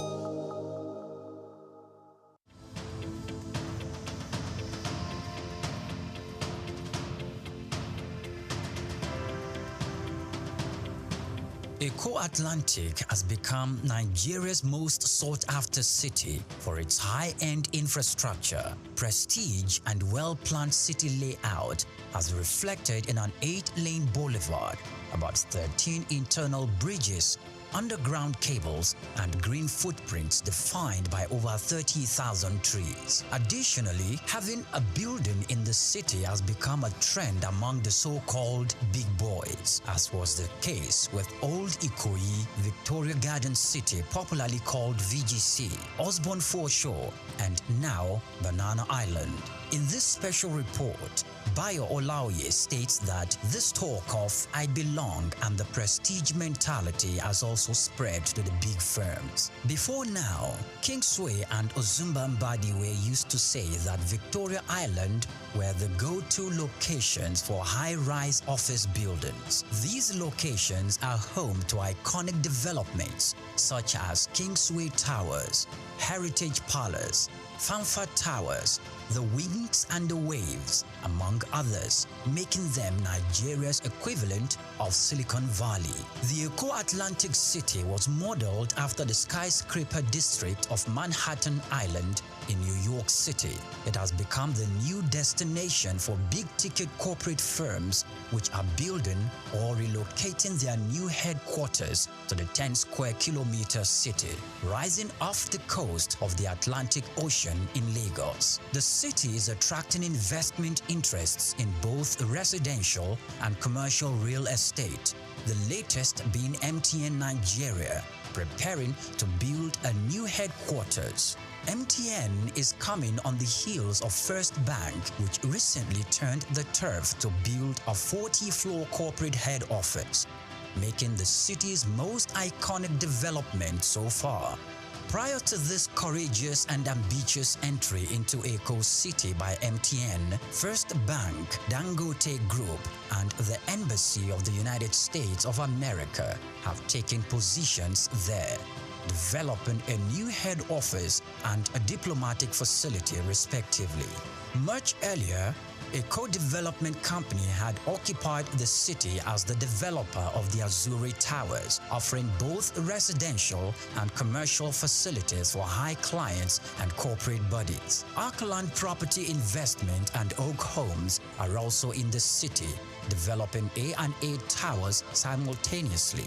These are the residential developments that will be standing on the 22nd floor and the 33rd floors respectively. Other developments are the Pan-African Towers by Periwinkle Residences, Eco Pearl with Champagne Tower and Eco Pearl Black Tower, Amni Towers and Ani International Petroleum Development Company, and Louisville Towers by Total Energy Staff Cooperative and Multipurpose Society. Louisville will comprise 300 residential homes spread between 2 towers, a world-class sporting center and a club, retail outlets, and other facilities. It is designed to employ modern technology to achieve smart living and high standards. Eco-Atlantic is an exclusive luxury city with superior infrastructure that appeals to the kind of investors we have seen in the city so far.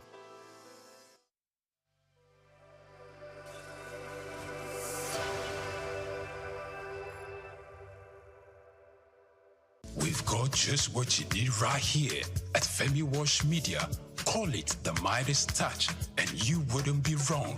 Let us record, produce, mix and master your audio like nobody does. Reach us on our contact today for the best quality job.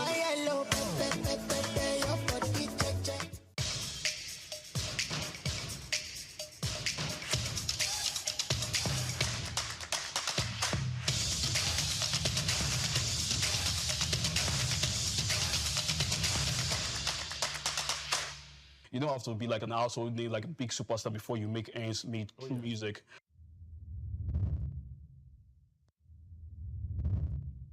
Welcome to Inside Life this week, and usually we have a special guest each time we're talking to you on this show. My name is Hans Mba, and I'm always excited to bring you someone that is special. You know, on the show, we bring you people that are doing things that are changing the game from the most minute way to the largest of ways. This week, we got the one, the only, he's none other than Biode Cyrus. I hope I got that name right. Biode Serious. Sorry? Biode Serious. Biode, not Biode. Biode.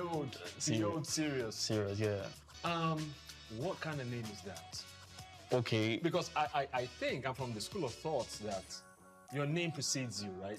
Definitely. So when people say your name, it should be easy to take away. Even advertising, they'll tell you it should be something that's memorable, something that you want to go with. Oh, true. Yeah. So tell us, what informed the name? Okay, the beard is from, my government name is Abiodun. So the beard is from Abiodun, it's a B-I-O-D. Then serious among, if you like familiar with astrology and astronomy, amongst the stars, the brightest of the star, the dog star, it's called Sirius. So that's why So how do you spell that? S-I-R-I-U-S. Sirius. Yes, okay. yeah, S-I-R-I-U-S. So I thought it was like serious. Okay, like someone serious. No. Okay. Actually, there's also serious the radio. XM, yes, most definitely. Yes. Nice. So introduce yourself. Tell us who you are.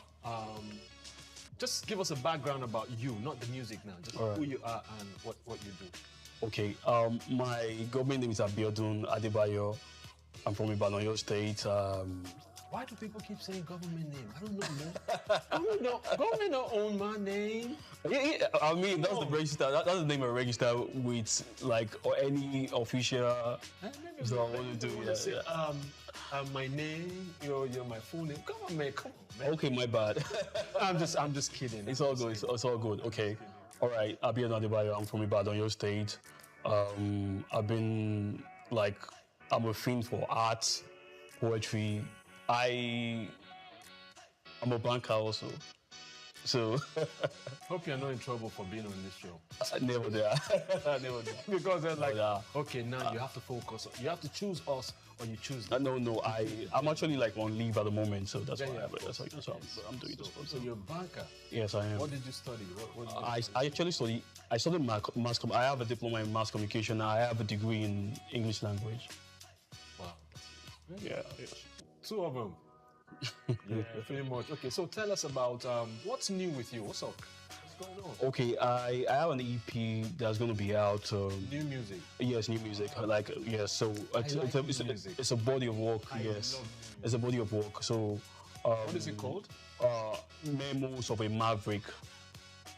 Yeah, like diary. It's a compilation of my story, along the way. Of a Maverick. Yes. Members of a Maverick. Yes. So you're a Maverick? Well, I believe so. Okay. Why do you think you are?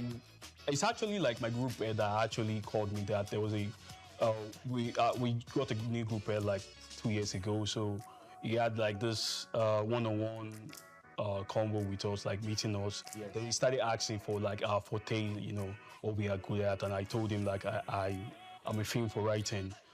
Push, taku express. Push, reggae water don't boss.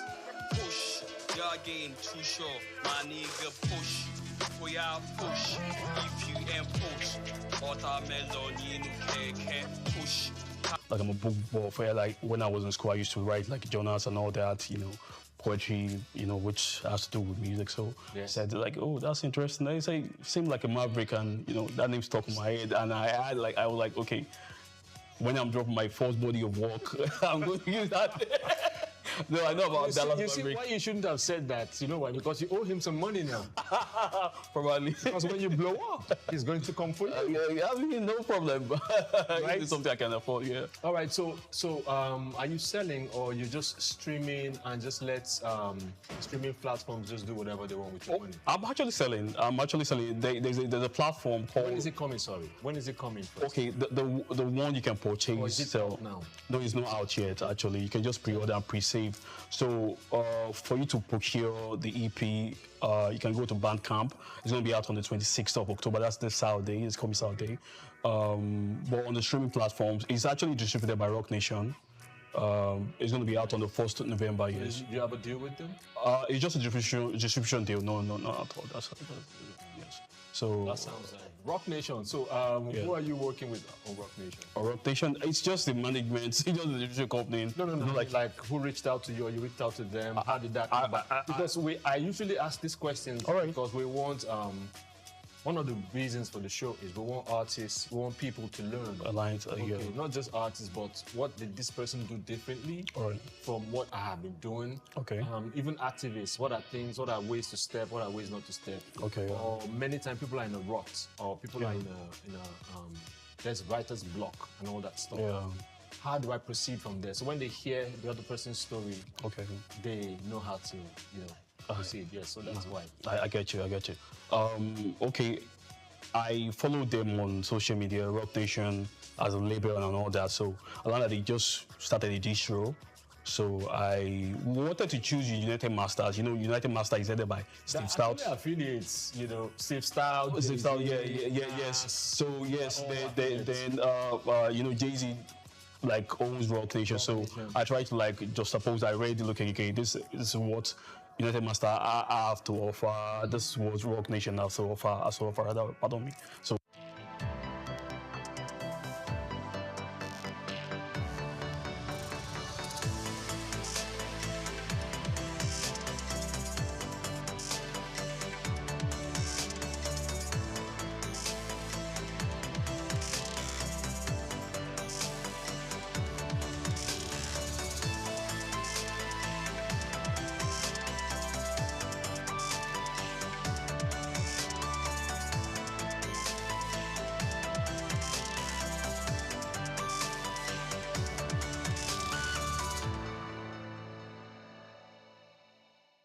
Optimism is a strategy for making a better future because unless you believe that the future can be better, you are unlikely to step up and take responsibility for making it so. Responsibility is the price of greatness. How else can one explain the thought process of a 24-year-old youth leaving the luxurious comforts in the United States to fill in for his incarcerated father in sub-Saharan Africa, Nigeria, and run a family business holding the fort till stability was achieved? This is the story of Abdul Samad Rabiu, an unassuming, silent achiever.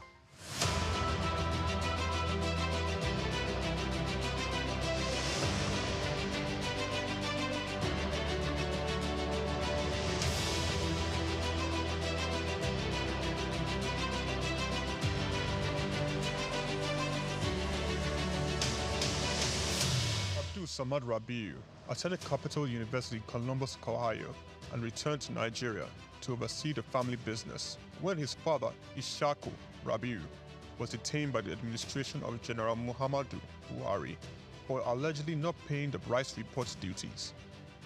Not only was his father under investigation, the family business was under scrutiny. These harsh realities of being thrust right into the middle of it all shaped the young man's resolve to hard work in silence.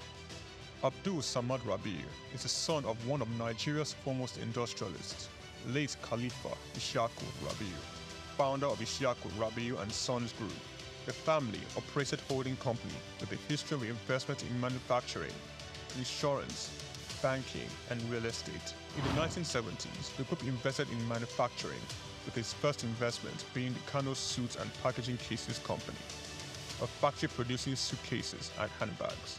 In 1972, the Bagauda Textile Mill, manufacturing woven clothes for uniforms, importing and trading in different segments of the economy, including frozen food service, sugar, and a motor vehicle and parts distribution company specialized in dyed soup products. Abdul Samad Rabiu was born with a very big silver spoon in the ancient city of Kano on the 4th day of August in 1960. 57 days to Nigerian independence.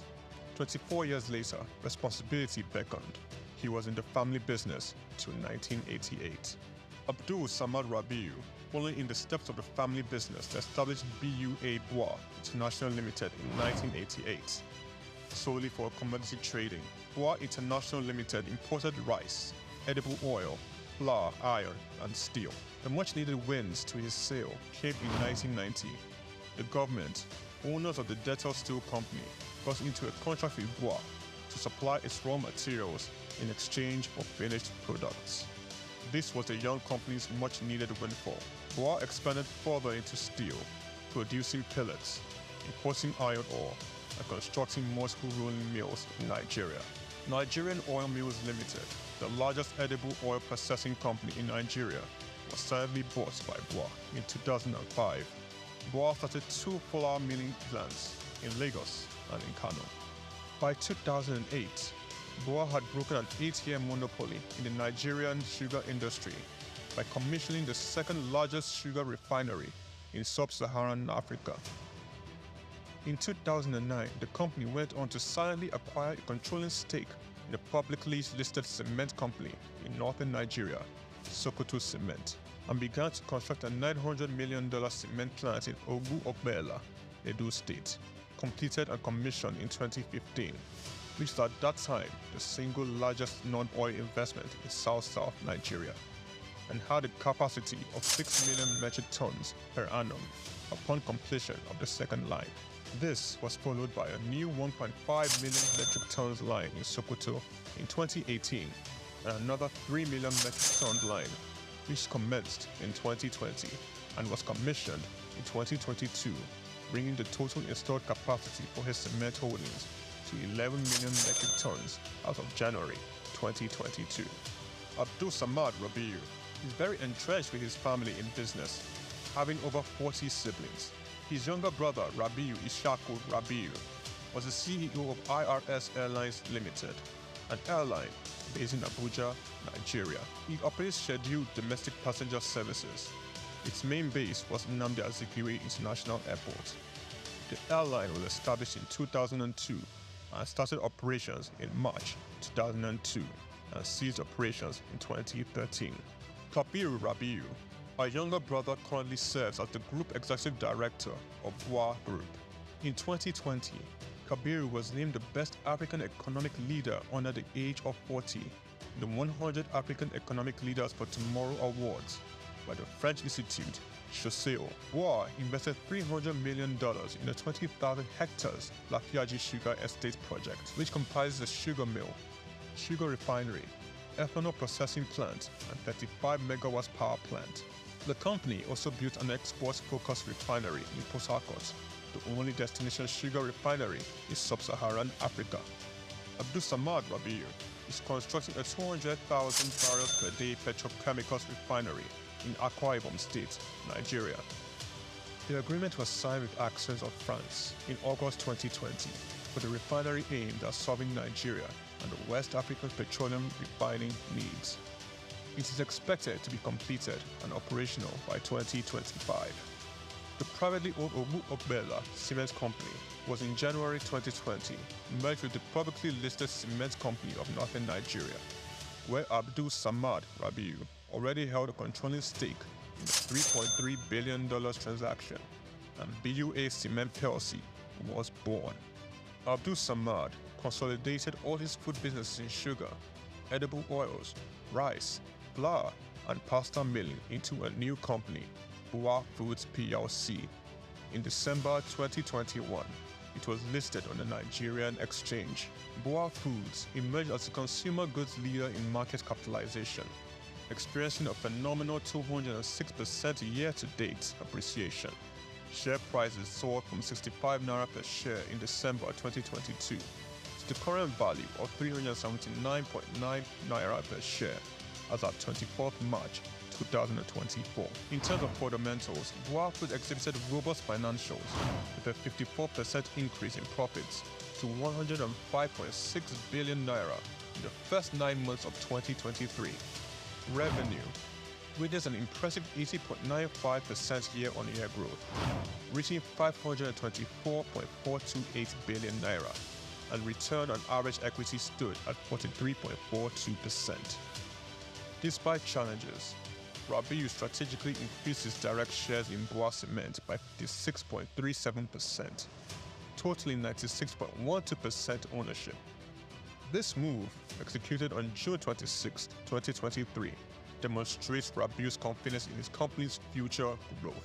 BUA Foods PLC and BUA Cement PLC companies are among the top 10 most valuable publicly listed companies in sub-Saharan Africa.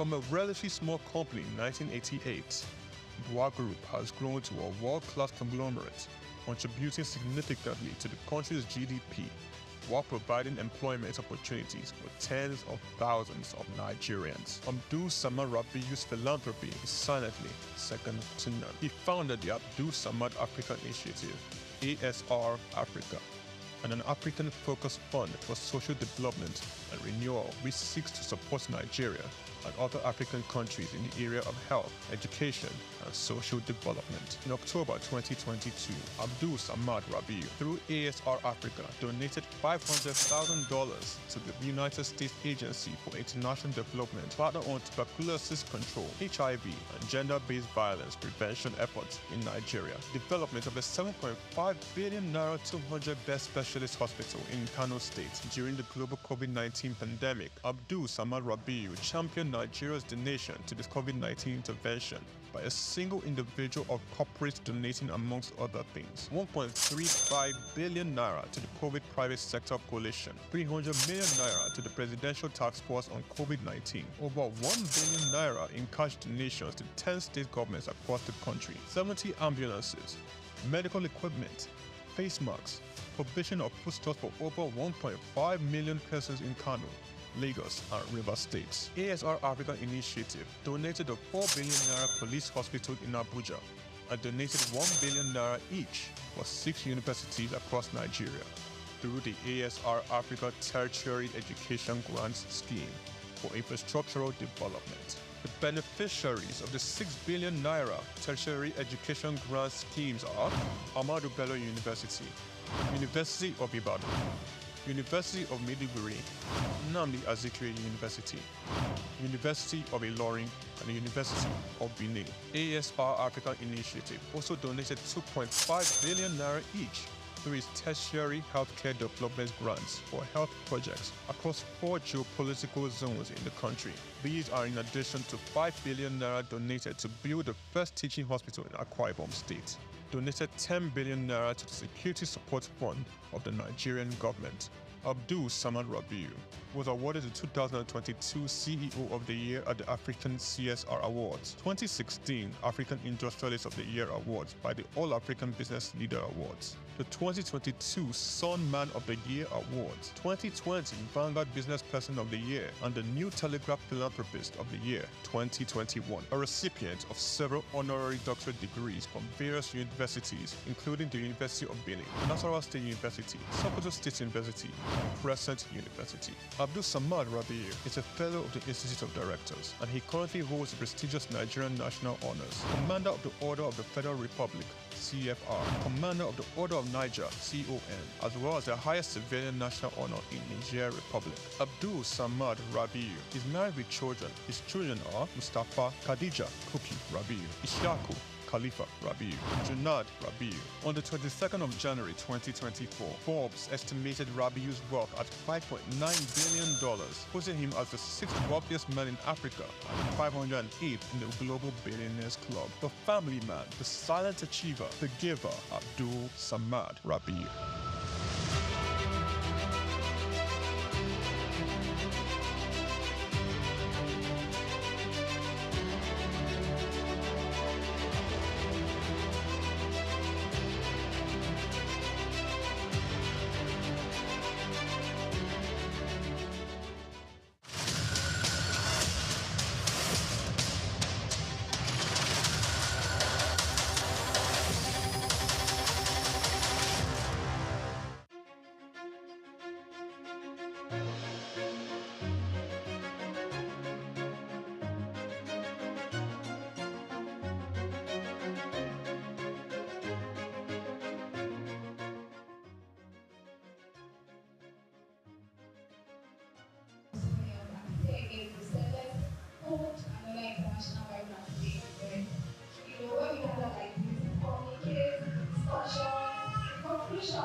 That's why you can see that MRC, Nigeria is, is rated best when it comes to world best practice. So we have people from other countries who come, this is where you are. We have people from other countries who are to learn from us, who are from that activities where gender responsive, gender complete, we have our approach and all of that. So you get to know about us, about minors and women hospital. So like I said before, so at this junction,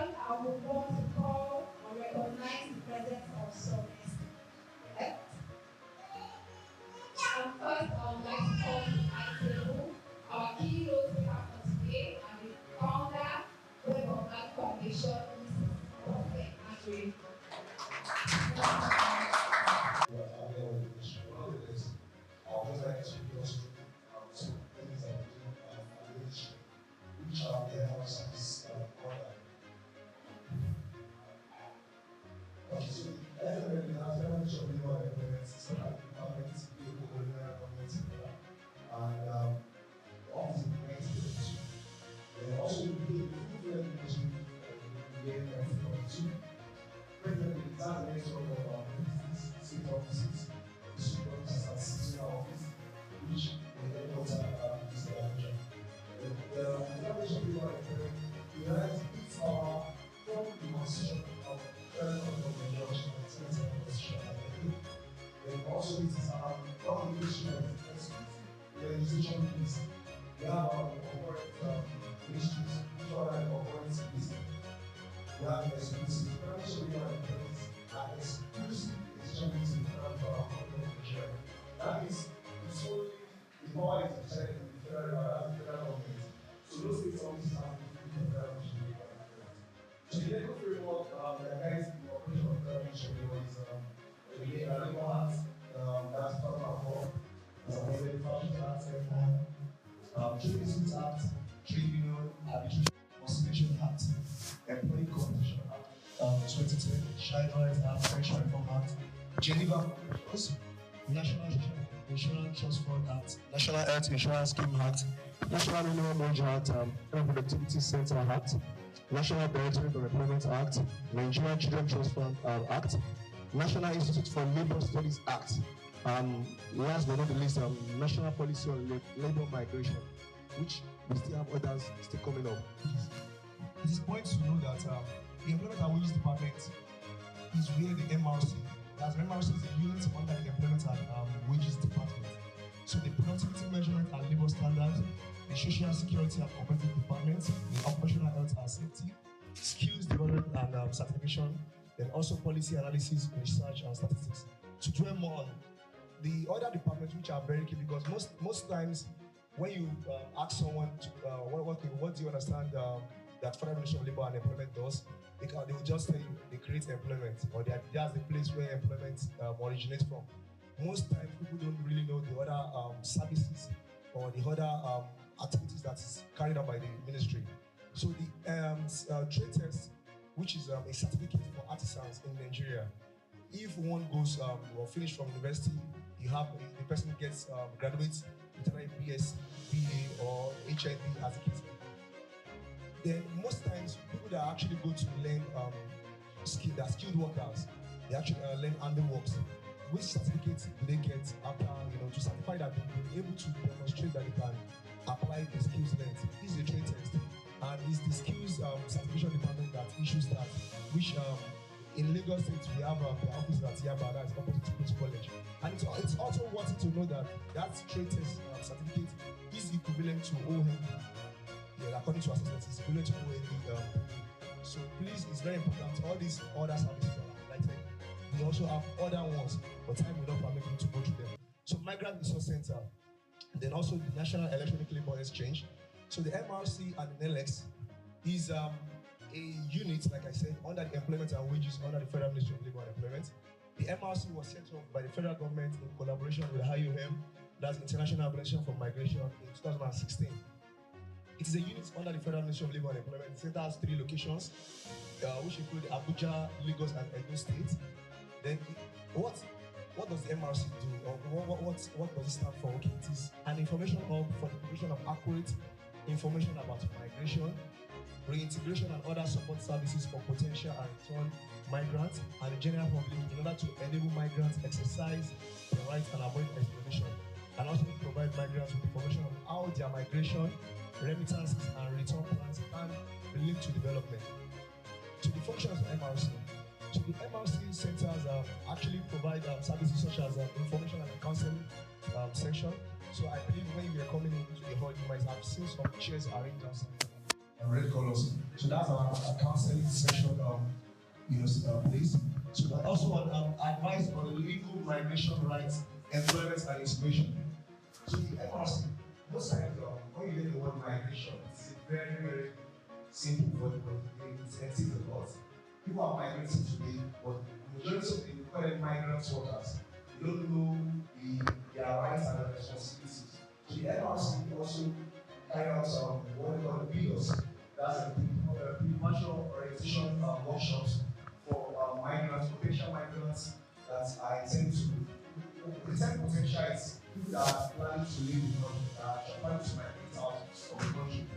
give their country or origin to destination countries.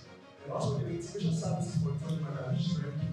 So most times when migrants leave the country or country of their origin, when they go to the country of destination, most times the majority of them they go there for different purposes, usually to actually get better life or to increase more in their wages and salaries. So when they go there, they might want to have a link with their country or origin in terms of sending remittances back. So the MRC also enlightens them on how to go about this. And also the information services that advise markets and investment services, like I said, there's psychosocial services for migrants at risk or who are experiencing exploitation. You just see in the news that you see people that are traveling, but you don't ask the question.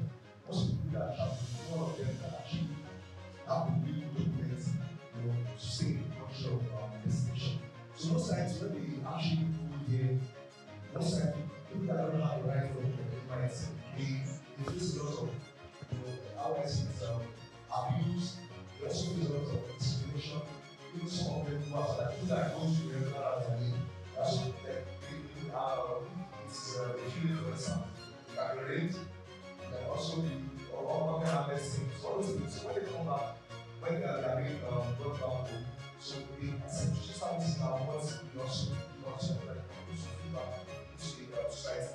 Also, the contribute, MRC also helps with awareness on the development of national and regional policy in the question of origin. Transit administration is designed to govern migration and promote growth and development. Okay, so that's MRC. So it's MRC/NELEX Center. So the National Electronic People Exchange is the job center of the Federal Republic of Nigeria, which is federal government of Nigeria, and it is a federal government public employment agency creating an enabling environment for job creation. It's an electronic job market that enables jobs seekers and employers meet online to minimize challenges faced by job seekers and employers on labor. So and also to facilitate job matching and placement and drastically reduce time spent on research. Before the advent of NELEX, which is the National Electronic People Exchange, we all know the normal route which people use to apply for jobs is that they actually go through what the BEs, that the private employment agencies, which are the third parties. So they have to submit their CV, most of them model from interview or test.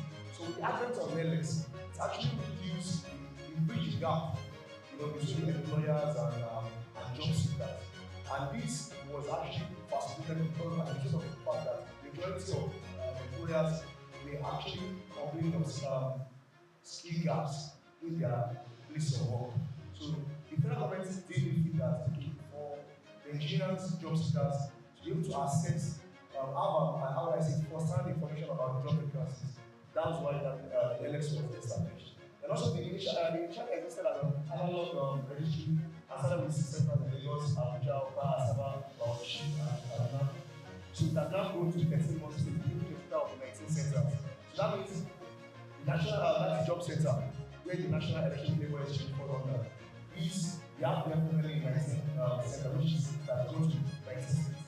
So job seekers and employers are being the result of these services for free. So that means every job seeker who are really seeking for a job can go to the NELEX portal to apply for the job. Employers can also go online to register for free, and they can also post for their job vacancies. Then the NELEX platform collects information about job seekers and employers anywhere in the world. That is to say, it could be local employment, but it could also be international employment. And all these employments are they are actually very MRC team or people in charge of the ministry, so that the Nigerians do not fall into the hands of the wrong employer. So also the function of NELEX, the registered job seekers, they verify employer's profile, and also they do job matching. Most of us don't understand that's job matching, but the job matching is very key. Most times when graduates they are actually looking for jobs, they don't know the required skills to have, they have to match for their own dream job. For instance, the graduate of English now would actually tell you, okay, where he or she can work is in the educational sector. But right now, we have people that are studying some courses that they can work in the embassies. So that job matching is very, very important. So we also do that. And then also, they provide labor market information to enhance different positions. And also, young areas, and counseling. So that is very, very key. Part of the things the center does is that we actually have a platform whereby, like, we do the counseling, we provide people that come to the center, job center. We also ask them for vocational career, like if they need such. And that way, of skill, serenity, and highly vocational for improvement. Some tools development and like I said earlier, maintaining pool of specific tools, self-concurrent and additional employment work, and so on. So who are the target audience of the MRC and the NX Center? So this includes employees, the employers, the youth, general public and communities, potential migrants and the employees. Then who are our existing partners? Because we don't know that every organization has people who actually combine together to actually make it form. So the partners, who are the existing partners, they are the ones, they are the partners on ground to make the work rolling. So one of such is which is the Federal Ministry of Labor and Employment, the major stakeholder in this organization. And also the Ministry of Foreign Affairs, National Bureau of Statistics, and National Education Agency, and the private organizations, agencies, NGOs, CSOs, and to mention with the support of the international bodies, the ILO, which is housing is represented. So then the IMF, the NGC, and GIZ, which is the center we are. So those are our ground partners. So the recruitment license, like I said, the private employment agencies, they are the ones like the third party. They are the ones government issues certificates for to recruit on behalf of other organizations or for their own personal self. So the ministry is empowered by section 23, 25, and 71 of the Labor Acts 190 11 license fees and proper persons to operate as labor contractors and private employment agencies for the purpose of recruitment of workers, both local and international. This license is called the recognized license. So they are the regulators of private employment agencies, and therefore they are part of the team to ensure that every company recruits gets the recruiter's license, so that they are able to present the job seekers and use amount of funds and legal areas. So it is also we are also making this more because we have saturated illegal recruiters around the country. So whenever we actually see any of them, we can actually call the attention of the ministry to please. So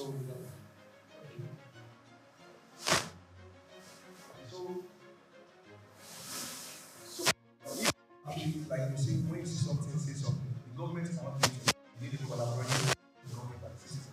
So whenever we actually cite most of these illegal recruiters, they have because society is more than the benefit. The benefit is just that they actually operate illegally, and when they operate illegally, a lot of things under they can actually use the recruiter to the government to do a lot of nefarious activities. So when we see such people, we can call their attention to the ministry, especially the MRC Center. So these are part of the photo session from some of our website on NLS. It's www.nls.com. In our social media handles on Facebook, it's NLS or Migrant Resource Center Lagos. On Instagram, it's MRC_Lagos. While on Twitter, on X, that's Lagos_MRC. Thank you very much. Thank you for listening.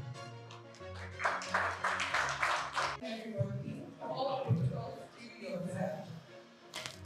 Welcome everybody here once again.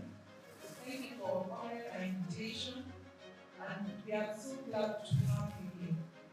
On behalf of the head of the Migrant Resource Center, Barrister Mrs. Obi, who is unavoidably absent, so I'm here to represent her actually.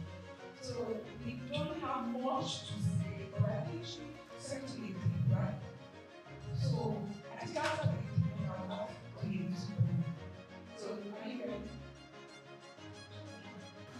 Everyone celebrates, of course, the event for our summer gracious and elegant women.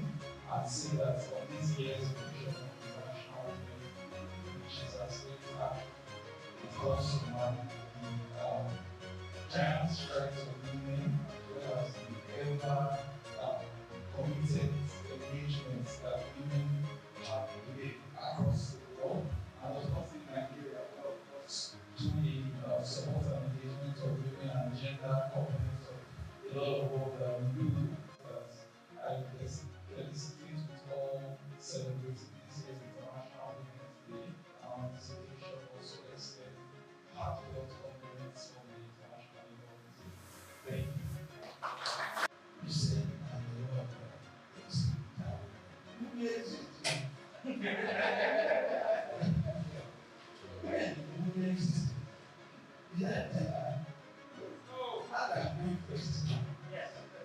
is a man. When he wasn't happy. If I remember that in the Bible, I will be happy. They say, God made Adam to sleep. He looked around and saw a woman. He laughed. That very language, he laughed and became happy. So women, kudos. You are great. You make us happy. Actually, the word is around the because if you are a right thinking human being, the world cannot teach you. You see, are we starting from home? Taking care of the family, taking care of every environment, making the world suitable. Without it, the world is not suitable. So that's the question. When you ask it, I was imagining because so today is your day. The national meeting is celebration. We are happy. I have to tell you, I want to celebrate it. I'm happy. If the women are contributing in a spiritual development of the society, toward the growth of the family, we must make more effort. Nowadays, I'm suspecting people are slacking in some of the civic responsibilities of those people. You always say men and women are equal. Leave that idea. That idea men and women are equal. You should leave it. So that we cannot spoil something somewhere. Since you are making the world exist in a better way. That idea of what men can do, women can do better. I beg, if you want the world to be a more suitable place, let us be that kind. Look what I'm making us proud. Even if you are pretending, the women are doing very well. Let us be very proud. As I said, I will see my right performance. I read the event, we saw other people like this. We need ours. When I debate, I bet, you are very many. Invite you people, openly let them know that you are performing. The people are doing fine. And it is a family desire that people will grow. To the level that the world, you say, how can you find the world? It is very difficult. But we believe that the women can do it. That's a very big task in our women. How do you find this world? The world is in a very big source about the war. The street everywhere, they women. And solve the problem. If you watch the battle of 1,200 BC, that was the headache of crime. A woman caused battle that killed almost the entire country. So people can make unity in this country. So I recall in that group when we enjoy it in your home, in your environment, in the state, in the country at large. So we don't know where we can continue to raise the women because their hard work is highly commendable. So we still pray that God let the women exist and continue to do their good work on it. Thank you. Take accelerate action for all women and girls equally,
that is acronym of woman.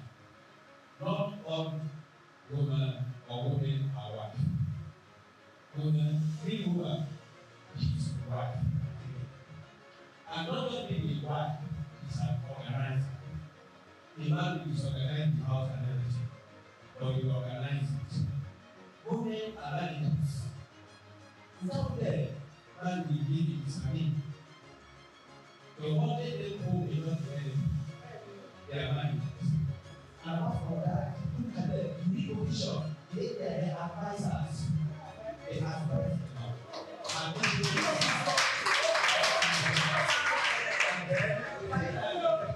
the end there, they are not. They are not just going to live, they are not. When you come from work and leave your part-time, you come with a lawyer, you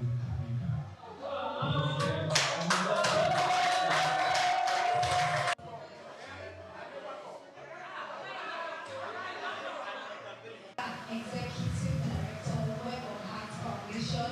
She's an English graduate with over 10 years experience in people's management, guidance, counseling, entrepreneurship, and skill development. She is highly invested in rehabilitation, reintegration, and resettlement of migrants and internally displaced persons in Nigeria through talent identification, entrepreneurship training, personal development, psychosocial support, skill acquisition workshops, and other initiatives. She has worked in partnership with NCFRMI to run Migrant Reintegration Center since 2015. She is certified in trauma healing from Fast Stress Trauma Healing Institute, Germany. She is also certified in various aspects of migration management. She has received recognition for her dedication to humanitarian services, including 2 recent awards from the National Commission of Refugees, Migrants, and Internally Displaced Persons and the Ministry of Humanitarian Affairs, Social Development, and Disaster Management. Madam Bose is an entrepreneur with business in fashion, security, hairdressing, vocational and entrepreneurship training center. She is currently a member of the Technical Working Group on Return, Rehabilitation, and Reintegration Committee. She is currently the Southwest Zonal Coordinator of SCONET, CSO Next Stage. A passion for empowering individuals and communities is evident in our workplace. With a standing ovation, let's welcome Madam Bose. There are many of us who are here today and don't really know what International Women's Day is all about. So I would go from the beginning of the program to talk about the International Women's Day. Like we've already been intimated that the theme for the year is accelerate action. The word accelerate means that don't go slowly, go fast. And very fast. So you can get faster results. So we really need to achieve faster results in terms of getting the rights and the equality and empowerment of the women and of the girls.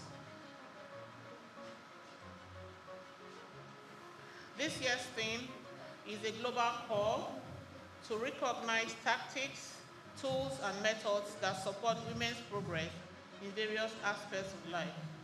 50% of our population in Nigeria are women, so it's important that 50% of Nigerian population are not neglected, that they are in a place where they are happy, where they're fulfilled, and where they are contributory to national growth and to personal growth. The brief history of the International Women's Day. The IWD dates back to March 1911. If your eyes are very good, even with my glasses, my eyes are not so good. I'm not able to see the screen too well, but you run the slides so that I can use my iPad too. All right. So brief history of the International Women's Day. Dates back to March 1911, when it was first celebrated in United States of America and European countries following a proposition by a German activist, Clara Zetkin, in 1910. This was brought about by the labor movement in which numerous women who worked in the apparel industry marched through the streets of New York. The cause was their desire for voting rights. Women were not allowed to vote at the time, and there were conditions if they had to vote. And of course, they wanted better remuneration. Like we know, women are less paid. Even when a man is doing the same job with a woman, they pay the woman less. And we're saying no. Enough is enough, you know. If you do the same work as a man, you should be paid the same wages. To be heard, to be recognized, to be regarded as co-contributors to national and international growth. Then where are we now? We're in 2025. What's the journey so far? That's what a day like this allows us to do, to appraise the situation and address the gaps, what's left to be done for there to be a perfect situation where equality is achieved and gender discrimination is abolished. Promote conversations about social norms and laws regarding women's rights. Still, we're talking about 35% affirmation action in Nigeria, which is still not achieved, because if we look at many of the establishments, we have lesser women who are in leadership positions, and we're saying this is not should not be the situation, because in terms of merit, I think there are a lot of women who have pulled their weight. They have become more educated, they have gained more strength, they have become resilient and dutiful, and so should be allowed to lead in places where their competencies are not in question. Government, organizations, and members of civil society to support initiatives that empower women and to push for legal reforms. We're not just asking for reform for mouth. You know, mouth. They keep saying affirmative action. Now mouth is still there. We want it to be in real practice. You know, and then of course we know that this whole agitation, it was further buttressed by the Beijing Convention. I know some men don't like to hear anything about Beijing because it's what brought all this whole agitation, where women are now recognizing that they have rights and they have potentials that allows them to equal the men, and so they should be also similarly rewarded. The Beijing Declaration and Platform for Action is the world's most comprehensive visionary plan ever created to achieve equal rights for all women and girls. It was agreed by 189 governments in 1995, and 17,000 people at the 4th World Conference on Women. It centers on 12 areas of action referred to as critical areas of concern. I'll just run through them without explaining. Women and poverty, women and the economy, political participation, women in power and decision making, education and training of women, the girl child, very important, ending violence against women. We can see how many people around us have died as a result of violence against them, domestic violence. And then women and health, maternal deaths every day. We have quite a large number of women who are dying from maternal deaths. Infant mortality is quite high as well. And then we're looking at the mental state of many women who have extra load to carry nowadays. They are women, but they're wearing pants and wearing jackets and they're wearing that like that. But then, they are women. Women, institutional mechanism, human rights of women, women and the media, because how the media represents the women is very key in our fight, in our advocacy and in our campaign. If you don't report me well as somebody that should be regarded, then my case may not come to the front burner. So the media is quite important in this pursuit, and so media, you know, be careful what you report about women. Help us in our pursuit to be able to achieve equality, to be able to achieve our rights being upheld and promoted, and to be able to get to a place where we are empowered to take action. There's the 12 critical areas of, you could go down a bit. Yeah, okay. So there's a nice table there, which if those of you share your emails, if they are generous enough, they can share some of these slides with you, because it's quite a lot, so I'm not going to run through all of them. So this year is a pivotal year for feminism. It's a time to fight for women and girls' rights, demand gender equality, laws, policies, and programs that enforce gender equality. We keep talking about it, but there must be programs and laws that would engineer it, entrench it, and allow it to be sustainable. And so we're insisting on balancing power structures so that everyone has an equitable chance in the world. And then when we refer to the SDG goal, we say leave no one behind. Whether he's a man or a woman, a boy, a child, or a girl, leave no one behind. People do have legal rights to certain very normal situations and should be allowed. They should not be discriminated against because of their sex, age, race, religion, as the case may be. And every 5 years, these countries come together to appraise the situation and see what is being done. Now I'm going to just quickly run through some of the advancements, the progress that we have made. Like we said, International Women's Day is for us to appraise the situation, the progress that has been made, and then Amanda call for change. Advancement towards gender equality. We have more legal protection for women and girls, 1,583 laws against gender-based violence in 193 countries, 354 statutes targeting domestic violence. We know how Osinachi died from domestic violence. At least we all know her as a Nigerian gospel singer who was battered and sent to her grave. Services and support for survivors. Yes, we now have trained police for survivors. We have shelters that can accommodate survivors, so unless a woman who is ignorant and doesn't really know what to do, rather than stay and die or stay and be destitute, there are shelters that can accommodate women today. And there are legal aid pro bono that can be given to women who are under severe abuse and under severe discrimination. There's counseling that is also available to women. The MROC is doing an amazing job of cutting across all fronts to be able to offer guidance, counseling, career advice, conflict resolution, a lot of counseling, and even mental health training. So, and then of course, the healthcare as well. Then you have economic empowerment of women, the ban on gender-based discrimination in employment. At least we now have some women who are able to be employed in places of note. And then we have unpaid care workers, gender gaps closed across education. There are more women now who are also vice chancellors, deputy vice chancellors of universities, principals of schools, and who are taking huge government positions. We have women also who are in the legislature, even though a very minimal number. More women live in conflict and crisis. We have 612 million women and girls who live within 50 kilometers of areas of armed conflict, like the Boko Haram, Chibok girls. Then we have too many women who are still poor. That is just a statement of fact as of today. Almost 10% of the world's women and girls remain stranded in extreme poverty. Speculations have it that we have 158.3 million women and girls who could be pushed into poverty by the year 2050. That's alarming, and it's quite troubling to know that rather than for us to progress, we're regressing. Because if by 2050 we still have over 158 million women who are in deep poverty, then something urgently needs to be done.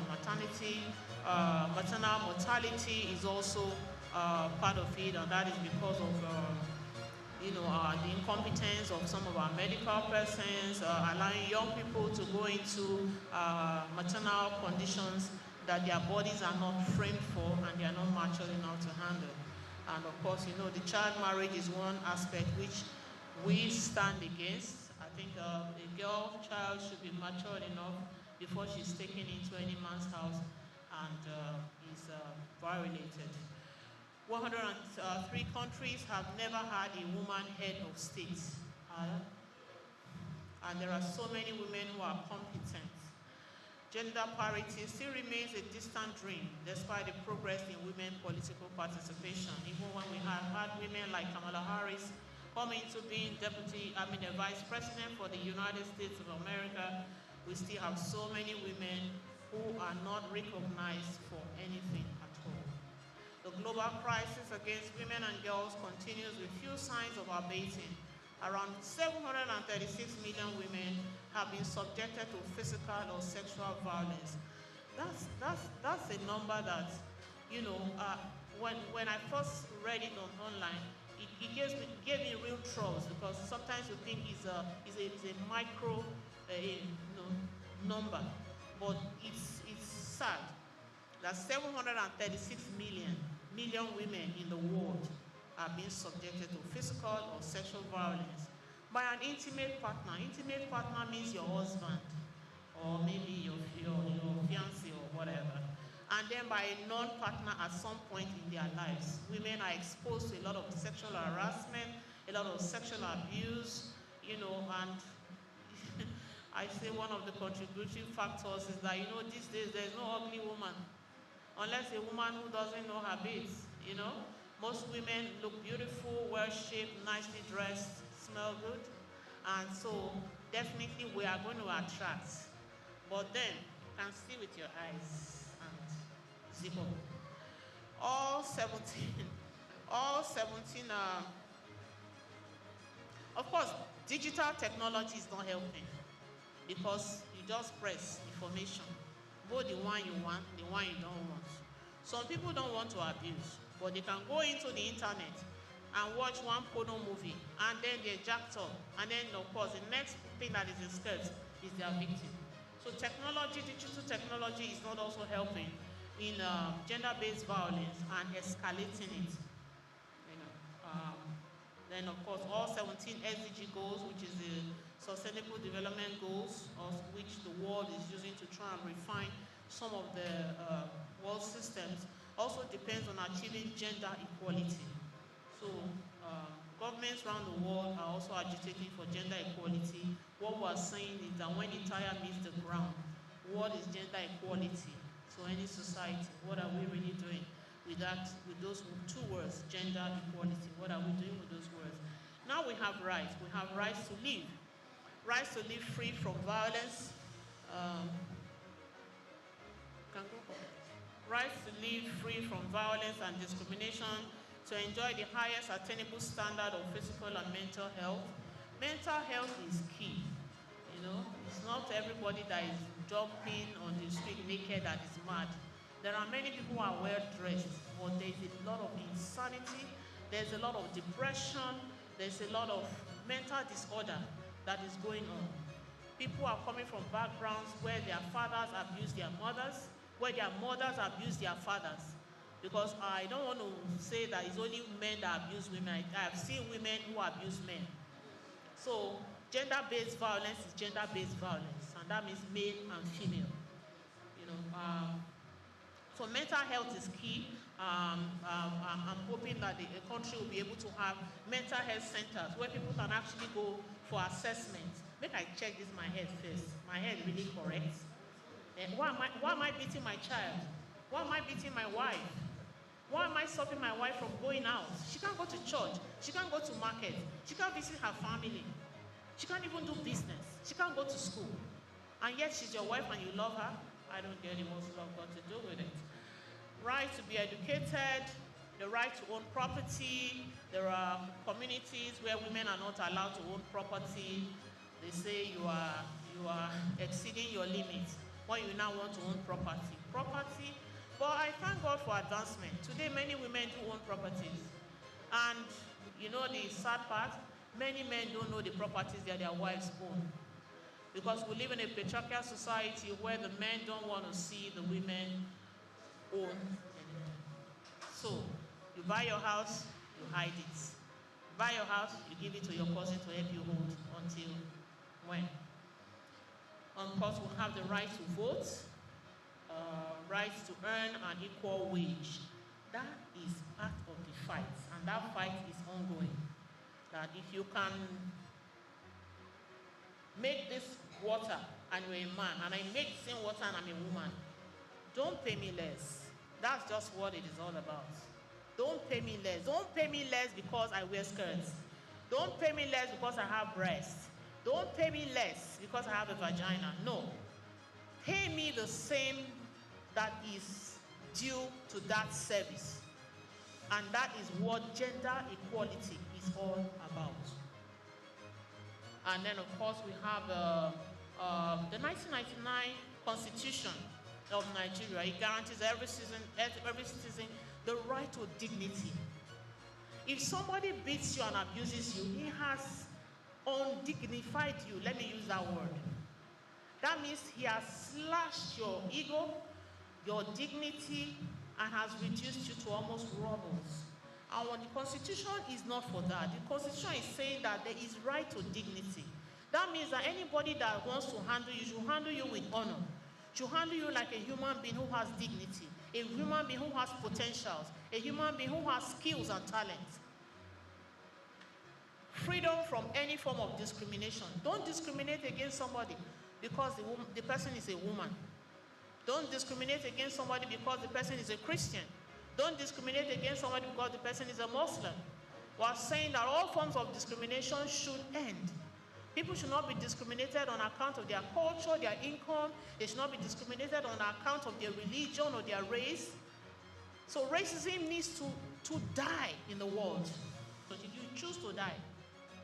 There are laws now that are protecting us from vipers and men who do not want to treat women with dignity. And I will say women who don't want to treat men with dignity. There's the provision of the Administration of Criminal Justice. There's a Criminal Code Act. There's a Penal Code Act. Do you know that for touching a girl's breast and she goes to report it, you can go for 7 years imprisonment? I'm not kidding. I know somebody who is serving 14 years now. 14 years. He owned a computer shop, and the young girls who used to go there to train with him, he takes them one by one into the toilet. He doesn't have sex with them because there's no time for that. The toilet is small. But he will do all manner of erotic stuff, and he will abuse them. And one day, one of the young girls thought, I need to report this uncle. And she went and told an NGO, sadly, that this uncle abuses us. And this is an NGO that's coming up. So she wanted to make a name for her NGO that, look, I'm fighting for women who are violated. And she took the matter up. And the matter was brought to me and said, Madam, use your influence to see if this guy can be bailed. I said, me, use my organization to free this man who 4 girls have come to admit that he abuses them. Not going to happen. And today, as I speak, that guy is in Kirikiri. Whether his case has finally been judged, I don't know. But he's in Kirikiri. Is somebody known to me? So it's not story. And of course, we have the VAP Act. The VAP Act is very effective in Lagos State. And if Lagos government has not done anything, one hand for them. For these VAP Acts, they are exercising it seriously. If you have anybody that is being abused, there are lines called free toll lines now that you can call. And then the Ministry of Women Affairs, if you don't know anything, go to Alausa, go to the Ministry of Women Affairs. I am an abused woman. That's all you need to say. You'll be put aside and you'll be attended to. The VAP Act is effective and is sending many abusers to jail where they belong. And Convention on the Elimination of All Forms of Discrimination, the CEDAW, is also quite effective. And if you are being discriminated against, unduly discriminated against, and you can make your case, go ahead. CEDAW is there to prevent and rescue. And then we're coming back to gender equality. SDG goals is focused on pursuing this main goal. Ending gender disparities, eliminating violence against women and girls, eliminating early and forced marriage, securing equal participation and opportunities. Yeah, equal participation and opportunities is also one of the very key points that is being espoused today regarding the International Women's Day. That more women should be allowed to participate in leadership positions. More women should be allowed to participate in politics.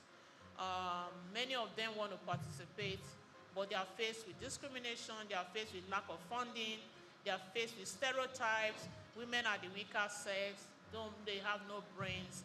All they know how to do is probably to cook and the other one. So, you know, many of them are discriminated against in terms of leadership positions, but we know that there are so many women who are in key positions, who have shown ability, who have shown resilience and great expertise, and who should be given privilege to be in leadership positions, even in communities.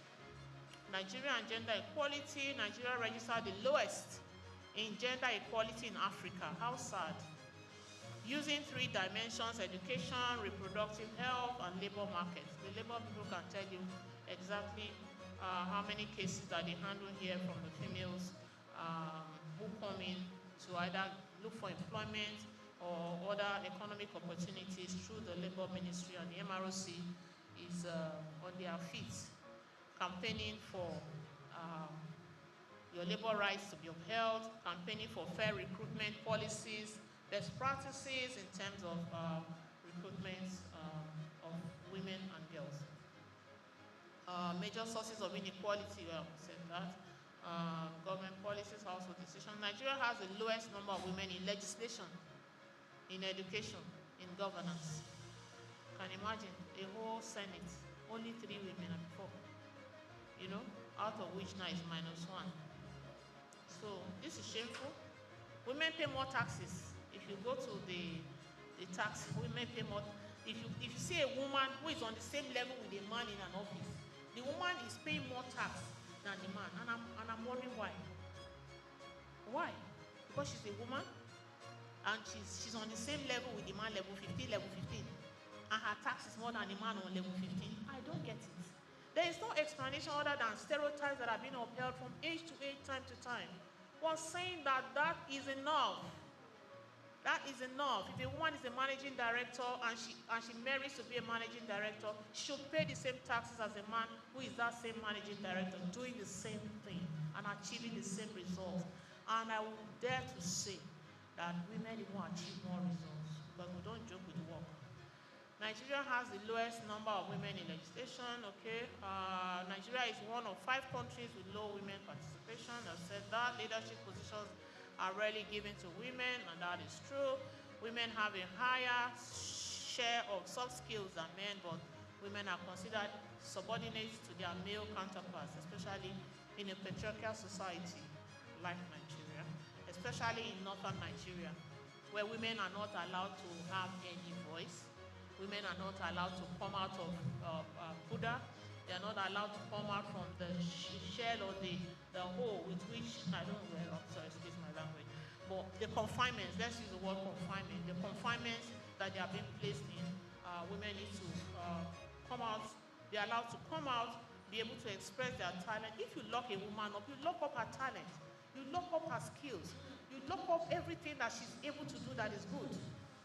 Every opportunity that she can bring to the world, the growth that she can even bring to the world, is locked up, is sealed up, is concealed. No. If this woman has virtues and she has skills and she has talent, nothing should stop her. That is what we are saying on this day, International Women's Day. And of course, we have environmental injustice, you know. If it's a man that commits the crime and it is a woman commits the crime, they will stone the woman, but the person who the crime is being committed against will be allowed to take a walk. That's why we thank God for the God that we serve, who said, "Where are your accusers?" He said, I can't see them anymore, so I can't see them too. You know, told you. In criminal justice systems, entertainment worlds, we have, I don't know, women are still not pulling up their weight in terms of television, in terms of movies, even in sports. Even in sports, there's a lot of discrimination women face, even in sports, in religion. The marginal number of religious leaders. How many mosques or churches do you know where women are leaders? If you tune your TV now and it was a woman preaching and a man preaching, what will you do? You switch to the one that the man is preaching. Because that is the stereotype that the world has grown with. And we're saying that stereotype needs to be reversed. People need to be taken on their basis of competence, availability, impact. It's important. Culture and tradition, fear women-head communities. I don't know how many communities you go to and they say the Oba is a woman, or the Bale is a woman, or the what?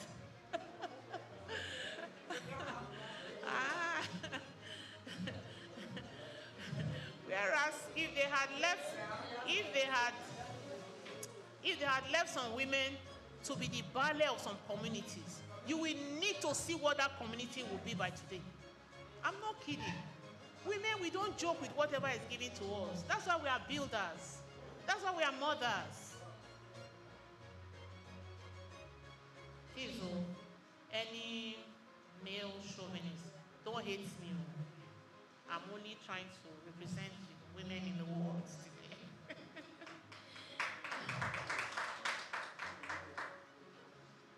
Solutions. Okay. Ending discrimination in law and practice. Human beings were generally unbridled. So we need laws to make us conform. And we're advocating for those laws that will make the world to conform. That gender equality is urgent, is needful, and is now. And envisioning a sustainable economy with gender equality at its core. Yes, if you're leaving people who are competent out, then the economy is also being compromised. So we need women with vision. We need visionary women. We need women with might. We need women with focus. We need women with education. We need women with a drive. There are some women that will always be women. I want to sit down house. I want to watch TV. I want to go from Netflix to DSTV to Showmax. Fine. But there are some women who are not content sitting down Monday to Friday watching TV. They are not content just waiting for the kids to come back from school and give them food. Because after your kid is 10 to 14, he has left you. He has gone to school, from school to boarding to uni, jackpot. So closing the leadership gaps and, of course, unleashing the power of women's collective action. Women really need to come together. The Labour Acts, I tried to enumerate a few just for us to leave the place of ignorance. Many people don't know. They are just in their offices complaining. My boss this, my company that. They don't know that there are Labour Acts that can enforce the company to give them what is their due. You are level 17 and they want to pay you level 13 because you are a woman. There are laws. There are labor laws. The Federal Ministry of Labor and the Migrant Resource Center have worked tirelessly. I've been privileged to be at a lot of fora where they have talked about their activities and their functions, and I know that they are fighting very hard to make sure that there are labor laws that are protective of the employee and even the employer.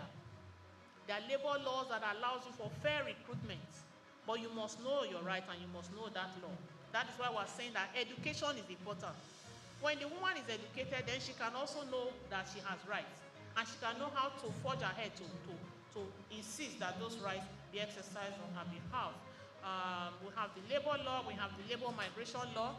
If you are abroad or in another man's country, in a destination country, as we would say, then you should be able to know the labor laws of that country. So you know exactly when you are just being used to produce, but you too will become a product of nothing. You should be able to know when you are abused, labor abuse. You should be able to also know that through the Labour Act. In Nigeria, we have a standard working week that should not exceed 6 days and working hours 8 hours. But we have bosses that say resume at 7, close when I want to close. And he's going to close at 10 p.m. And you're a mother of 4. And you cannot say anything because you need that job. But Nigerian labor law is saying that you are entitled to work 6 days in a week, and your working hours should be 8 hours. There is another law that says that a worker should not be employed for more than 3 months without formal recognition of such employment. People who work for 1 year, they say they are on what do you call that thing? Probation. 2 years, still on probation. You won't confirm somebody's appointment because you want to pay the person less. No, there are laws that are saying no. After 3 months, they must confirm you or remove you. There are laws that says no woman shall be employed on night work in a public or a private, industrial, or an agricultural setting. How many women know this? Then the man says you will do nights. Then you will do 3 nights. Your children are at home. Your husband is at home. Who's going to cook for him? Who's going to cook for his children? But if you work 8 hours a day, you know you can give them breakfast before you go to work. And you know you can give them dinner before they go to bed. But when somebody is insisting that you work till 10 p.m. and don't get properly remunerated for it, there are laws that are saying no, a woman should not be put on night work. And if you are put on night work, it should be very fair. No, you just do night, Monday to Friday. And in jobs that are not conducive for women to work at night, like the industrial work, agricultural work, midnight, all night till tomorrow morning, alpha. How hours of work and overtime, they are in the labor law. Just go, take time. Especially those of you who are in employment. I never work, so I don't know what it means. But those of you who are in employment, take time, go through the labor laws. The acts are there that protect you. And people need to start to speak up, even if it is at a price. Apprenticeship must be signed by authorized labor officer. People will just do apprentice 1 year, 2 years, 3 years. Nobody is signing their apprenticeship. They'll go and wash plates. They'll go and do this. They'll take madam's thing here, there, you know. No. It's an apprenticeship, and then it must be signed by authorized labor officer. So that organization, you make sure that it's an organization that is authorized. Because many of us, we cannot get referrals from where we work because they are not authorized by the Ministry of Labor. Reinstatement and reemployment, compensations for your work, going for medical examination and then pay. See, when you go for medical examination, when you are looking for a new job and you go for medical examination, it is not you that should pay for the medical examination. It's your employer. But here, you will go. You go and spend 76,000. Do a full test. Carry it to the office. After 1 week, they tell you are not okay for the job. Because they must see something wrong with you. Nobody is complete. And then, but if the employer is paying, you can consider it that, okay, it's just malaria you have. You can continue with the work. It's okay. This is really the case. Maternity leave must be 6 weeks before and 6 weeks after. And those of us who are advocating for fair play are saying that men should also be given paternity leave. Some of them are getting already. So if you're a man and you're on unemployment and you're not getting paternity leave, I'm telling you now, it's your right. Go and fight for it and get it. And there is payment that is also coming to it as a result of that. So you have 6 weeks before, you have 6 weeks after. And then we have robust regulations on employment, recruitment of workers, and the like. If you go to nelex.gov.ng, you will see a lot of these rights that you can exercise for your own good. And of course, we have employment. The labor force participation rate among females is 52%. We have males at 55%. In USA, we have 47% of women who are employed. In Nigeria, we have 49.6 women. Nigerian men earn 75% more on average than Nigerian women. Why? Gentlemen in the house, why? Entrepreneurship, Nigeria boasts a thriving community of women entrepreneurs. That is one thing I give to women. Women, they try. Women, they try. Look at a street full of entrepreneurs selling all manner of things. Out of 10 of them, 8 are women. I don't say men, no, they are saying 2%. Have you ever visited sometimes a year ago? I think in a Senegal office. Okay, listen. Powers are not given, but you work for it.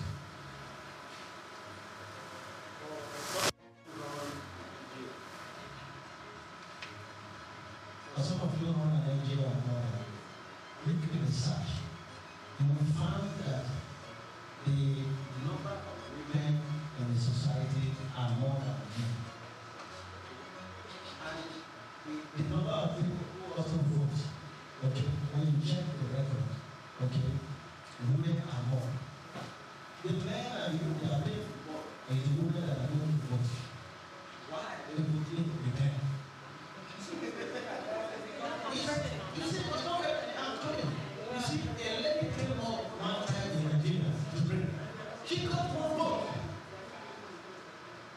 She got one vote. Are you telling me she voted for herself? Where are the women? Where are the women? Now in 2027, women in Nigeria, at least you can find a handful of them who have money to sponsor political party. Go and register. Okay? And mandate all women in Nigeria to vote for a woman. You will see that you will win us. But like you said, okay, women are the same problem. Okay? You see a woman will come and say, I see her, you don't take for my house. You see her, it's more for everything. I mean, you understand what kinds of shenanigans will come up. And they will see reasons why you all vote for that woman. And you are forgetting that whether you are in a lower cadre, as long as you are in that upper cadre, it's very easy to make decisions. Okay, that's why the decision lies. Assuming you have a woman as a president, okay, and they appoint a police commissioner, a woman, IG, a woman, all strategic places, a woman. You can't take nonsense from them because they know that there are places where you can go and start with the whole time.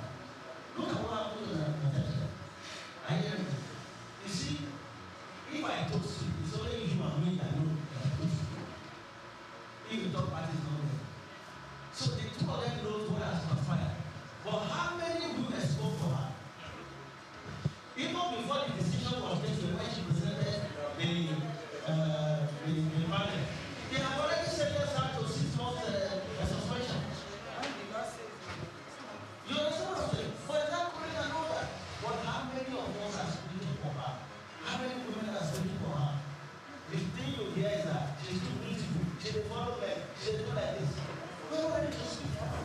So I challenge all of you today, 2027, get the political party register. I am one of those who are able to campaign for you. Or when somebody is using them, or when you are quarreling with them. That case of woman senator, all the time she was discussing with the Senate president. They were talking very fine. You couldn't hear anything. And maybe, what am I trying to say? That time I told you, you can report to government and you need to punish the landlord home. Not waiting until when you are seeking favor from me, you cannot get it. You now come back. That man is abusing me. That man abused me. The women, they correct this impression. That is the problem we up and down now. If you want to take action in a particular thing, somebody take that action. Not when you are announcing. Somebody may use you. A political friend may use you. Let us for you. I remember when that man got me somewhere. I remember when that man said, report it. It cannot work. When something happens, to report it immediately and let them take action. That's the area I'm saying, madam. Which I said, the Senate president is an any human. And so we have propensity to fall at any time. Just like I say, I'm someone and I'm blaming on him, and I say one nice word, I touch him, but take me for a man. So, and then, and I was saying that something against something. Maybe she thought she could push it on the family. But if you do my duty, that's what happened there. So, when the man, he did her bad inside the house, they treated her, move her seats, they just anyhow. So she don't even have anyhow. That doesn't happen. Whether it is true or not, it's still left for us to investigate. So since she said she had evidence, my thing is that I don't know at what point she's going to prove the world wrong and prove herself right and bring forth that evidence. I pray that the forum for her to actually produce evidence will come because the Senate president is like any man, like my father. like my husband and my sons. They are allowed to like, they are allowed to touch. It is when you touch the wrong one that will happen. You know, so I also think that for a woman who is in the husband's house, who can come out boldly to say, this happened to me. You know, many people will keep quiet and let people, and harassment will continue. We must speak out at all costs. No matter the price of paying, yes, you go for 6 months and go and enjoy and say, I go to the Bahamas. Go and make sure I enjoy my life well, you know? But then she must make sure she pursues the state of pain. So that she can indicate to women like up to our fighting for blessings like that. When it happens like this, is stigmatization. You know, we have women in profession, we have doctors, lawyers, and they are going through this. So the first is, are we able to assist these women that ordinarily we look at them as women in power, and be able to assist them to the level that such issues are not, they're not stigmatized by such issues. So I think that's what we should be looking at. The fact that we have enabling environment to help these women, to protect them. Yes, it has happened. How do we protect them afterwards? Apart from women in power, we also have young girls that go through this. So how do we protect them? I know Lagos State is doing a lot, but I also believe that Lagos State can do more. Because if a woman has been sexually abused, the first thing she's thinking, how do I hide it? Even if she goes to police, they won't take her seriously.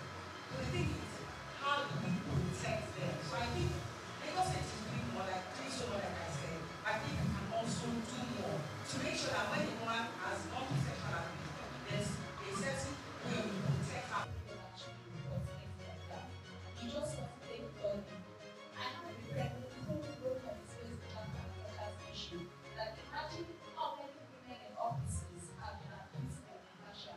We can't count because they will talk about it. And the reason why they will talk about it is what Natasha is experiencing right now. And what so many women and girls are actually experiencing wherever they stay. We have people in families where women are abused by their parents or abused by people who are supposed to be caregivers or supposed to care for them, right? And then you know that the moment you say that this child has been abused in this family, what someone is going to ask is, how do you know?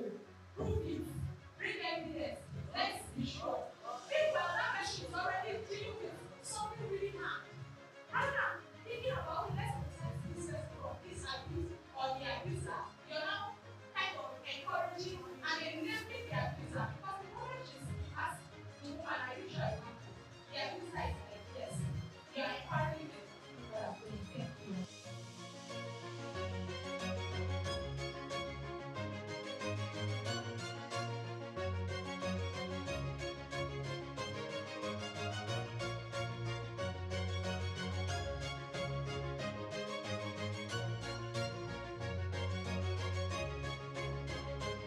Particularly human trafficking. I think that I would say that one of the reasons why it's important to protect the girl child is to prevent issues like what I went through. It's easy to take your eyes away from issues like this, and then you have what my boss would say, you try to fix it after it has happened.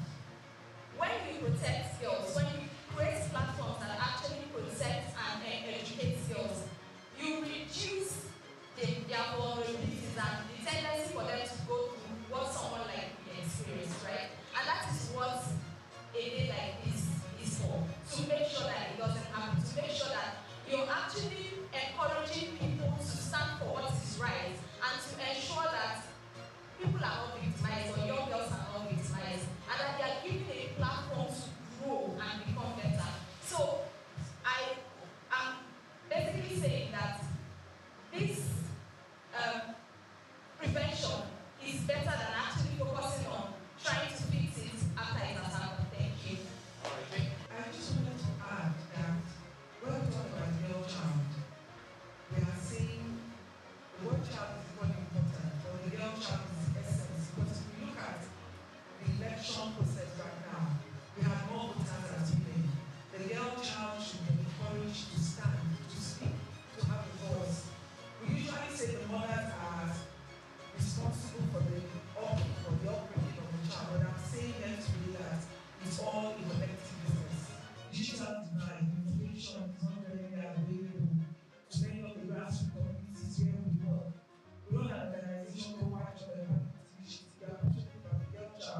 and women. When we talk about digital divide, we're talking about technology, not available. So we see in many communities in the grassroots, the girl child fine has improved that progressive era of the girl child should stay at home. But we are saying education is many grassroots communities prefer to put the one child in school, and they say, okay, let the girl child stay at home. So when we are talking to women, sad to say that in area like our because in Lekki here, we see more of the boys in school than the girls, very close to us here. And the government is doing a lot. Lagos State is trying. We have a lot of agencies that are working. Ministry of Women Affairs, they are doing their bit. But when we talk about technology, we still have a lot of things to make available to the girl child.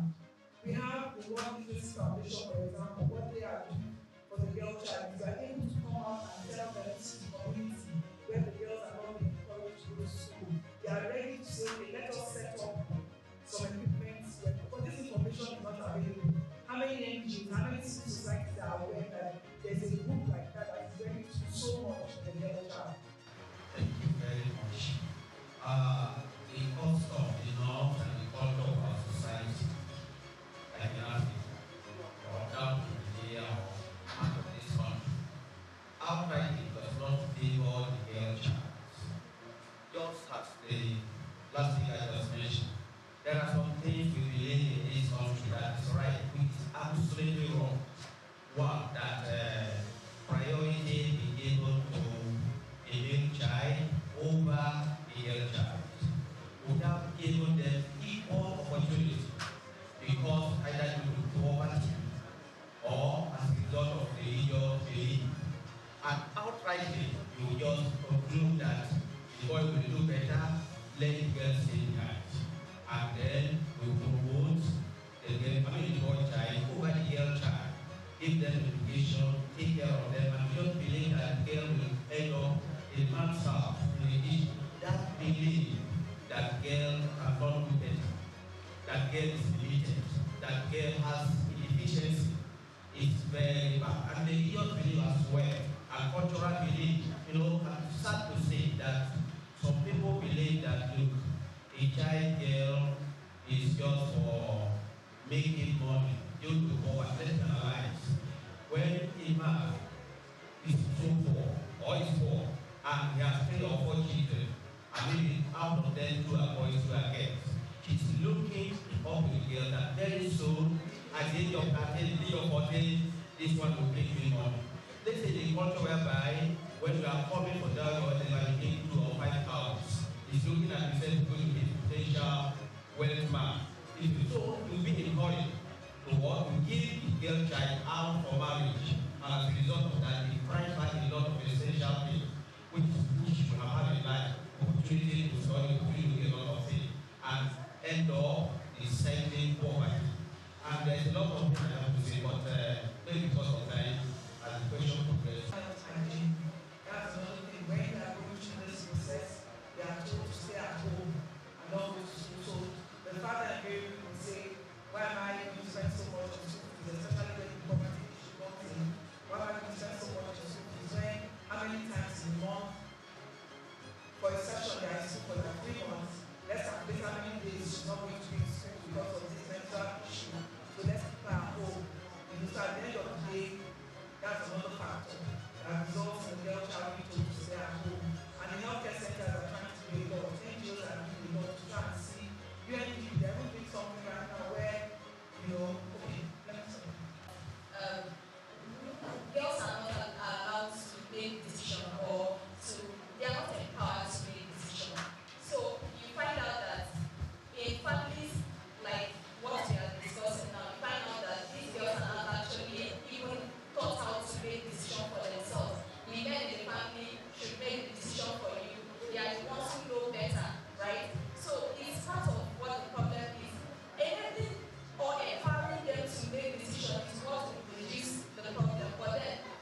believe that they have power over them. And they rely so much, women kind of rely so much on these people for decision making. So if you're empowering a woman who has come back to Nigeria, for instance, you hear her saying things like, I will need to ask my husband, what do you want to do? Right? Because the foundation is not there for her to actually make a decision for herself. She actually needs to go back to where the source of the problem. That's how I say it to them as well. That's the source of your problem. You also need to start thinking for yourself. So the problem is that they are not empowered to actually make decisions for themselves. Okay, so my first point will be education and sensitization. I believe the major cause of some of these problems is a lack of knowledge. You know, when there's a popular saying that knowledge is power, what you don't know, you don't know. I believe if you can create a safe system for our women, for our girls to speak up when they are going through a lot, when they are passing through things. I know we've not spoken about domestic violence here, we've not spoken about abuse, we've not spoken about emotional abuse, not even physical abuse. A lot of girl child out there go through these things, but they cannot speak up. If you remember maybe while growing up, we have heard of cases, scenarios of children being maltreated in schools, but they don't have who to report to because they are probably scared of their parents, or probably because their parents have not sensitized them enough to know that they can always come to them to speak up. Even in our workplace, even in religious organizations, wherever we find ourselves, I think there should be a sensitization and awareness for every girl child to learn how to speak up and not die in silence. So that when you speak up, a problem shared is absorbed. So when you share your problem, you are able to speak up. The next person can hold your hand and fight for you. She mentioned a point the other time that we are in a system whereby you are being shut down. We run a patriarchy system in Nigeria, we are all aware of that. There was a popular thing that was going on when one of our political leaders said that the wife only belongs, we will remain a housewife and the other, I don't know if you can remember the incident. And you know, there was also an advert that was trending one time when a man gave birth and wanted to bring the news to the mom and was like, Mama, it's a boy. If you realize that at some point that advert was taken down for obvious reasons. So that is what we are talking about. A system that allows a girl child to speak for themselves. And so it will bring me back to my first point that says awareness, sensitization. Speak to these young girls. If many of us can remember back then in school, we have listened to some speakers that were invited to our schools that motivated us in one way or the other to do better. We have some people that saw probably a young core member that came to school and you don't determine in your mind that I want to be like this core member. So I believe there should be sensitization programs for a girl child. Is not informed. Does not. The next question I would ask is, how many of us actually know our rights? Do you know your rights as a woman? If you know your rights as a woman, then you can stand. Then you can tell your girl child, this is what you are entitled to. So organizations or NGOs like us go around schools. Like right now we have our program to go to all the schools in Lagos State. And Lagos State we have 60 streets. The work is enormous, so everybody has to come on board. When we talk about IWD, there is a call for action. Let's accelerate progress. If I remember, the first female vice chancellor, Professor Elizabeth, she was a woman, and what did she do? Mathematics. What brought her out of that worry sector? She grew up from Delta State. From how many children were there, how many girls were there? But it was education that brought her, that made her get the scholarship that she got, and that scholarship took her to where? To the UK. And she stood her ground, and she came back as what? As one of the renowned mathematicians we have in Lagos State. So education is a pivotal role. Nobody can underplay it. So I feel I'm limited because the options are not really available to me. And I thought that what you don't know is what you always think is very good. We've gone to all the schools. Fine, you don't have what you call it, a sports center in many of the public schools you have here. Then they play basketball, you have to take them to the stadium. But that should not be a limitation for you. Right now, you are being sent to school. She was complaining that amongst those she was brought from the village, that she's the one that they would wake up early in the morning to do the chores, to do the list. And the director there that was with us for the program got up and told her, this story you are giving is not a limitation for you in any way.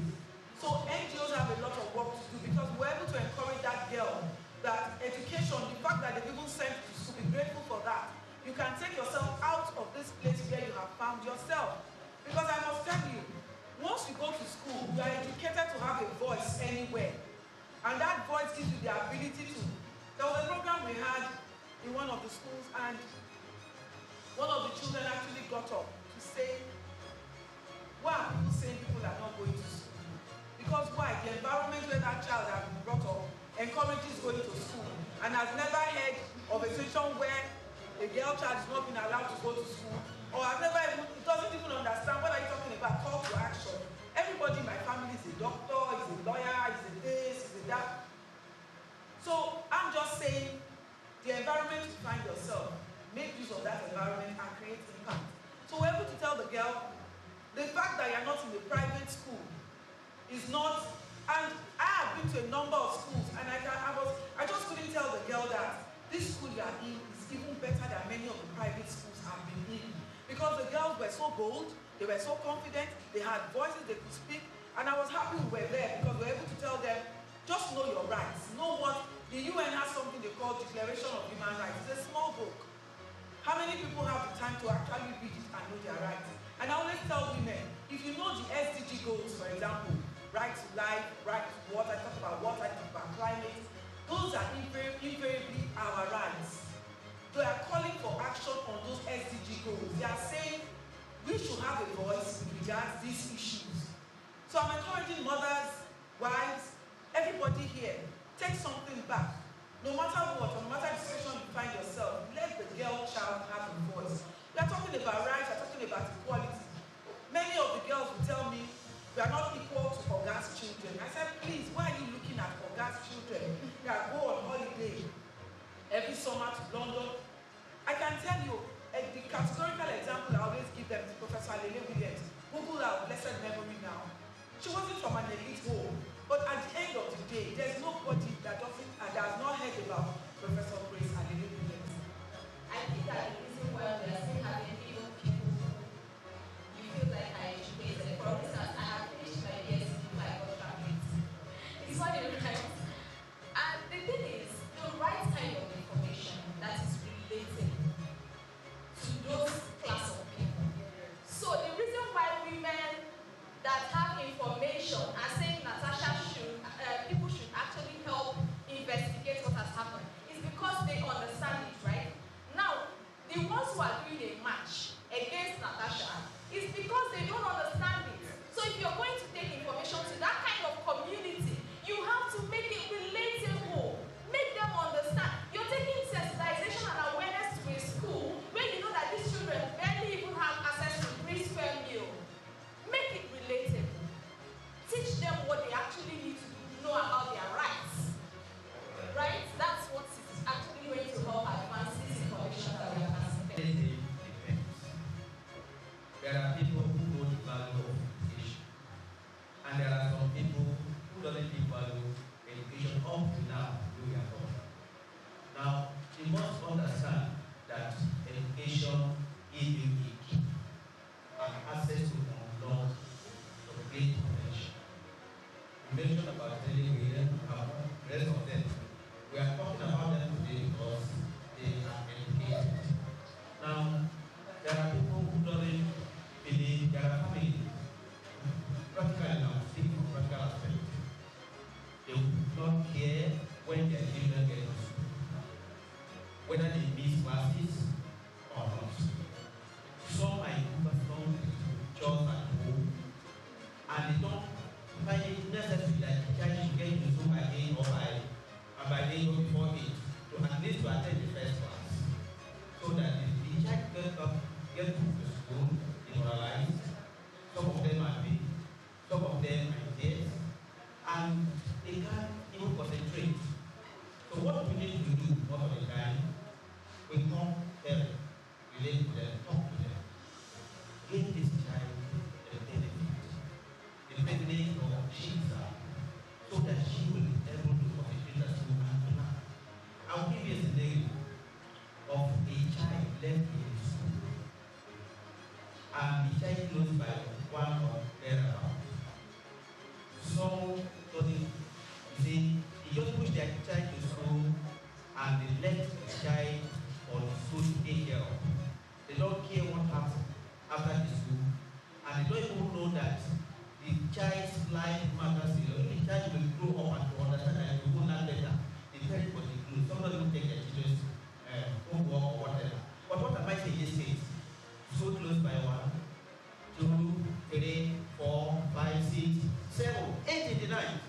I was able, but what is okay? Let me go to police. I am going to buy food. I can't leave the place because the gate man there have problem with sex. So if you reach China, eventually I had to lie away something when we are home. Where are you? Say it's not that. They are only one of them. They are afraid. Can you think about that? So at this stage, child you want to go to come to school and come again and you do a homework and this and that. So we should give priority, you see, to them.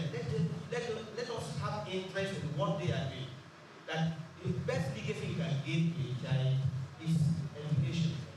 Give them money, give you whatever, they will end up and destroy everything and go to their own level. There are rich men in this country that are not of the asset because they are poor.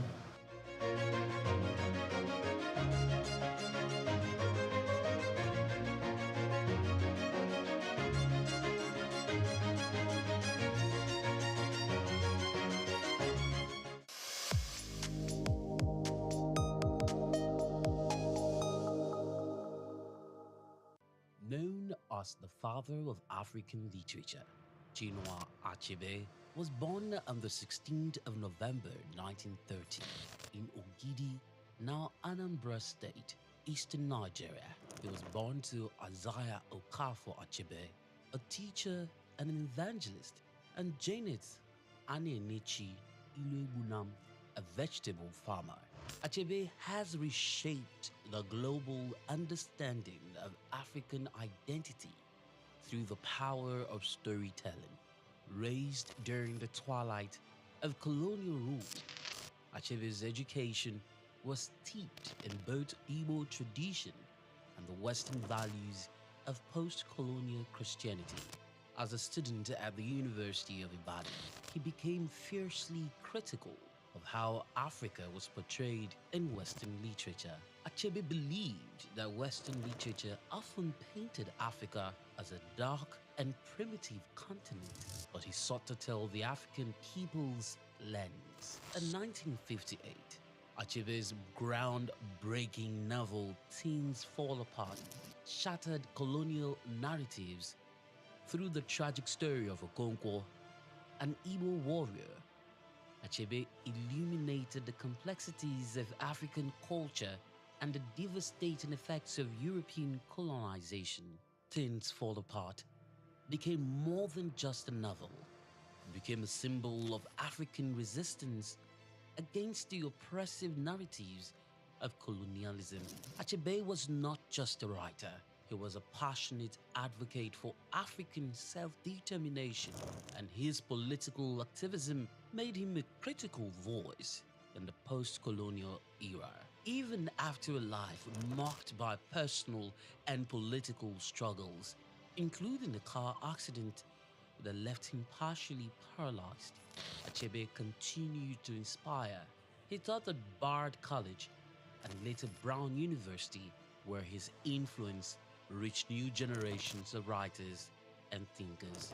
He was married to Christiana Chinwe Okoli, and they had 4 children. Sadly, he died in March 2013 at the age of 82. Chinua Achebe's legacy endures in his novels, his essays, and in the countless voices of African writers who follow in his footsteps. He gave us a voice, a story, and a vision of Africa that is ours to share.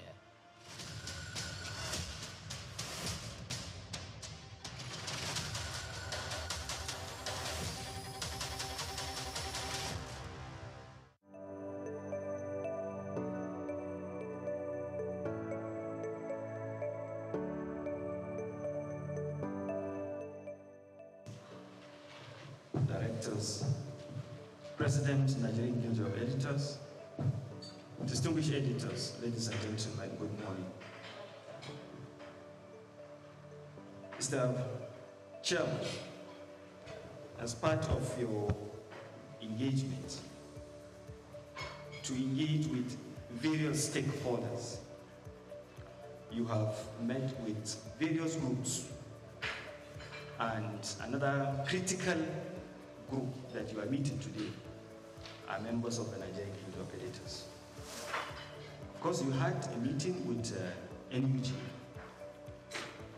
where they selected journalists from states of the Federation, where you share your vision and also seek for their support.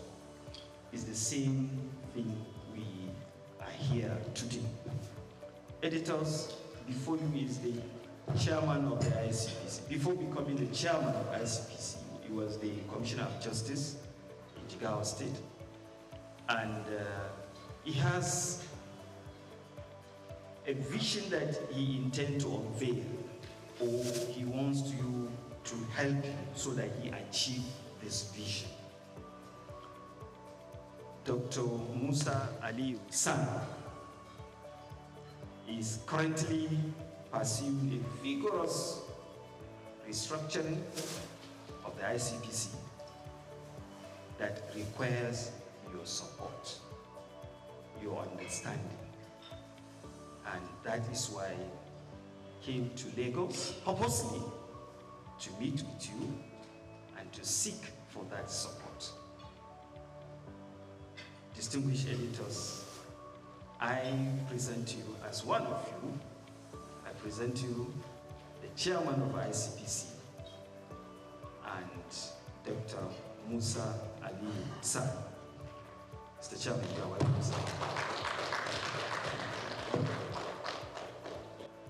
The management staff of ICPC, distinguished ladies and gentlemen, I'm really happy and delighted to be in the midst of these distinguished Nigerians.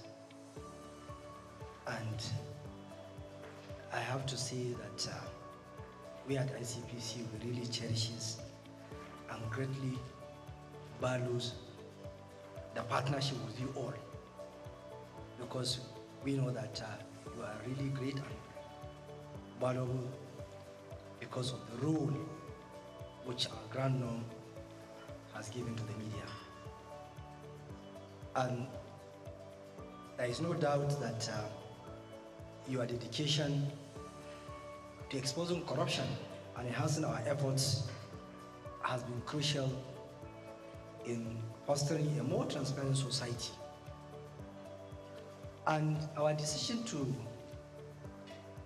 come here today is part of our determination to strengthen our partnership.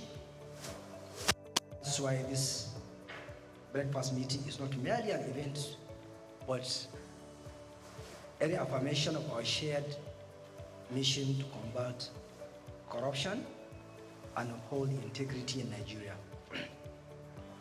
And your support for the ICPC in delivering its statutory mandate, including its robust activities and initiatives in fighting corrupt practices and other related offenses in Nigeria, is really commendable, because you have been really helpful in enlightening Nigerians about the problem of corruption.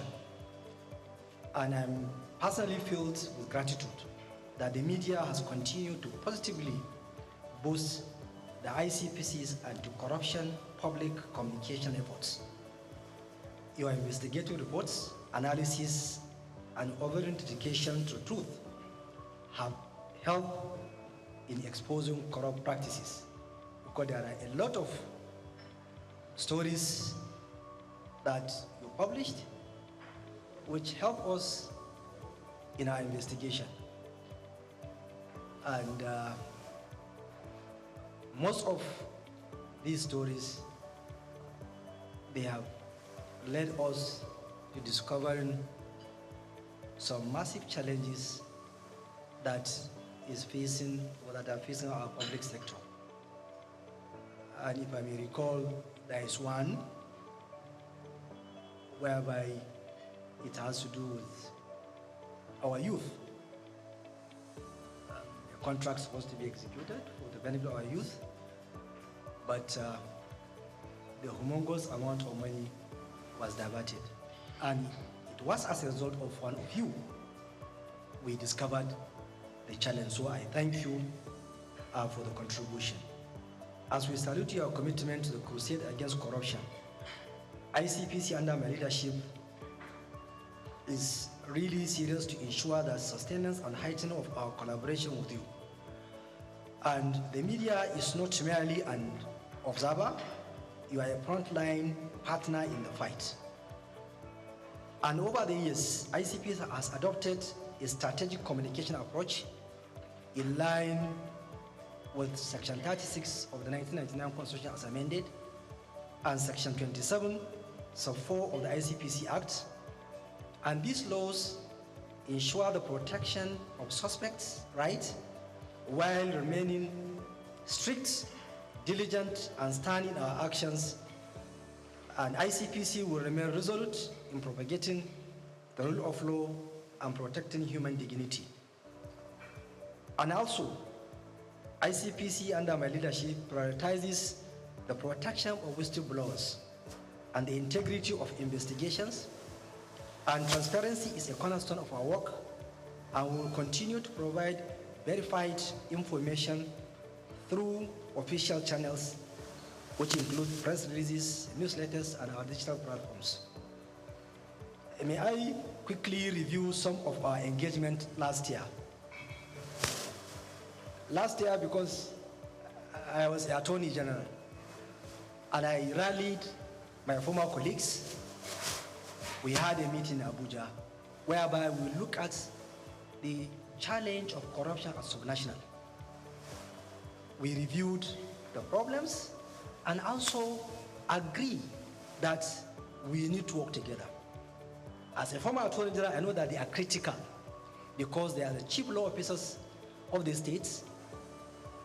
That is why I engaged them, and after the meeting we had in Abuja, we started the zonal engagement. We had one in Kano for the Northwest, where we discussed challenges around corruption within the zone. And also this year we are going to the other geopolitical zones to have similar deliberations. And also in September this year we are going to sit down and review what we have done to see how can we partner.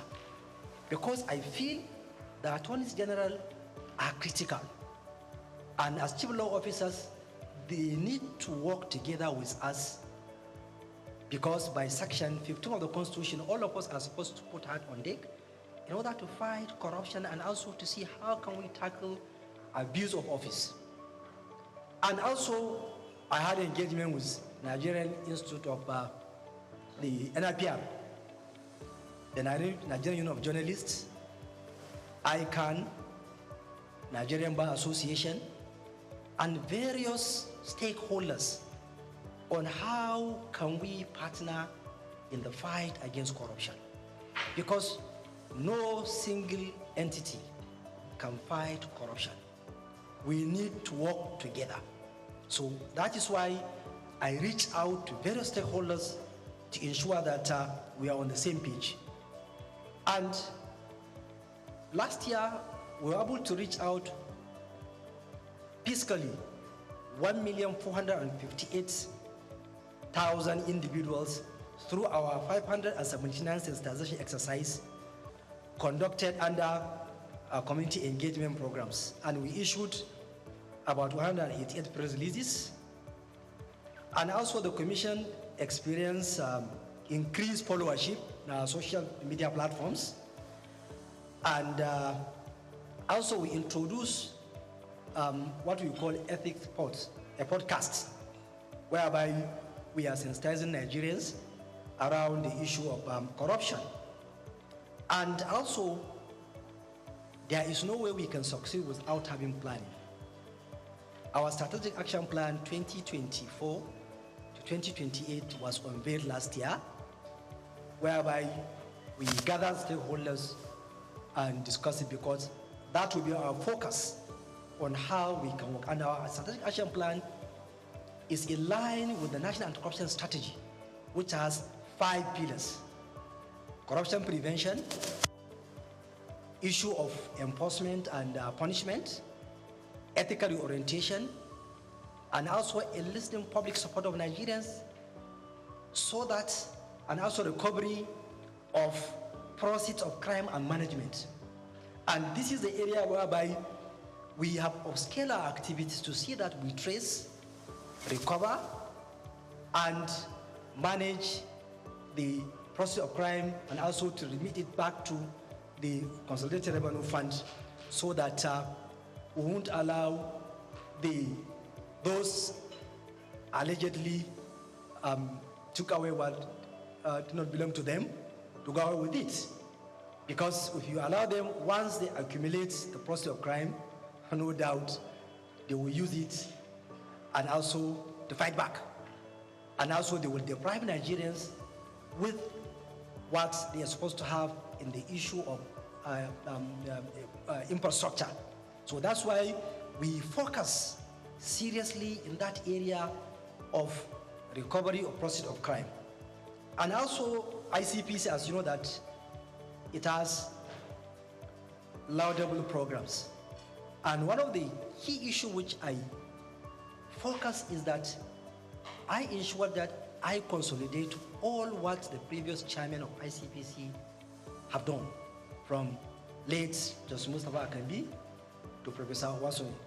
I ensure that all their programs are intact, and I'm building up, so that I want to ensure that we maintain that organizational culture of ICPC, and also for me to enhance what they did, most especially to focus on digital transformation, because this is an area whereby we need to use technology in the fight against corruption, most especially in the area of analytics, artificial intelligence, that we'll be able to analyze huge data. And I'm sure you are aware of the constituency and executive project tracking, which ICPC is well known about it. And I know last year we were able to track over 1,500 projects, which has value of over 600 billion naira. And so that at least Nigerians can get good quality projects that is in the budget. And also the Ethic and Integrity Compliance Scorecard, which is an initiative of ICPC, which measure institutions' adherence to ethical standards. We released the results, and I have seen the impact, because most of head of agencies that have not done well, they reach out. Chairman, why? What are our challenges? Can you help us to see that we overcome these problems? Which is really good, because I have never thought that it will have that impact. And why? Because of you here. You have gave it wide publicity. So because of that, most of the head of agencies now, they reach out. Please, how can we do well next year? So I thank you for the assistance. And also our sexual harassment prevention program, which is tackling corruption linked to abuse of power. Last year, I know that we had engagement with the one civil society, where the ministers of the Minister of Education, then Professor Tahir Mamman, and the State Minister Yusuf Tanko Sununu, they were there. The former Minister of Affairs was there, and also over 20 commissioners of education across the country, they attended, because we discussed the challenge around the problem of sexual harassment, most especially in our tertiary institutions, because our students are victims of this challenge. So that's why ICPC has been doing its greats in that area, so that we ensure that we help our students, we protect them from sexual harassment. And I'm sure that you are aware that currently there is one of the senior academics that is facing trial at Abuja Federal High Court on this issue of sexual harassment. So, and we are determined to ensure that where there is credible evidence, any sexual harassment complaint tabled before us, we will make our efforts to ensure that we investigate it and also take the matter to court where there is evidence. Then there is our Anti-Corruption and Transparency Unit, Act 2, that they have been doing well in the various MDAs in order to help in ensuring that there is transparency and accountability in MDAs in this country. Then, when I came in, I tried to bring up my policy, which I call it Care for Impact, to ensure that ICPs as an agency, I consolidate the good culture of that agency, and also an agency which is accountable, responsible, and efficient in approaching all issues that are coming before us. So that one too is something that I unveiled it last year, and we have been using it. Now, recently, we are aware of the decision of the Supreme Court about the local government autonomy. So we have looked at the decision, and also we have been having various engagement with civil society to see how can we give our quota, how can we control our quota in ensuring that the local government autonomy operates the way it's supposed to. And also, how can we follow what are happening in the local government councils. And we are trying to bring up what we call corruption prevention program for local governments, whereby we'll monitor activities at all the 774 local government areas in this country. One problem we notice is that in this era of technology, there are only 7 local government areas in this country that have functional websites.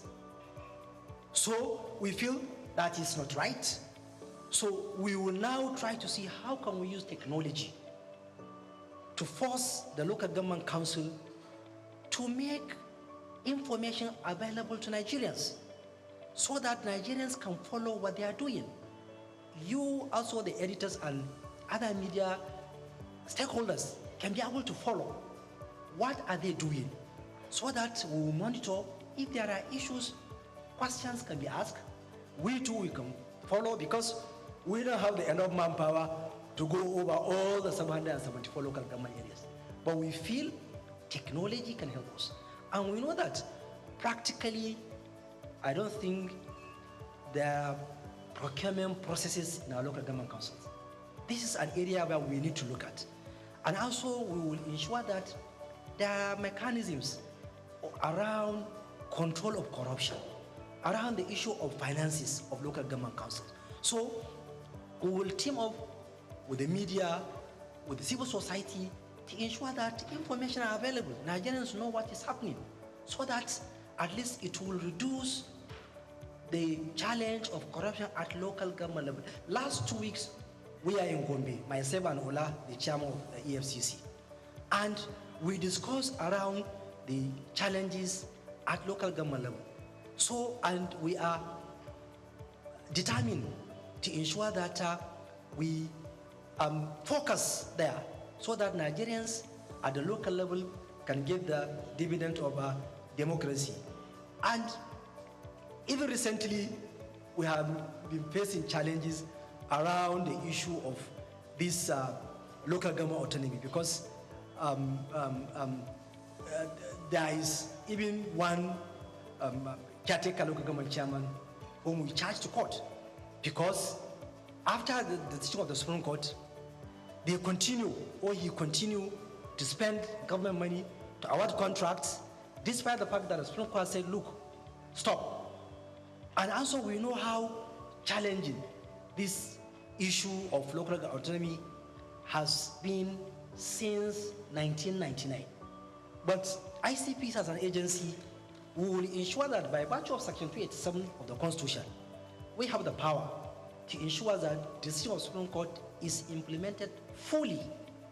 And also, I'm appealing to those who are making attempts not to comply with the decision of the Supreme Court to please desist. Because Supreme Court is the last court. Once it delivers a judgment, we must comply. That's what is rule of law. Because ICPC will continue to monitor and investigate because any caretaker local government chairman from 11th of July 2024 who spent public funds, who award contract. That is corruption. Because you don't have the mandate. And also the Apex Court has already spoken, so we must comply. Now, in my 1 year in office, there are a lot of international engagements which ICPC engage in. And in one of the engagements is that last year in September, we had an event in Beijing, China, whereby there is Global Network. Global Network is a coalition of over 200 corruption agencies across the globe from 124 countries. And I had the privilege of leading ICPC delegation and Nigeria, whereby Nigeria participated in an election of steering committee member, and Nigeria was elected as one of the top steering committee member of that Global Network. And also, one area which I made mention that we have been focusing is the issue of asset recovery. Asset recovery is really area whereby we in Africa, we must focus on it. Because we have seen how our own resources have been taken outside the continent, going to the global north. So that was why at the African Union level, if you may recall, in 2015, there is Thabo Mbeki high-level committee, whereby the heads of state of African countries agree that there is need for a forum of asset recovery practitioners in Africa. And the processes of bringing up the forum, it was last year that the forum was established in Ethiopia, Addis Ababa, and I was elected as one of the representatives of West Africa, whereby we met in Arusha, Tanzania in November, whereby I was elected as the interim chair of that forum to try to galvanize the 55 African countries and corruption agencies to ensure that we come together to see how can we help Africa to recover and repatriate stolen assets that are kept somewhere else.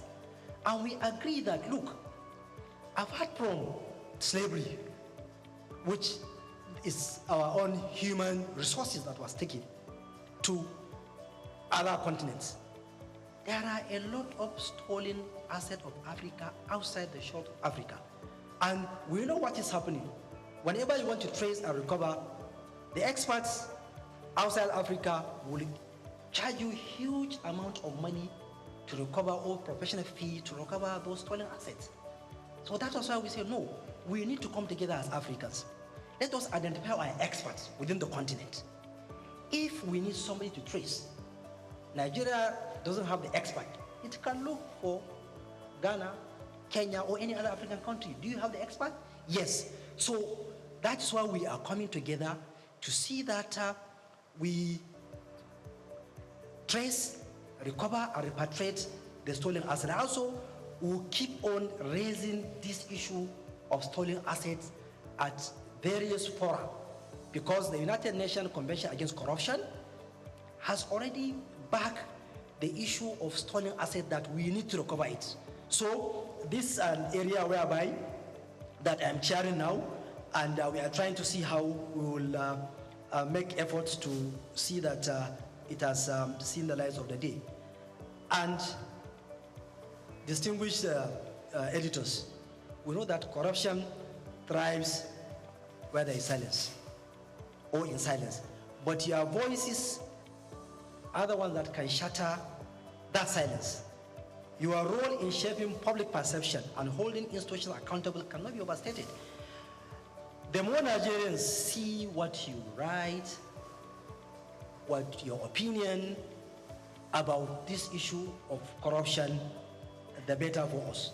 Because they will be enlightened, they will know what is happening, they will ask questions, and that will put us on our toes. That will minimize the challenge of corruption. Because we at ICPC, we are trying to see how can we use our mission to diminish corrupt practices through our public mobilization, our own doggedness in investigation, and also to ensure that we follow rule of law. We will be patient in investigation. No matter how long it will take, we will do it slowly but surely. We will reach our destination. And also, we at ICPC will ensure that we deepen our own relationship with you, the media. And I'm appealing to you to come to our aid. Try to understand the terrain we are working. It's not easy terrain. Whoever worked within that corruption cycle will know that it is not easy, because it is an area whereby you are fighting those who are already determined to continue to pilfer our resources.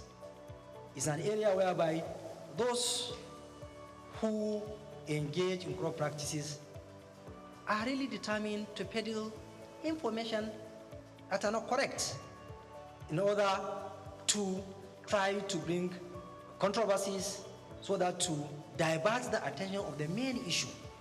So fairness, hearing from the other side, is what will help us to discharge our mandate.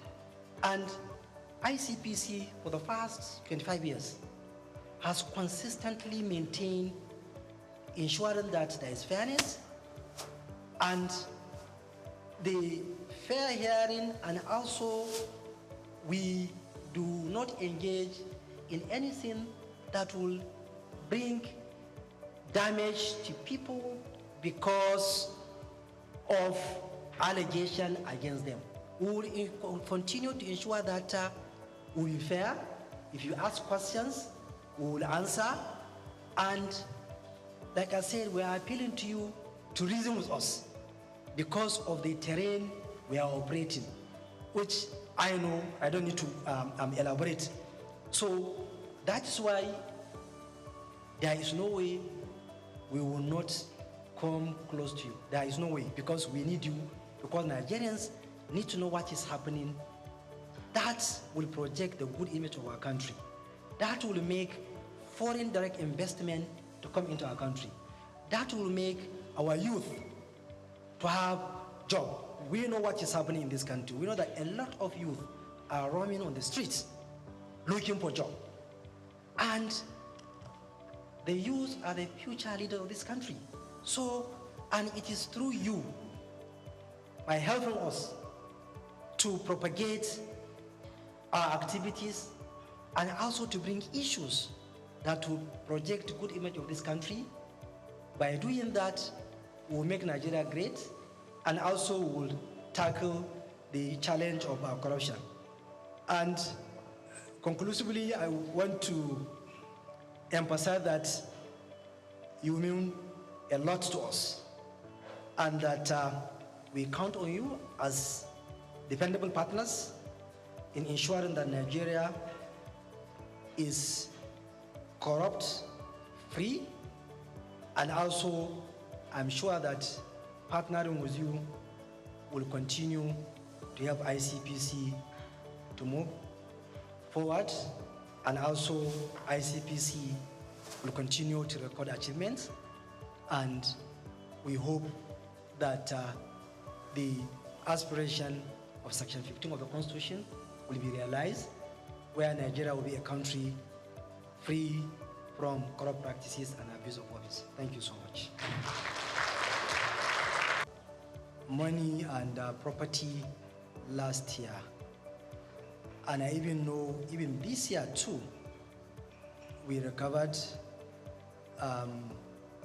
some amount of money and also property. Even currently, we are tracing and marking some assets in one of the states where some people diverted public funds. Even this morning, I know that there is an amount of money which we recovered from the diversion of public funds. So we are talking about both the fixed and movable property.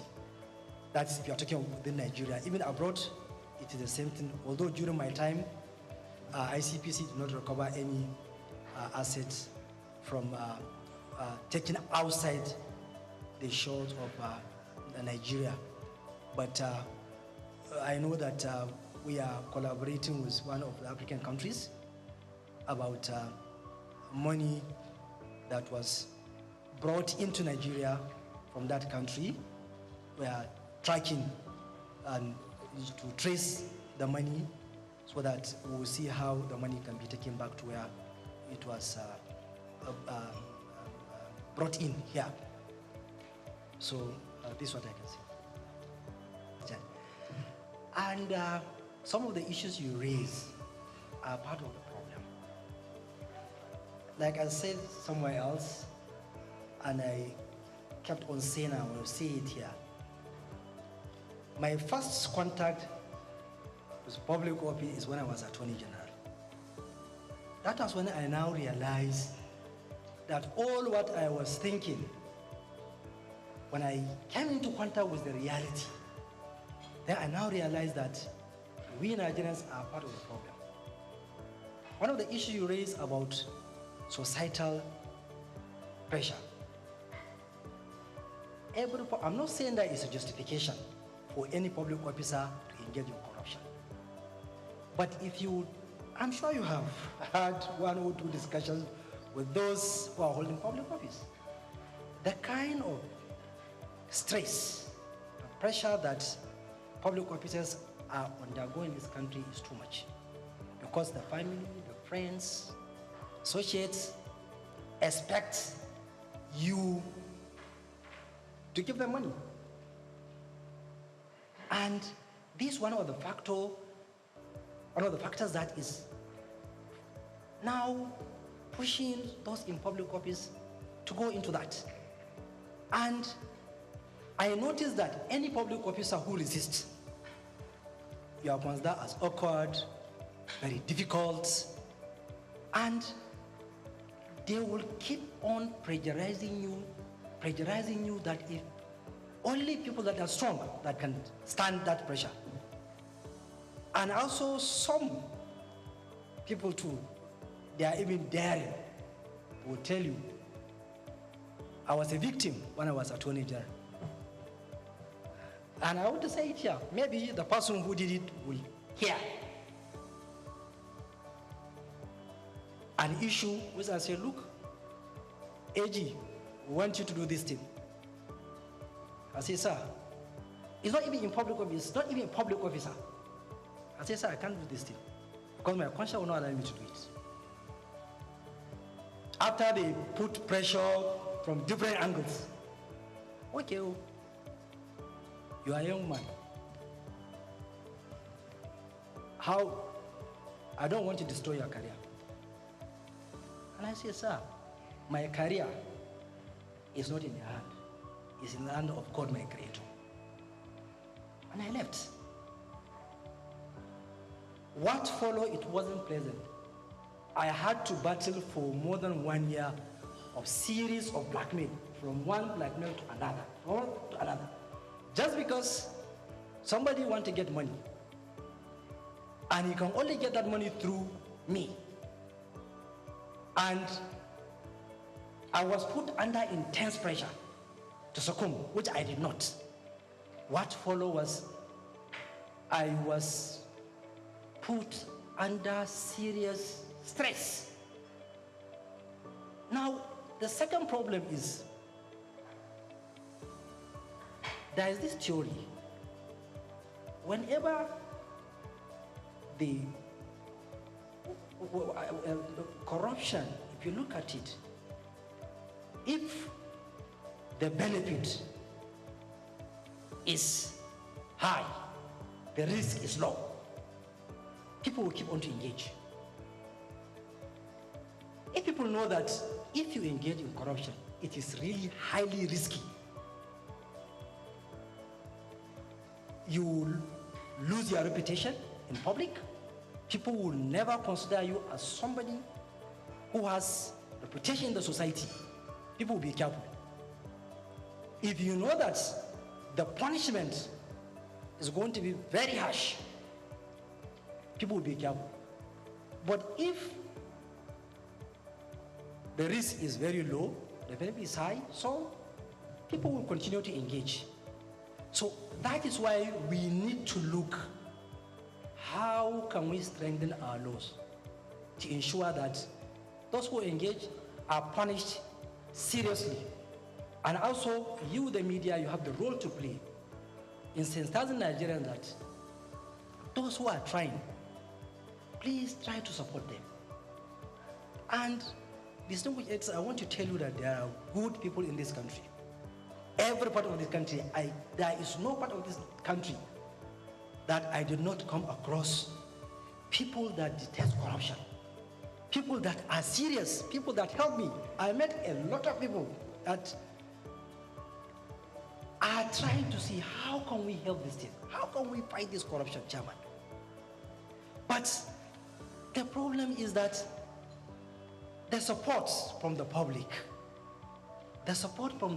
sometimes people are not willing to support because they feel, you know, what you are doing is not worth it, and also because of the pressure, so people feel like, okay, let us leave you, go and do what. So this is second problem. And also, we need to see how can we fasten the judicial process, because it's law. It is not the law that is the problem, but rather some of us within the system, we try to put stumbling block in the judicial processes, bring in series of applications, truncate, so that you will see one case will take many years. Even the witness will be frustrated.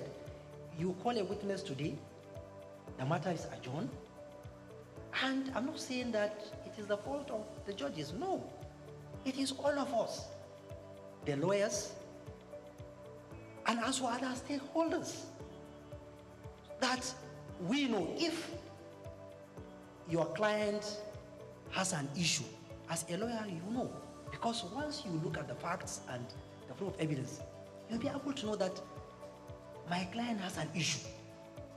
Okay, how can we help him to face justice so that all the process of justice, the court and the system should be fair to him? But you will see that that slowing down is also another factor. That you will see somebody engage in corruption, when you take him to court, it will take many years. And before you know it, you will see another corruption case. And also another problem, especially in the public sector, I now notice, is that our public service rules also has a problem, because it has given a leeway that people engaging in corruption, there is no specific provision which provides that, look, once you are engaged in corruption, you should automatically be dismissed. But some, you will find that after ICPC are investigating an issue, it has taken somebody to court, even if you secure conviction, you will not realize that the agencies are not willing to edge out those people. They will leave them to continue working. Because I feel any public officer that is convicted, he is not supposed to continue working in public agency. He should go. If the Constitution will say that conviction of embezzlement and fraud attracts disqualification for a certain period of time, I think there is need. Any convict should not be allowed to work within the public service. It should just be aged out. And that is why now, as chairman of ICPC, we are now going to exploit the Code of Conduct, Bureau and Tribunal. Any public officer with secure conviction and the agency refuses to edge him out, we will send him to Code of Conduct, because they have the power to edge him out. So there is another way, so that we don't allow people to continue. So these and other issues are part of the problem, why the problem of corruption will keep on coming and coming and coming. And also the institutions are really weak, because there are a lot of vulnerabilities where people are exploiting in order to commit corrupt practices. That is why we need to focus on technology. Technology will be able to give you the trend. You will be able to know some of the things that are happening, most especially around procurement. This is an area whereby there is serious problem because of the laxity and the challenge around that. So that's why you will see that almost you will be seeing issues around procurement be raised in public sector. So this is also another factor that is bringing this issue of corruption to keep on going. And also there is international dimension too. Because if those who are taking or stealing the humongous amount of money, they don't have a place to hide it, then it will reduce. But they know that they can wear it somewhere else. And those countries, I keep on saying, when you say that we have challenge of corruption, why are you keeping the process of crime in your country? Why can't you turn them back? This is process of crime. Please take it back to your country, because there is United Nations Convention Against Corruption. And it is a global legal instrument. But you will find out that when they wear the money outside the country, there are a lot of technicalities. MLA, other things that you'll be frustrated because the legal mechanisms are made in such a way that it's even very, very difficult for you to recover. So if they know that they cannot take it somewhere else, I think the problem might reduce.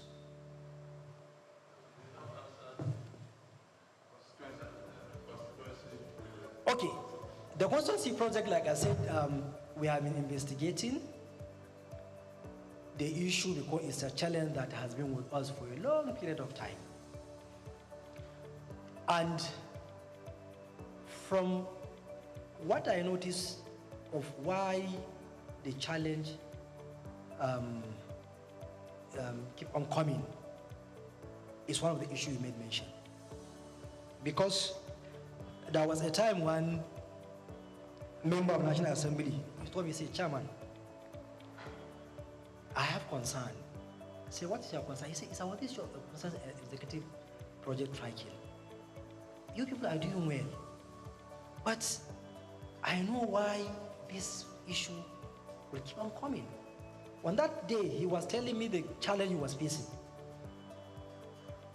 There was burial in his hometown. You need to contribute. He said, look, somebody had domestic accident. He called me. And so he kept on mentioning. He said, I'm not justifying, but the societal pressure on us is too much. That's why only those who are strong will resist. And I don't know whether that is part of the reason why we are having this challenge. And to be frank with you, we have noticed areas whereby some of them did not execute the projects. We have noticed whereby some of them, they did shoddy job.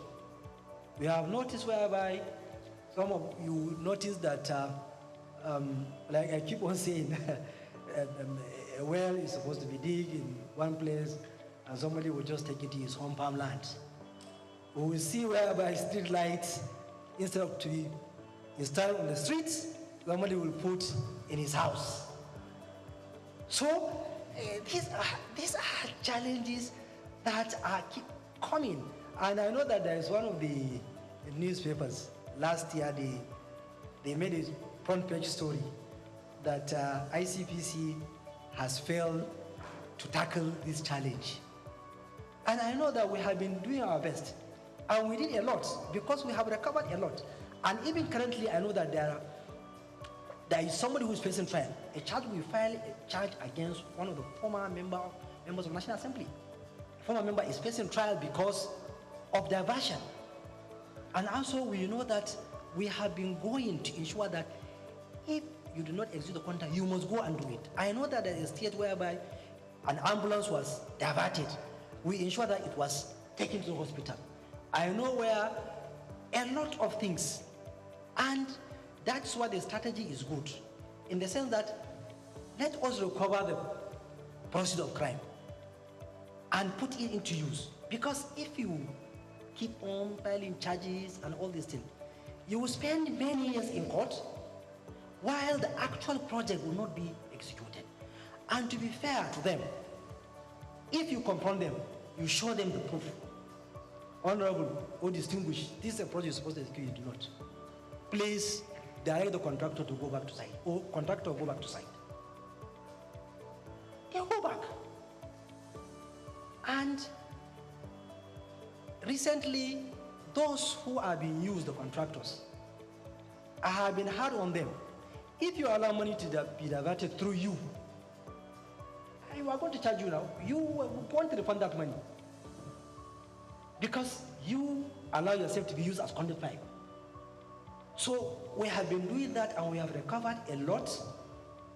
And if I may say that the societal pressure, in my view, is one of the challenges and also the weakness of the institutions. Because, to be frank, some of the heads of agencies, they allow themselves to be used in these challenges of constituency projects. Because if the head of agencies insists, once there is a contract awarded, that contract must be executed to the latter. Or you insist that you're not going to allow anything to be inserted in your budget, which is not out of your mandate.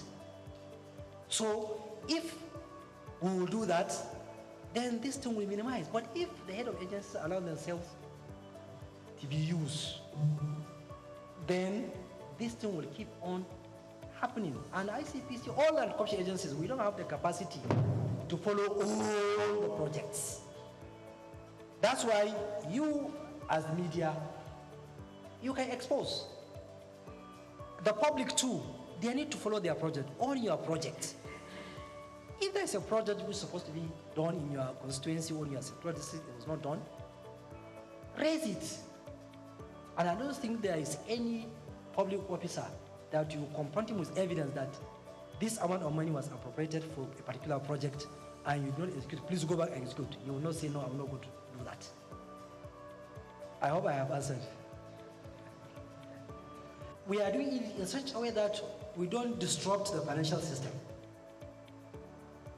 So we do it in such a way that we don't allow you to continue with illegality and committing crime, so that we will save the banking system and also the public sector fund.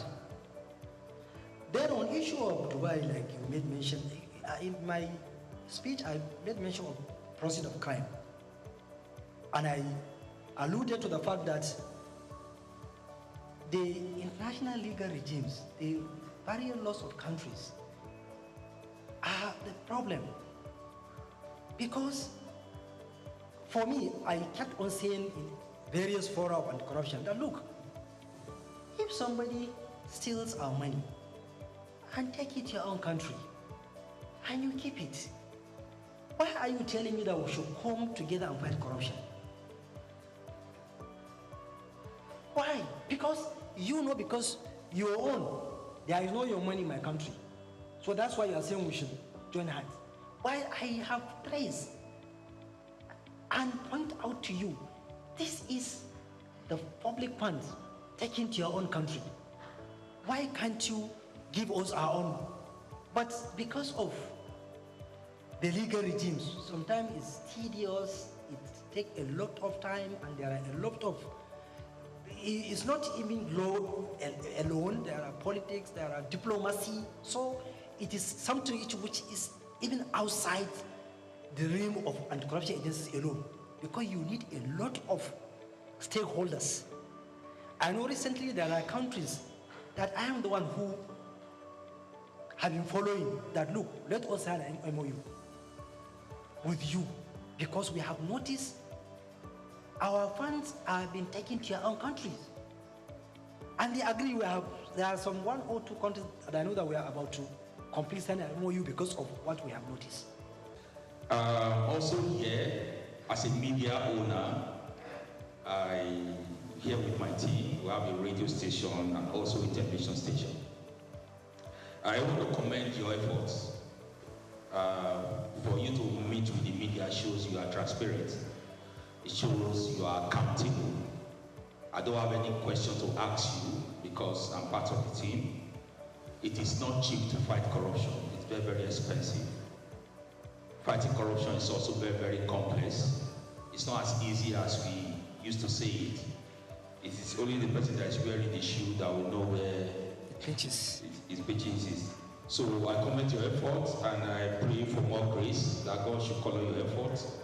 Everything is in your favor, the age, the energy, you have the capacity, and you have the right team to help you to drive it. Thank you. You have the right team to drive it. Finally, I have this advice. You can't do it alone. You need to also rely on the outside team to help you to drive your dreams, your plans, and goals, especially in the area of the media. I suggest maybe you could have something like a strategic media public enlightenment committee. Comprises, of course, the media team as well, stakeholders. You have a committee who also help you spread your good news. Also help you spread your good news either in the public sector, in the private sectors, and all that. Because if you say you want to work with media like you would like to work to, it's very, very expensive. But when you have the committees, selected committee, media team, editors, and also for the private sector and public sector, they will help you to achieve your dreams and goals. So you have our support, and like I said, God will color your efforts. God bless you, sir. Thank you. Angry ones and the pastors. Let me just add to your to-do list. I had 2 questions written down, but after Ikechukwu gave his lecture, I decided to calm down. You talked about, before I round up, and thank you for coming, judges advising you to go settle out of court. The biggest problem, one of the biggest problems with corruption in Nigeria are those judges. Recently, I think it was the Chief Justice of Nigeria who said election cases constitute about 70 or 80% of the cases they have in their docket, which suggests that election cases are very lucrative for them. So you have to put your searchlight on the judiciary. Then number 2, your constituency, the legal profession. Please, MBA has, from all accounts, a vibrant lawyer, Afam Osigwe. Engage, collaborate with him. MBA too has to deliver.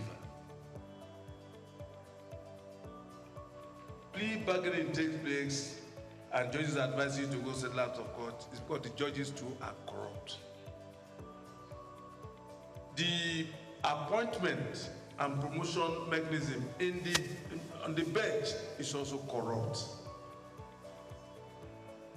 Search the NJC. Today, the type of, what's the word now? Corruption in terms of judicial promotion in Abuja is huge and impacts on the quality of judgment delivered. So, Mr. Chairman, the biggest thing you have done is to come here to show transparency. You said corruption tries when there's. I also say this, I'll add to that. that corruption thrives when there's darkness, when it's hidden. So your coming out here suggests that you really want to fight corruption in partnership with my colleagues. And it's a brilliant thing you have done. I know you met some of my colleagues in Abuja, and that's why the Secretary of the Guild and the Deputy President of the Guild are here. You have to continue. Because if you want to work with the media, honestly, the way you have shown, the media will work with you, and Nigeria will be better for it. Thank you for coming. God bless you. And I will do my best to discharge my duty to the best of my ability, together with the officers of the ICPC. That is why, if people are raising the issue of bias, the issue of all this lie, you cannot prevent people from raising those kind of issues. But one thing I know, that if I satisfy my conscience, I'll go to sleep. And like I said, there is somewhere else that we are going to account somewhere. And that is why I try as much as possible to be fair in what I'm doing. And also God knows what I'm doing, and also know my ability, because the anti-corruption is a very complex and difficult thing. Sometimes getting evidence, getting things is difficult. Even if you're investigating issues, somebody will look like you are targeting somebody, or you have a motive, all these things. So on my own part, I will do my best, and also posterity will judge. Because that's the only thing I can say. On the other issue, which like the president said, that the lecture you gave us, and some of the things you raised, I quite agree with you that those are the challenges, and we need to work on them. And in my view, that is why the Constitution is structured in such a way that the Chapter 2, it is left in such a way that is you, the leader, that should strive to ensure that Chapter 2 is realizable. You attain that aspiration: education, healthcare, good environment, all other social amenities. You as a leader, you must think outside the box to ensure that you reduce the poverty level, which I agree with you. The level of poverty is really high, and we need to tackle it, because without tackling the poverty, we will continue to face this challenge of corruption that keeps on coming. And also, we are not justifying or depending the public office holders or the politicians, like you said, that we are saying that there is societal pressure. Like you said, it's a fact. We can't deny it. Myself as ICPC chairman, if I show you the number of text messages people are sending to me every day, you'll be shocked. In fact, I am even thinking that some they have even forgotten that I am the ICPC chairman. Maybe they are thinking that I am chairman of one local government or a state governor, because they will keep on sending. So, and also they will keep on calling, because the number of calls are such that they are unbearable. And we are part of the society. Even if we deny, there is such a thing that even if you deny, is a reality. And I agree that poverty is one of the factors.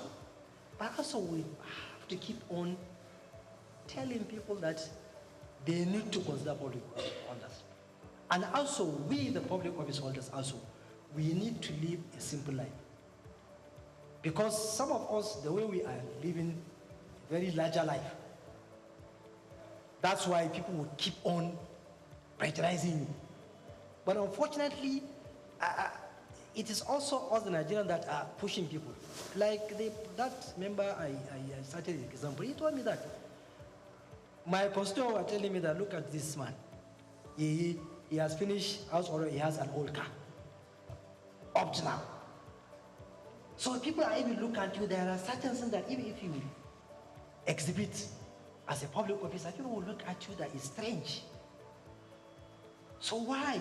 Because it is the society that are pushing people to adopt a life that will put you in trouble. And once you resist, like I said, they will say you are awkward, you are difficult. You know, all these things. And we are all human beings. And that is why we need that support from you, the media, in your own writings, articles, and opinions, and also the public too. They need to support public officers that are transparent, that try to live within their means and within the ambit of the law. But without that, you will find one or two people that because of that, they will derail. Because of that prejudice. That's why always I will raise this issue of prejudice. Last week when I was in Gombe, and I told the chairman, don't allow anybody to put pressure on you to dip your hand in public post. Let them say whatever they want to say. Because one day you are going to leave. It's better for you to leave, you go home and sleep well, than for you to leave and something to follow up which will not be nice.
The African Centre in London, in partnership with the Wole Soyinka International Cultural Exchange, will host a 9-day celebration honoring Nobel laureate Wole Soyinka's 90th birthday. It's also in honor of his immense contributions to literature, culture, as well as human and civil rights advocacy. It will hold from Friday 19th July to Saturday 29th July in London. In today's News Talk, we take a look at the various activities lined up for the celebration. The Chief Executive Officer of the Centre, Mr. Olu Alake, said that this year's event had a dual course for celebration, as it is also marked the 60th anniversary of the Centre. Mr. Alake pointed out that the Centre was honored to partner with the Wole Soyinka Cultural Exchange Centre in celebrating Professor Soyinka's remarkable life and his long-standing association with the Centre dating back to 1969. He was of the view that Professor Soyinka was not just a literary icon, but an integral part of the history of the Centre, adding that it was thrilled to host his momentous occasion and share the professor's history with all generations of literature lovers. Executive producer Wole Soyinka International Cultural Exchange, Dr. Teju Karim, noted that Professor Wole Soyinka had consistently pursued the betterment of society through his support for freedom and the common good of all, irrespective of age, class, gender, religion, or political affiliation. According to Karim, Soyinka's career spanning academia, literature, and activism exemplified a profound commitment by creating a just and equitable world, thus highlighting the essence of Eneogun as both a personal and universal pursuit. All through the 9 days celebration, the African Centre will host exhibitions, roundtables, film screenings, live music performances, and poetry recitals. Visitors will also be able to explore Soyinka's literary journey, WS, A Life in Full, a comprehensive display of his published works and photographs from his personal archive, 9 Lessons of Kungi, a collection of paintings by youth members of the Vision of the Child, mentored by Soyinka, and incorporating African identity. There is also a tourism showcase based on public reading of his poems. Also included is a rare presentation of Soyinka's Passion collection of Onitsha market literature.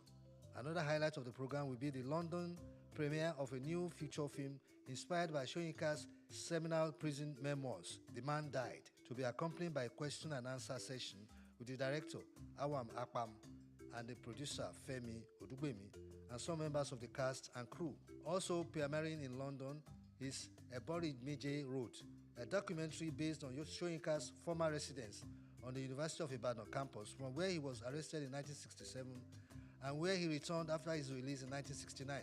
It featured revealing interviews with some of his children, siblings, and associates.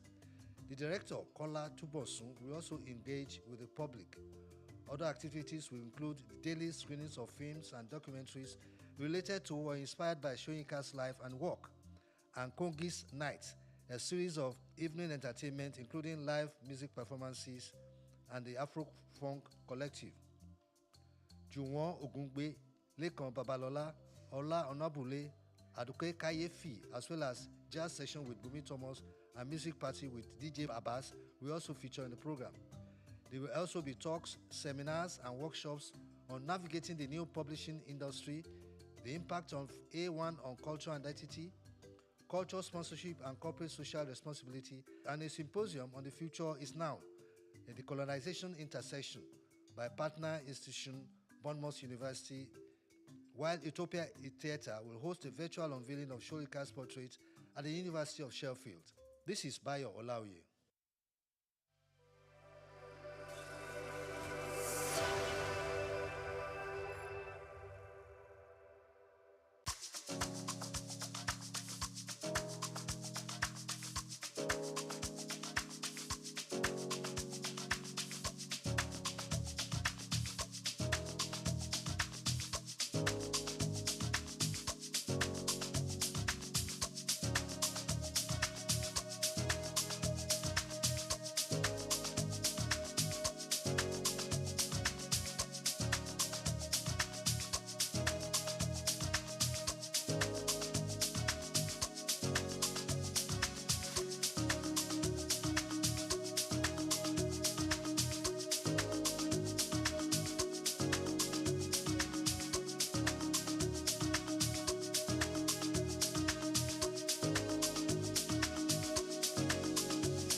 ṣe táwa náà ò lè ṣe kí wọ́n má máa sọ pé ẹ má fobìnrin wàhálà ẹ jẹ́ kí wọ́n gbapò yìí àbí àlébápò kò sípò tí a lè gbà wọ́n nítorí ìdí èyí wọ́n ní àsìkò wa rèé wọ́n ní à ń sọ wọ́n ní kí a máa tẹnu mọ́ wọ́n nítorí tí a bá ṣe èyí wọ́n á gbọ́ wáyé àti ẹ̀dúpẹ́ nípínlẹ̀ Èkó ẹ bá mi pàtẹ́wọ́ fún gómìnà wa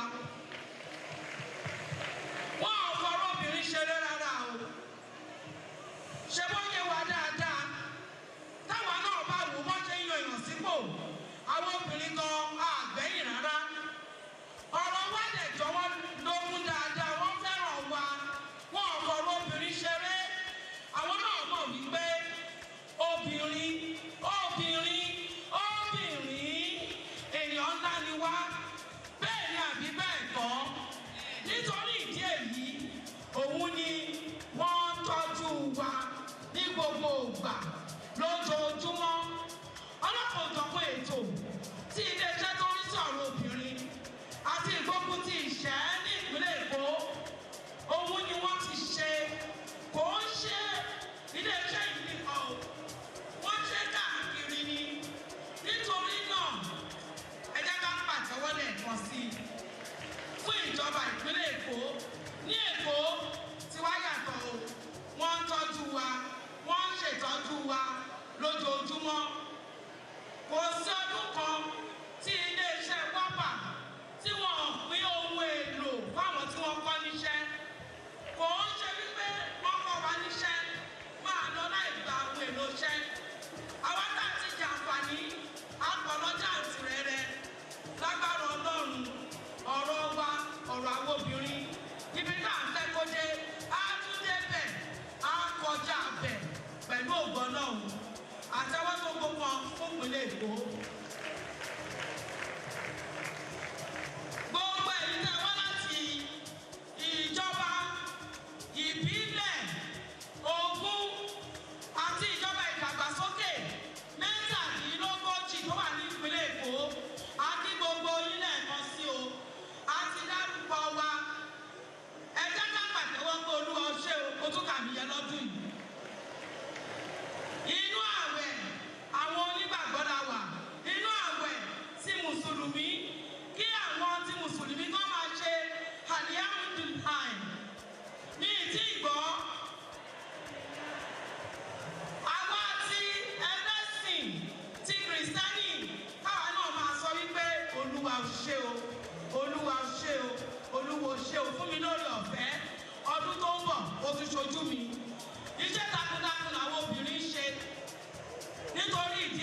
Claudiana Ibijoke Sanwo-Olu, the wife of the Deputy Governor, Mrs. Oluremi Amzat, the past and present members of the Executive Council here present, chairmen and members of statutory commissions here present, members of the body of permanent secretaries here present, especially the permanent secretary, Ministry of Women Affairs and Poverty Alleviation, Mrs. Oluyemi Kalesanwo, chairmen of local governments and local council development areas here present, heads of government agencies and parastatals here present, the Yellow Day of Lagos, our very dear mother, Alaja Bintu Tinubu, thank you very much for attending. The SSA to the Governor of Grassroots and Women Affairs, Mr. Kehinde Bakari. The guest speaker of today's event, Professor A. Olurotimi Koka and Mrs. Titilayo Oshodi. Our women of inestimable value of this year's 2025 International Women's Day celebration. Our women, are you here? Akeke, are you here? Akado Okeodo, Ako Iketu, Ajirabi Ifelodu, Alimasha, Apapa Agamu, Amuwa Dabi. I greet all the local governments here. I will not be able to mention all. I celebrate you all today. Okay, Ayobo, Badagry, Badagry West, Barika, Kokakuda, Ejikbo, Ejikbo Idimu, Epe, Eredo, Etiosa, Etiosa East, Iba, Ibejuleki, Ibakojaye, Ifelodu, Ikodo Ikotu, Igbogobayeku, Ijade, Ikeja, Ikorodu, Ikorodu North, Ikorodu West, Ikosi Ejiri, Ikoyabonende, Ikota, Irubia, Isola, Itire, Oshofe, Lagos Island, Lagos Mainland, Lagos Island East, Lekki, Moso Kuala, Mushi, Odiolowo, Ojo, Ojodu, Ojokoro, Olorunda, Odipompo, Oriade, Orile Agege, Oshodi Sala, Ọ̀tọ̀ Àwórì, Ṣómólú, Surulere, Yaba. I acknowledge you all. Iyaloja General of Nigeria, Committee of Wives of Lagos State officials. I welcome other top government functionaries here present. Catholic Women Association, women in the 57 local governments and local council development area, political women groups, various women groups. Are you here? Other very distinguished guests, friends of Baba, gentlemen of the press, ladies and gentlemen. It is with great joy that I stand before you today to commemorate the year 2025 International Women's Day under the theme Accelerate Action. This theme is not just a call to reflection, but a reminder that the time for slow progress is here, is over. We must act with urgency, determination, and commitment to advancing the rights and opportunities of women in our society. Women are the backbone of families, communities, and economies across the world. Women continue to break barriers, challenge stereotypes, and contribute immensely to national development. Yet, despite these achievements, we still face persistent challenges, gender inequality, economic disparity, gender-based violence, and limited access to quality education, healthcare, and leadership Today, I call on all stakeholders, governments, civil society organizations, the private sector, and individuals to work collaboratively in accelerating the actions needed to close the gender gap. We must move beyond promises to practical solutions that will empower women and uplift the vulnerable. As a government, we have been unwavering in our commitment to supporting women through empowerment programs, training initiatives, and advocacy. We have created platforms that equip women with the skills and resources they need to be financially independent and self-sufficient. Our various skills acquisition programs and business development initiatives continue to transform the lives of countless women, ensuring that they are active participants in economic growth. Through scholarships, mentorship programs, and capacity building workshops, we are strengthening women's ability to thrive in all sectors. The challenges women face, whether at home or in the workplace or in society, can take a significant role on their mental and emotional well-being. Today, we have invited an expert to speak to us on our mental health conditions. As a ministry, we are actively working to provide safe spaces, counseling services, mental health support programs to ensure that women have the resources they need to live healthy and fulfilling lives. Women must not only have a seat at the table, but must also be active participants in shaping policies and decisions that affect their lives. We need more women in governance, business leadership, and community development roles. Tí ọ̀rọ̀ kan bá ti wà tó ń gbé wa nú, tó ń kọ wá lóminú, tí ò jẹ́ ká ní fọkànbalẹ̀, àwọn pòfẹ́sọ̀ wa máa wá bá wa sọ̀rọ̀ lórí ìyẹn o. Lẹ́yìn ìgbẹ́jọ́ wa pọ̀ lórí International Women's Day, tíìmù wa ni pé ká accelerate action, ká bẹ̀rẹ̀ ìgbésẹ̀ ńlá láti rí pé gbogbo nǹkan bíi gender-based violence, bíi sexual violence, bíi financial inclusion, ká gbé ìgbésẹ̀ ńlá láti tẹ̀síwájú lórí ẹ̀. Mo fẹ́ kí gbogbo wa dìde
Mr.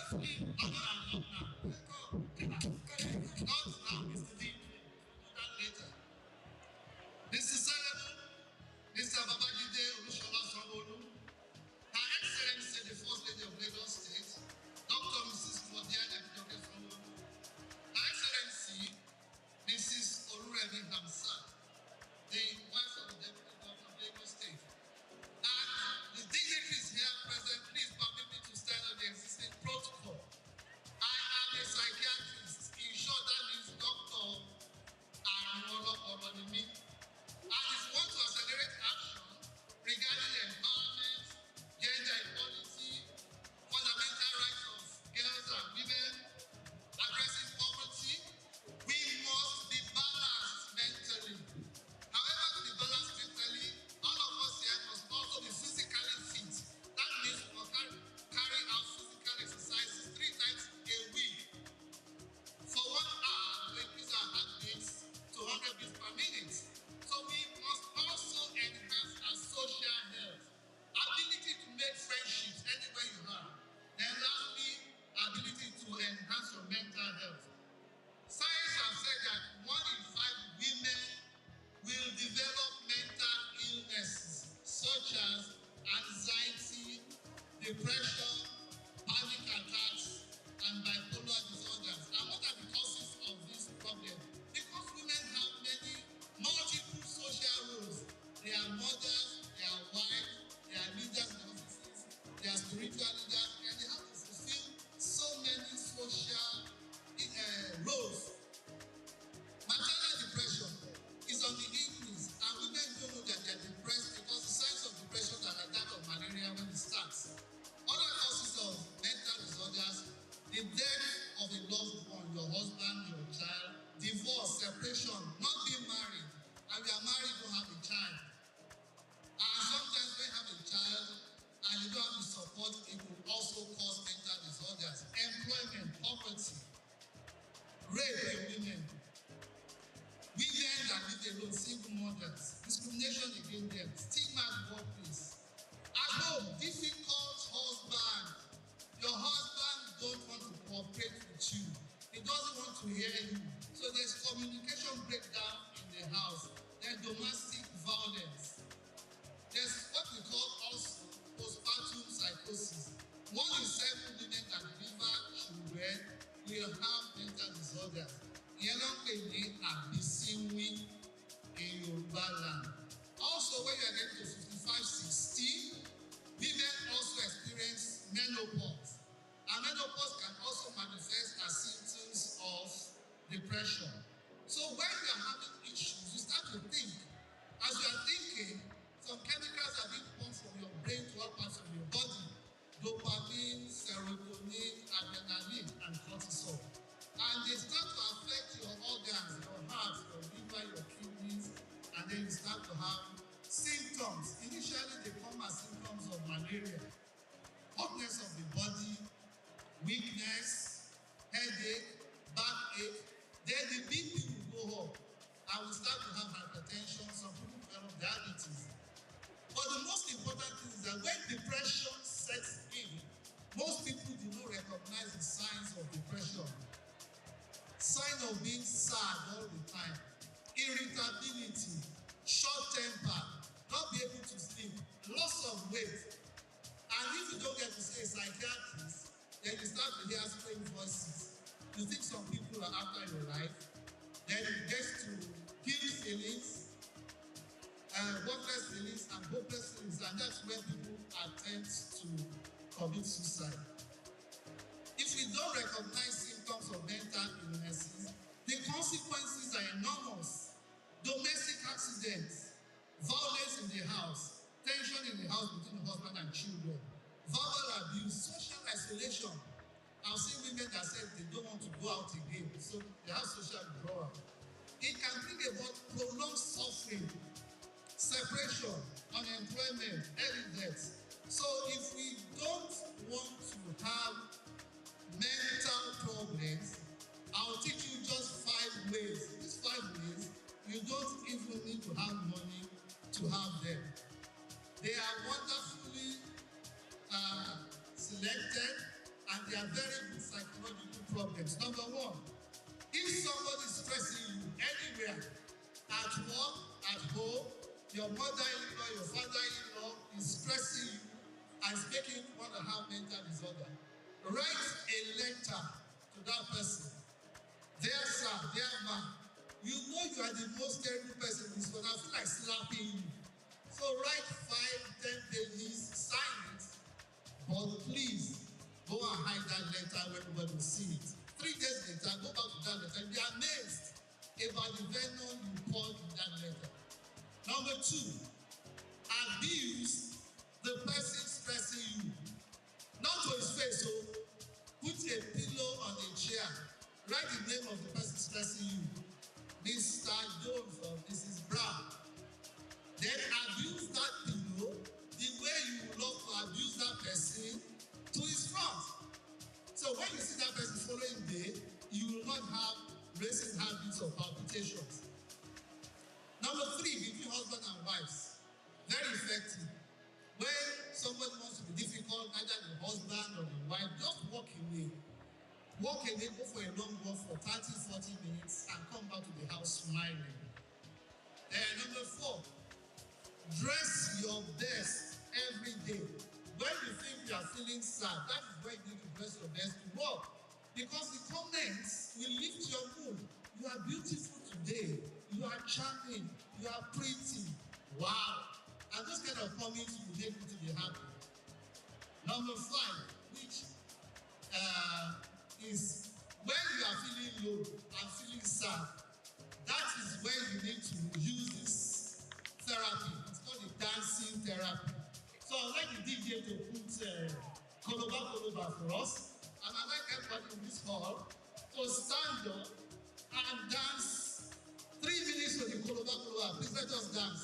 I am a fantastic dancer. And we saw Mr. Selebu dancing on the stage there. If you think you can dance more than Mr. Selebu, please show us your skills. I'm a good dancer too. Everybody get up.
Lastly, a very effective stress management technique is the laughter therapy.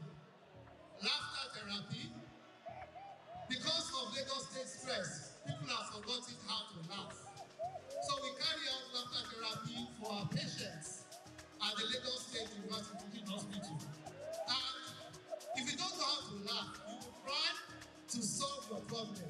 So I want everybody in this stadium to laugh from the bottom of their hearts. Let's go.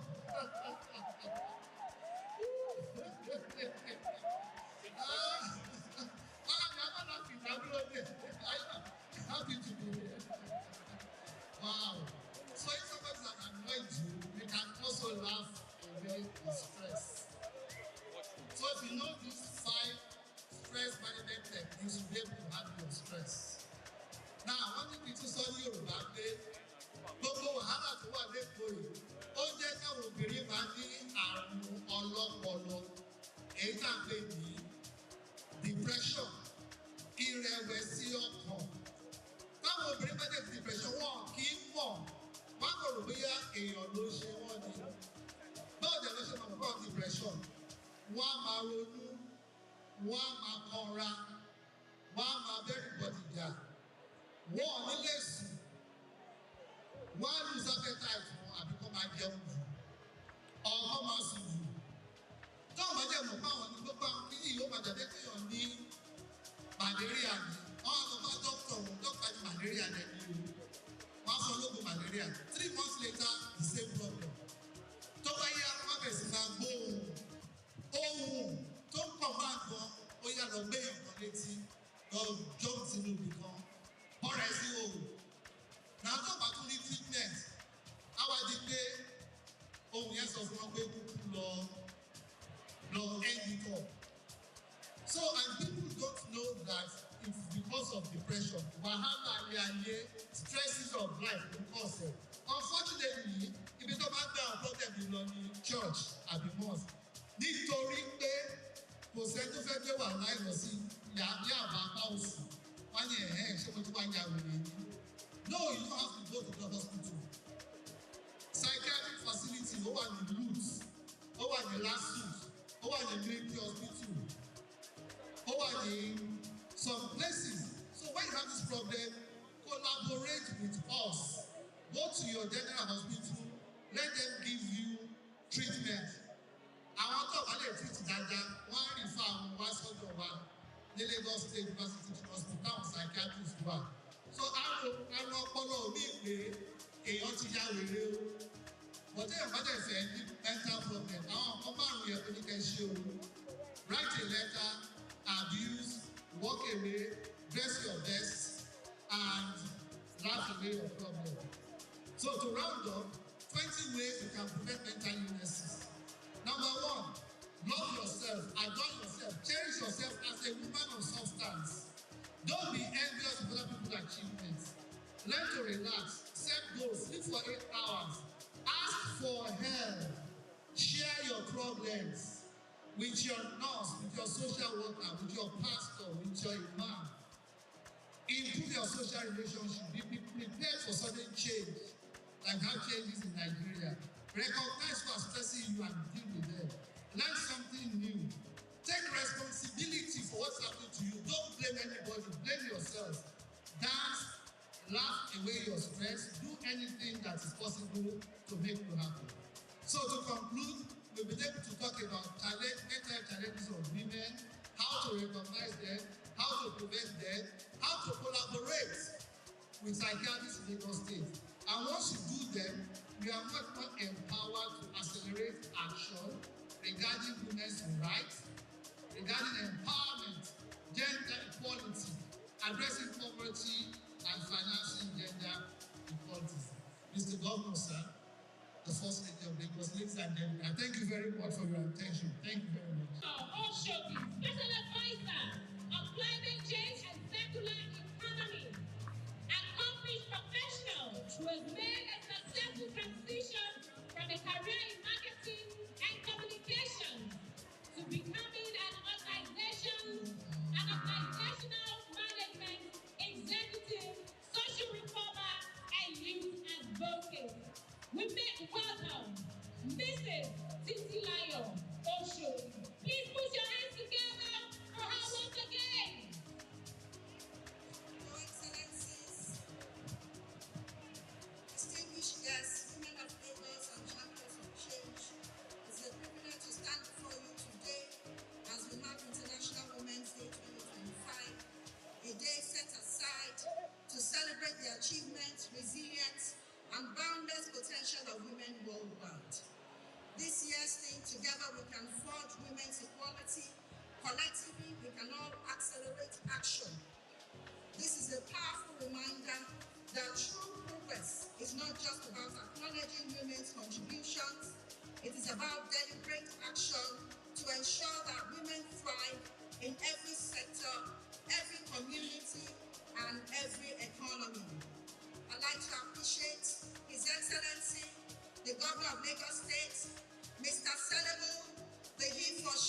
Deputy Governor of Lagos State, our second mommy, Mrs. Oluremi Hamzat, for your leadership and dedication to continue to strengthen Lagos' vision for social and economic development. To our women exco, in particular our host, my big sis, Honorable Commissioner for Women Affairs and Poverty Alleviation, Mrs. Dada, I commend your tireless work in ensuring that women strive in all that they do through policies and initiatives that promote inclusivity and sustainability. We want to talk about circular economy and climate change. Women and circular economy is a conversation that we can drive through unlocking economic opportunities. Women must be empowered with tools, resources, and opportunities to become financially independent. We were able to establish a collection hub on February 14 to commemorate Valentine's Day. It was an expression of love. It was an expression of inclusivity. It was an expression of economic opportunity, not only for women, but also for everybody within the public sector in Alausa.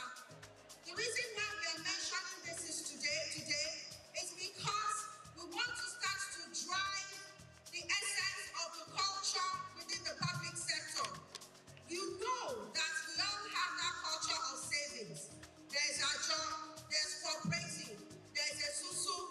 What makes the collection hub different within the circular economy context is that you're using your waste to achieve this economic opportunity. The benefits that come to you go beyond just the naira and kobo, which is very, very important to enter into your pocket.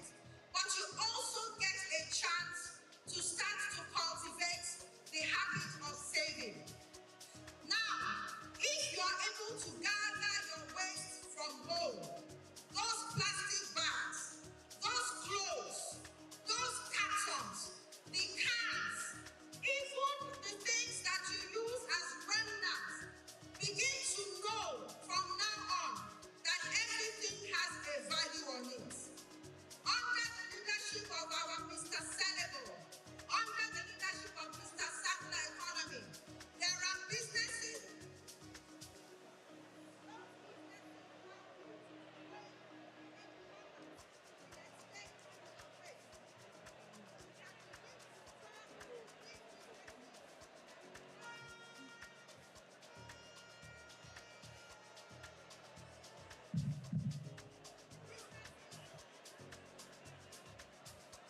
The businesses will help you. Wọ́n ní ká tún tètè sọ ní Yorùbá torí pé àsìkò ti ń lọ. Nǹkan tá à ń sọ pàtó ni wípé ẹ̀yin obìnrin wa ìgbé àwọn ìdọ̀tí yín nílé wọ́n ti lówó lórí nísìnyí o. Gbogbo pílásítìkì yín, gbogbo pépà yín, gbogbo àwọn páálí, àwọn aṣọ, gbogbo nǹkan tẹ̀ ń lò ní kíchìnì, àwọn oúnjẹ àjẹkù, gbogbo ẹ̀ ló ti lówó lórí nísìnyí o.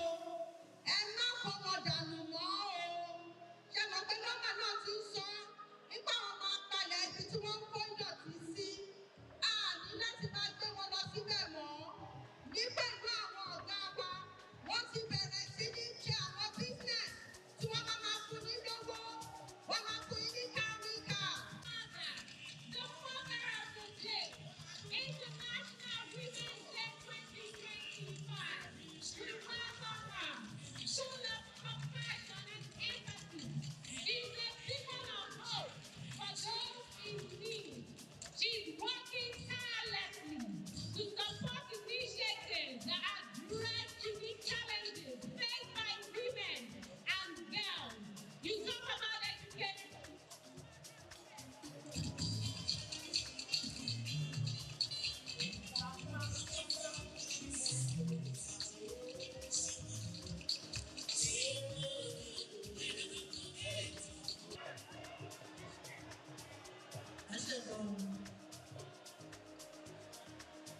Distinguished ladies and gentlemen, we give God the glory to witness the 2025 International Women's Day. Happy International Women's Day to every woman seated in the house here present, and to those that are watching us online. All glory, all honor belong to God. We want to thank our mother of the nation, distinguished Senator Oluremi Tinubu, who is a senior woman and a very strong advocate for women. And by extension, we use this medium to meet our president, the National He for She President Asiwaju Bola Ahmed Tinubu. We thank God.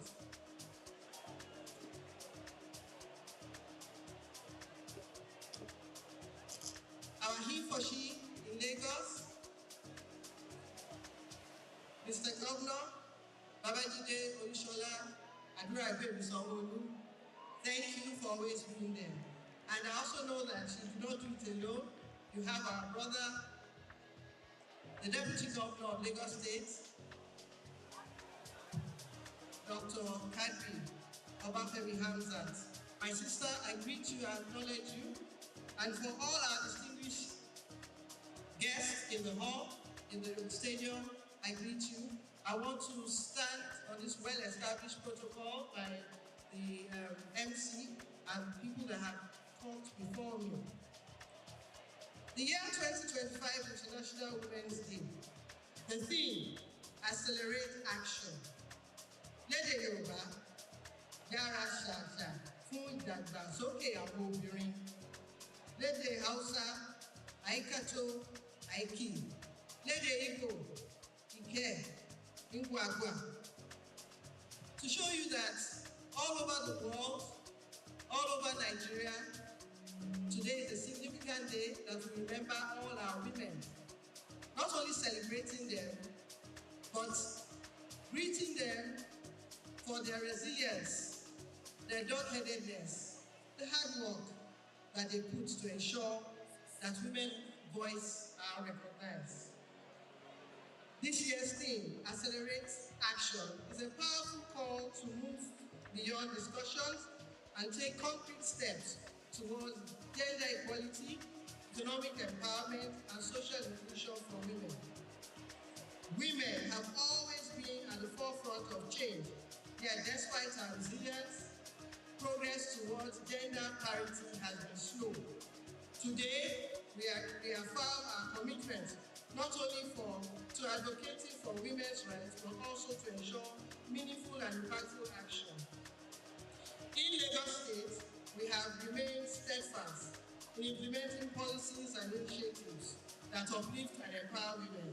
Through the Ministry of Women Affairs and Poverty Alleviation, thousands of women have gained access to economic opportunities, vocational training, and financial support to boost their business, as mentioned by the Honorable Commissioner of Women Affairs this morning.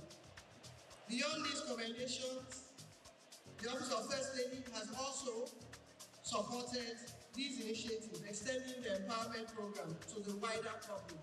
However, we must recognize that more work remains to be done. Accelerating action means strengthening policies that promote equal opportunities for women in leadership, women in business, women in governance, and expansion in education, healthcare, and financial inclusion to ensure no woman is left behind.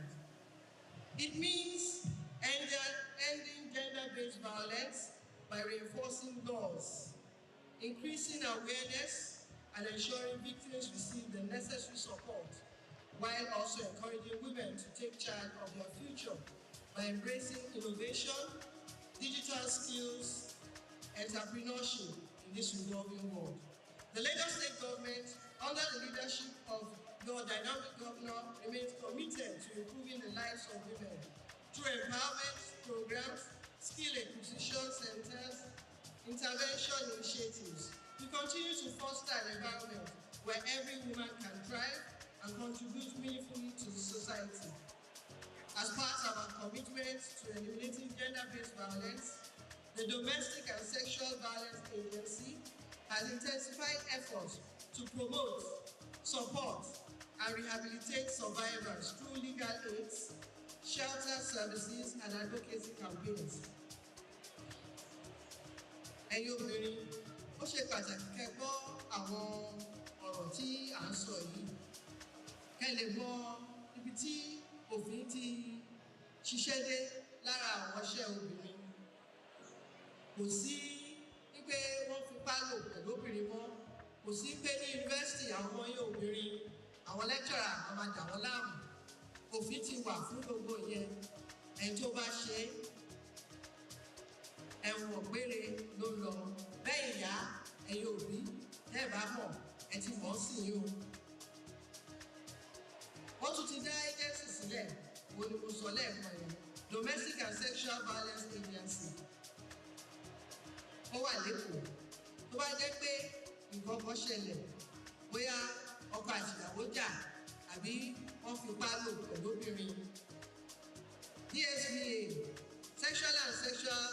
Domestic and Sexual Violence Agency, ó wà bẹ́ẹ̀. Lọ́yà, agbẹjọ́rò, ó ti wà bẹ́ẹ̀. Ibi tó máa fi ọmọ yẹn sí àbóbìnrin yẹn sí, ó ti wà bẹ́ẹ̀. Àwọn dókítà tó máa tọ́jú arábìnrin yẹn, ó ti wà bẹ́ẹ̀. Ẹ má gbàgbé o, domestic violence, àwọn ọkùnrin náà ó máa affect wọn náà o. A rí àwọn obìnrin míì tó jẹ́ pé wọ́n dàgbọ́ ọkùnrin tó máa ń lu ọkùnrin.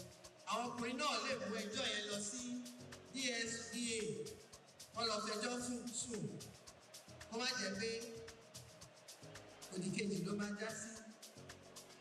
The Lagos State Child Protection Policy has also been reinforced to safeguard the rights of young girls and boys, ensuring that they grow in safe and supportive environments.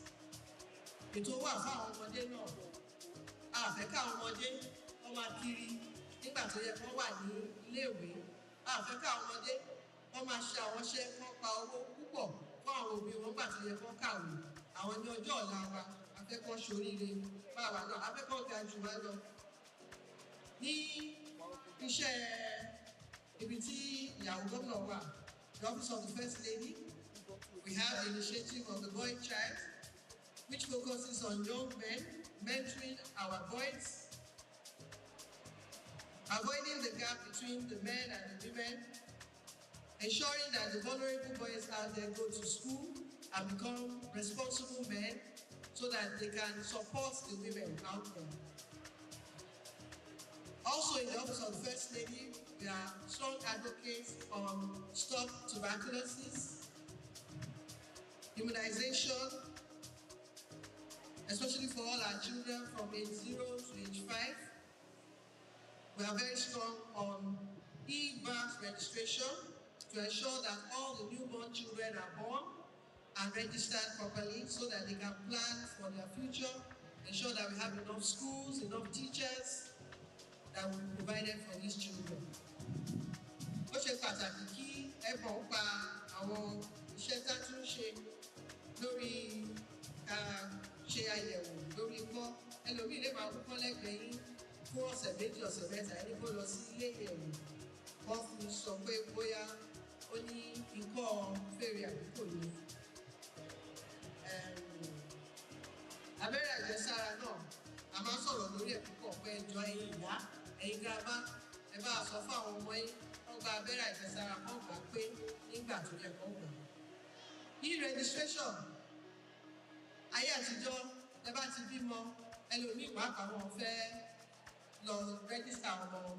Wọ́n nísìnyí, ẹ ṣe bímọ yẹn báyìí, àwọn kan sì wà nínú àwọn hospital ní ọ̀dọ̀ àwọn tó máa ń bí ọmọ wẹ́rẹ́ bẹ̀. Wọ́n máa ti lo fóònù, wọ́n máa ti gba orúkọ òbí àti bàbá àti ìyá. Immediately wọ́n máa ti fún wọn ní NI number, National Insurance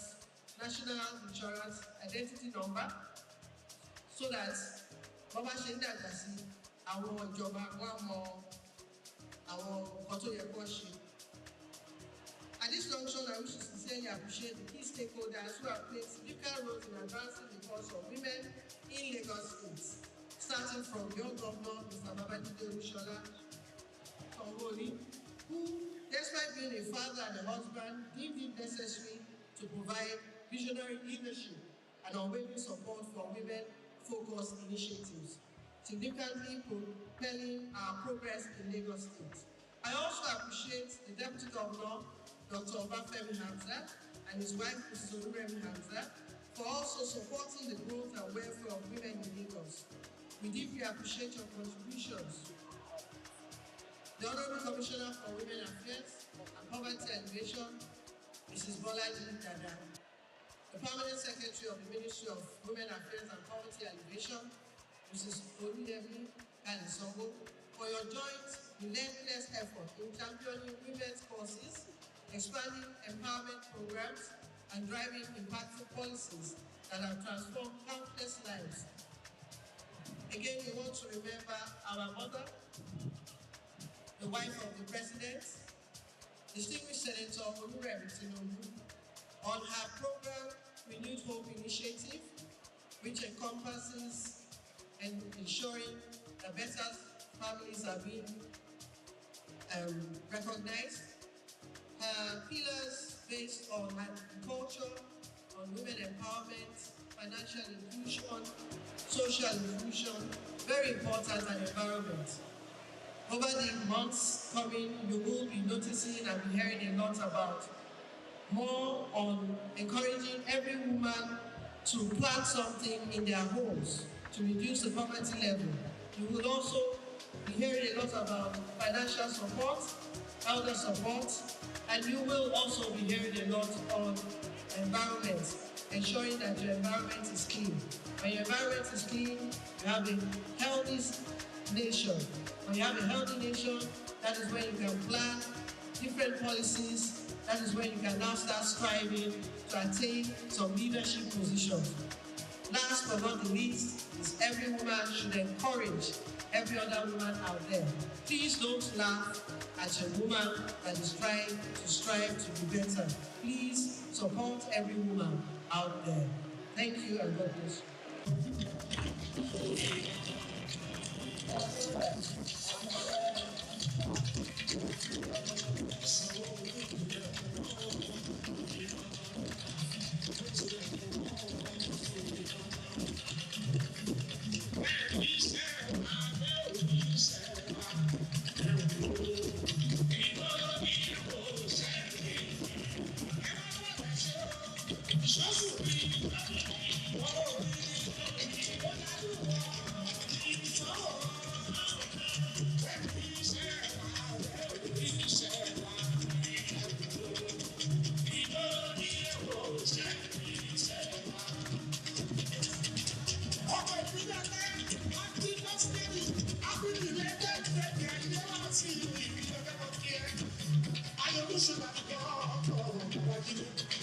you.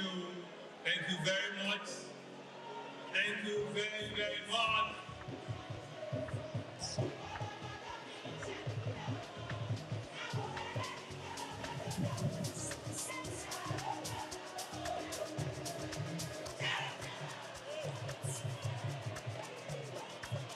Àwọn yẹ́lò mi ni ẹ jàre, ẹ fún ẹ látẹ̀wọ́. Thank you very much.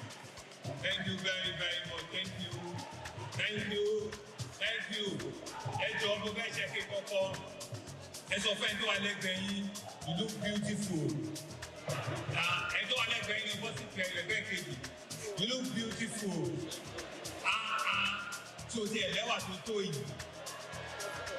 Tí o ti ẹ̀ lẹ́wà tó tó yìí. Èyí má dà sí ti ẹ bọ́. You look outstanding. Tọ́ọ̀bù àti sọ̀fún ẹ sọ fara ilé ní. Yes, I look outstanding. I look beautiful. Bẹ́ẹ̀ni, beauty yẹn náà lè máa gbé lọ lélẹ̀ ní lágbára Ọlọ́run. You're beautiful inside and you're beautiful outside. Mo fẹ́ dúpẹ́ lọ gbogbo yín ni o. Mo fẹ́ dúpẹ́ lọ gbogbo yín. Pé ó tiẹ̀ jẹ́ nínú àwẹ̀. Inú àwẹ̀ ti kiri yó àti ti Mùsùlùmí, Ramadan Kareem àti lẹ́yìn gbogbo alátújájá la jáde lé ní pẹ́ gbogbo aláṣẹ ṣe gan-an ní ẹ ṣe pé ẹ̀yìn tó ti sùúrù sílẹ̀ àwọn oníkà máa ń tó díẹ̀ àìmáa tó díẹ̀ sí nǹkan tó dáa là ń ṣe àdẹ̀dúgbẹ́ pé kò tí ì ṣàkó mẹ́rin àti àkó márùn-ún fáwọn òtí ìlú wa ń ṣàkó kan lóyìnbó ayé tó díẹ̀ sí àtòmálọ́lé bẹ́ẹ̀ ló ti máa rí o. Thank you very, very much. On your behalf, I want to acknowledge once again my own First Lady, your First Lady, the First Lady of Lagos State, Dr. Claudiana Ibijoke Sanwo-Olu, aka Ìyàwó Babájídé.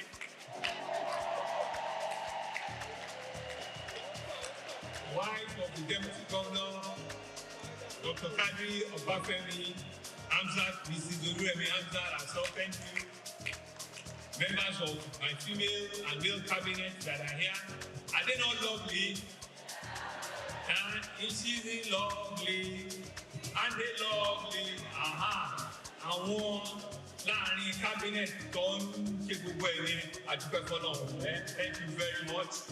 I greet you, each and every one of you, especially Madam Wapa, Eshu, statutory commission members that are here, thank you very much. Permanent secretary, thank you very much. Eshe Konyu, chairman of our LCDA and our local council areas, thank you very much, Princess, and all of you, thank you very much. Our mothers, Yalodi of Lagos, Alaja Bintu, Tinubu, Eshe Konyu, thank you very much for taking our time for sitting with us all throughout. Mrs. Honorable Mrs. Olajudoyin, Eshe Konyu, thank you very much. I want to thank all of our council women that are here. Thank you all very much. Thank you very much. Thank you, thank you, thank you. All of our guest speakers, Professor and Mrs. Lusu, thank you very much. Our Yaloja General here is represented. Gbogbo Yaloja, Lọ́tún àti Lósì, àdúpẹ́ gbogbo yín, thank you very much. All of our traditional institutions that are here, thank you very much. Community leaders that are here, thank you very much. Different political groups, female political groups that are here, thank you very much. All of our great women from all of the 57 local government and LCDA, all the way from Agege, all the way to Yaba, all the 57 of you, I greet you, I thank you, Eshe Konyu, Ẹ̀kú àdúró tí gbogbo gbà gbogbo, Eshe Konyu, Ayọ̀ Balógun, ó tó jọ́ mẹ́ta o, Ọlọ́run ló gbòòrò lẹ́nu yín o, wáyé jẹjẹ wọlé ní kó fẹ́ dájú gómìnà lọ ọ̀sẹ̀ òkè, gbogbo iná àmàlí àdúpẹ́ fọlọ́. Thank you very much, thank you. You can see that this year 2025 is a year of happiness and joy for each and every one of us. It's a year of blessing for each and every one of us. I want to use this opportunity, like First Lady said, to thank the leader of our government, the President himself, who is number one, he for she. Through him, to also thank our First Lady, who were the beginning of the light of Lagos in 1999. We continue to acknowledge them. Thank you very much for your leadership. And to all the other First Ladies and former governors also that have run this place, we are here to celebrate all of you. Thank you for all the work that you have done to take us thus far. And so I want to thank all of you, and with immense pride, this year 2025, International Women's Day, which is globally a significant day. It's not just a day, it's on our calendar, but it's a powerful reminder of the essential role played by our women in shaping our society and driving progress. Our women internationally have come to acknowledge and recognize that we need to celebrate separately, differently. We need to set a day aside to celebrate, to thank you individually and collectively. And this year's theme is accelerate action. To accelerate action.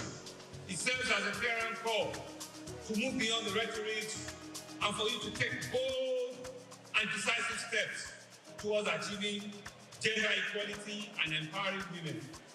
The IW Day, celebrated annually, which is on the 8th of March, has its root over centuries of advocacy for women's rights. This year marks a pivotal moment as we celebrate the 30th anniversary of the Beijing Declaration on the Platform of Action, which was adopted all the way in 1995. You know, we all talk about the Beijing Conference in 1995. It is 30 years now of that conference in 2025, and it continues to wax stronger and stronger. And the theme, Accelerate Action, underscores the urgency of addressing the persistent inequality and the barriers that hinder women from realizing their full potential. For us in Lagos State, we're not just echoing this theme, we're embodying it through deliberate actions and policies to ensure that we empower our women across all sectors, from expanding economic opportunity to ensuring that they have access to quality healthcare and education. Our administration continues to remain an E4C governor, an E4C government, an E4C public sector. We reaffirm our dedication to this and to foster inclusive environment where women are not only seen but they are heard and they are ensured that at all times they are equally empowered. We have made significant investment in various initiatives that are ensuring that we foster self-sufficiency, leadership, and economic participation through our various programs: Ministry of WAPA, Ministry of Youth, Wealth Creation, Climate Change, Sustainable Development, SSD, all of them, in one form or the other, commerce, trade and investment, MSMEs. We are very deliberate and intentional to ensure that we take the cause of women positively in Lagos. Our policies are dedicated to protecting women from all forms of gender-based violence while creating opportunity for them to assume leadership role in governance. And of course, take decision-making position as well. Additionally, we facilitate access to credit for them to enable that all our female entrepreneurs, they can grow in a sustainable manner and their businesses can flourish. I'm expecting one item that I want to show today as a demonstration of our commitment at empowering our women. Progress, they say that it requires a collective action for us to ensure that the gender equality is not just a lip service. That Teams Plus agenda, the plus in the teams is gender equality, access to our women, and it's something that we deliberately put in our economic policy for everyone to see in Lagos. So we are here once again to celebrate the 2025 International Women's Day. By the grace of God, in another 1 year when we're celebrating one for 2026, you also come around with bigger and better and bolder ideas. I'll see you and I'll see the grace of God and the glory of God and economic development within all of you. Mo fẹ́ dúpẹ́ lọ́wọ́ gbogbo yín ni o. Gbọ́ mi báyìí. Mo fẹ́ dúpẹ́ lọ́wọ́ gbogbo yín ni o. Ẹ̀yin ìyá wa, ẹ̀yin sísá wa, mo fẹ́ dúpẹ́ lọ́wọ́ gbogbo yín ni o. Mo fẹ́ dúpẹ́ pé ẹ dúró tì wá. Mo fẹ́ dúpẹ́ pé èyí jẹ́ ọjọ́ ẹ̀yin obìnrin àbí bẹ́ẹ̀ kọ́? Èyí jẹ́ ọjọ́ ẹ̀yin obìnrin tẹ́lẹ̀ fẹ́ ṣe wége èlé tó dúró bẹ́ẹ̀bẹ́ẹ̀ tẹ́kun mékọ̀pù yẹn tó dúró dẹ́dẹ́dẹ́ ẹ wá fún fáwọn. Yes, today we are all women and we are happy to be here. We are happy to rejoice with each other. We are happy to come together in one love and unity from different local governments. And this day brings every woman from all part of Lagos State. It brings us together and we are really happy about it.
Supporters Club had been there for 66 years when it was founded officially, but those who funded it were just doing it for the fun.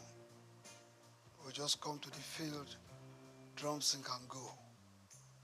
Nobody gave them any recognition. But I joined them in the year 1977. Well, I paid 2 naira to join. And how did I join? It was because of an incident that happened at the National Stadium. The Shooting Stars of Ibadan and the Bendel Insurance of Benin were playing the semi-final of the FA competition that year. And I had to go to enter the stadium. I paid 4 naira to watch the game. But while entering the stadium, the whole place was filled. And when I got inside, there was no place for me to sit down. So many of us were standing out there, people outside the gate of the stadium. There were more than the people right inside. So as at a point in time, while standing, some people just took me off ground and threw me into the crowd. And I started rolling until I landed on the culvert, concrete. Concrete slab. Before I knew it, over 50 people were on my top. And I could no longer breathe. So to me that day, it appeared I was going to die. But through the grace of God, I was able to wriggle out myself of that position. And the man directly on top of me had to leave, because what I did was by biting him. And I had to struggle to go under the concrete slab. And I was right there for the first half of the game, 45 minutes. I was right there under the concrete slab. I couldn't watch the game. It was the breeze that was coming from the outer part of the stadium that saved the situation. After the first half, you know, people will get up to go to the toilets, to go and buy drinks and meet their friends. I had the opportunity of coming out, and a good Samaritan gave me a small place to sit. Even at that, I was very unconscious. I was not comfortable. But the game ended. It was a drawn game. When the game ended, everybody left the stadium. But because I wasn't very comfortable, I had to wait in the stadium for like an hour and a half before I left. So when I left and I got home, 9 p.m. network news, breaking news, 32 people died in the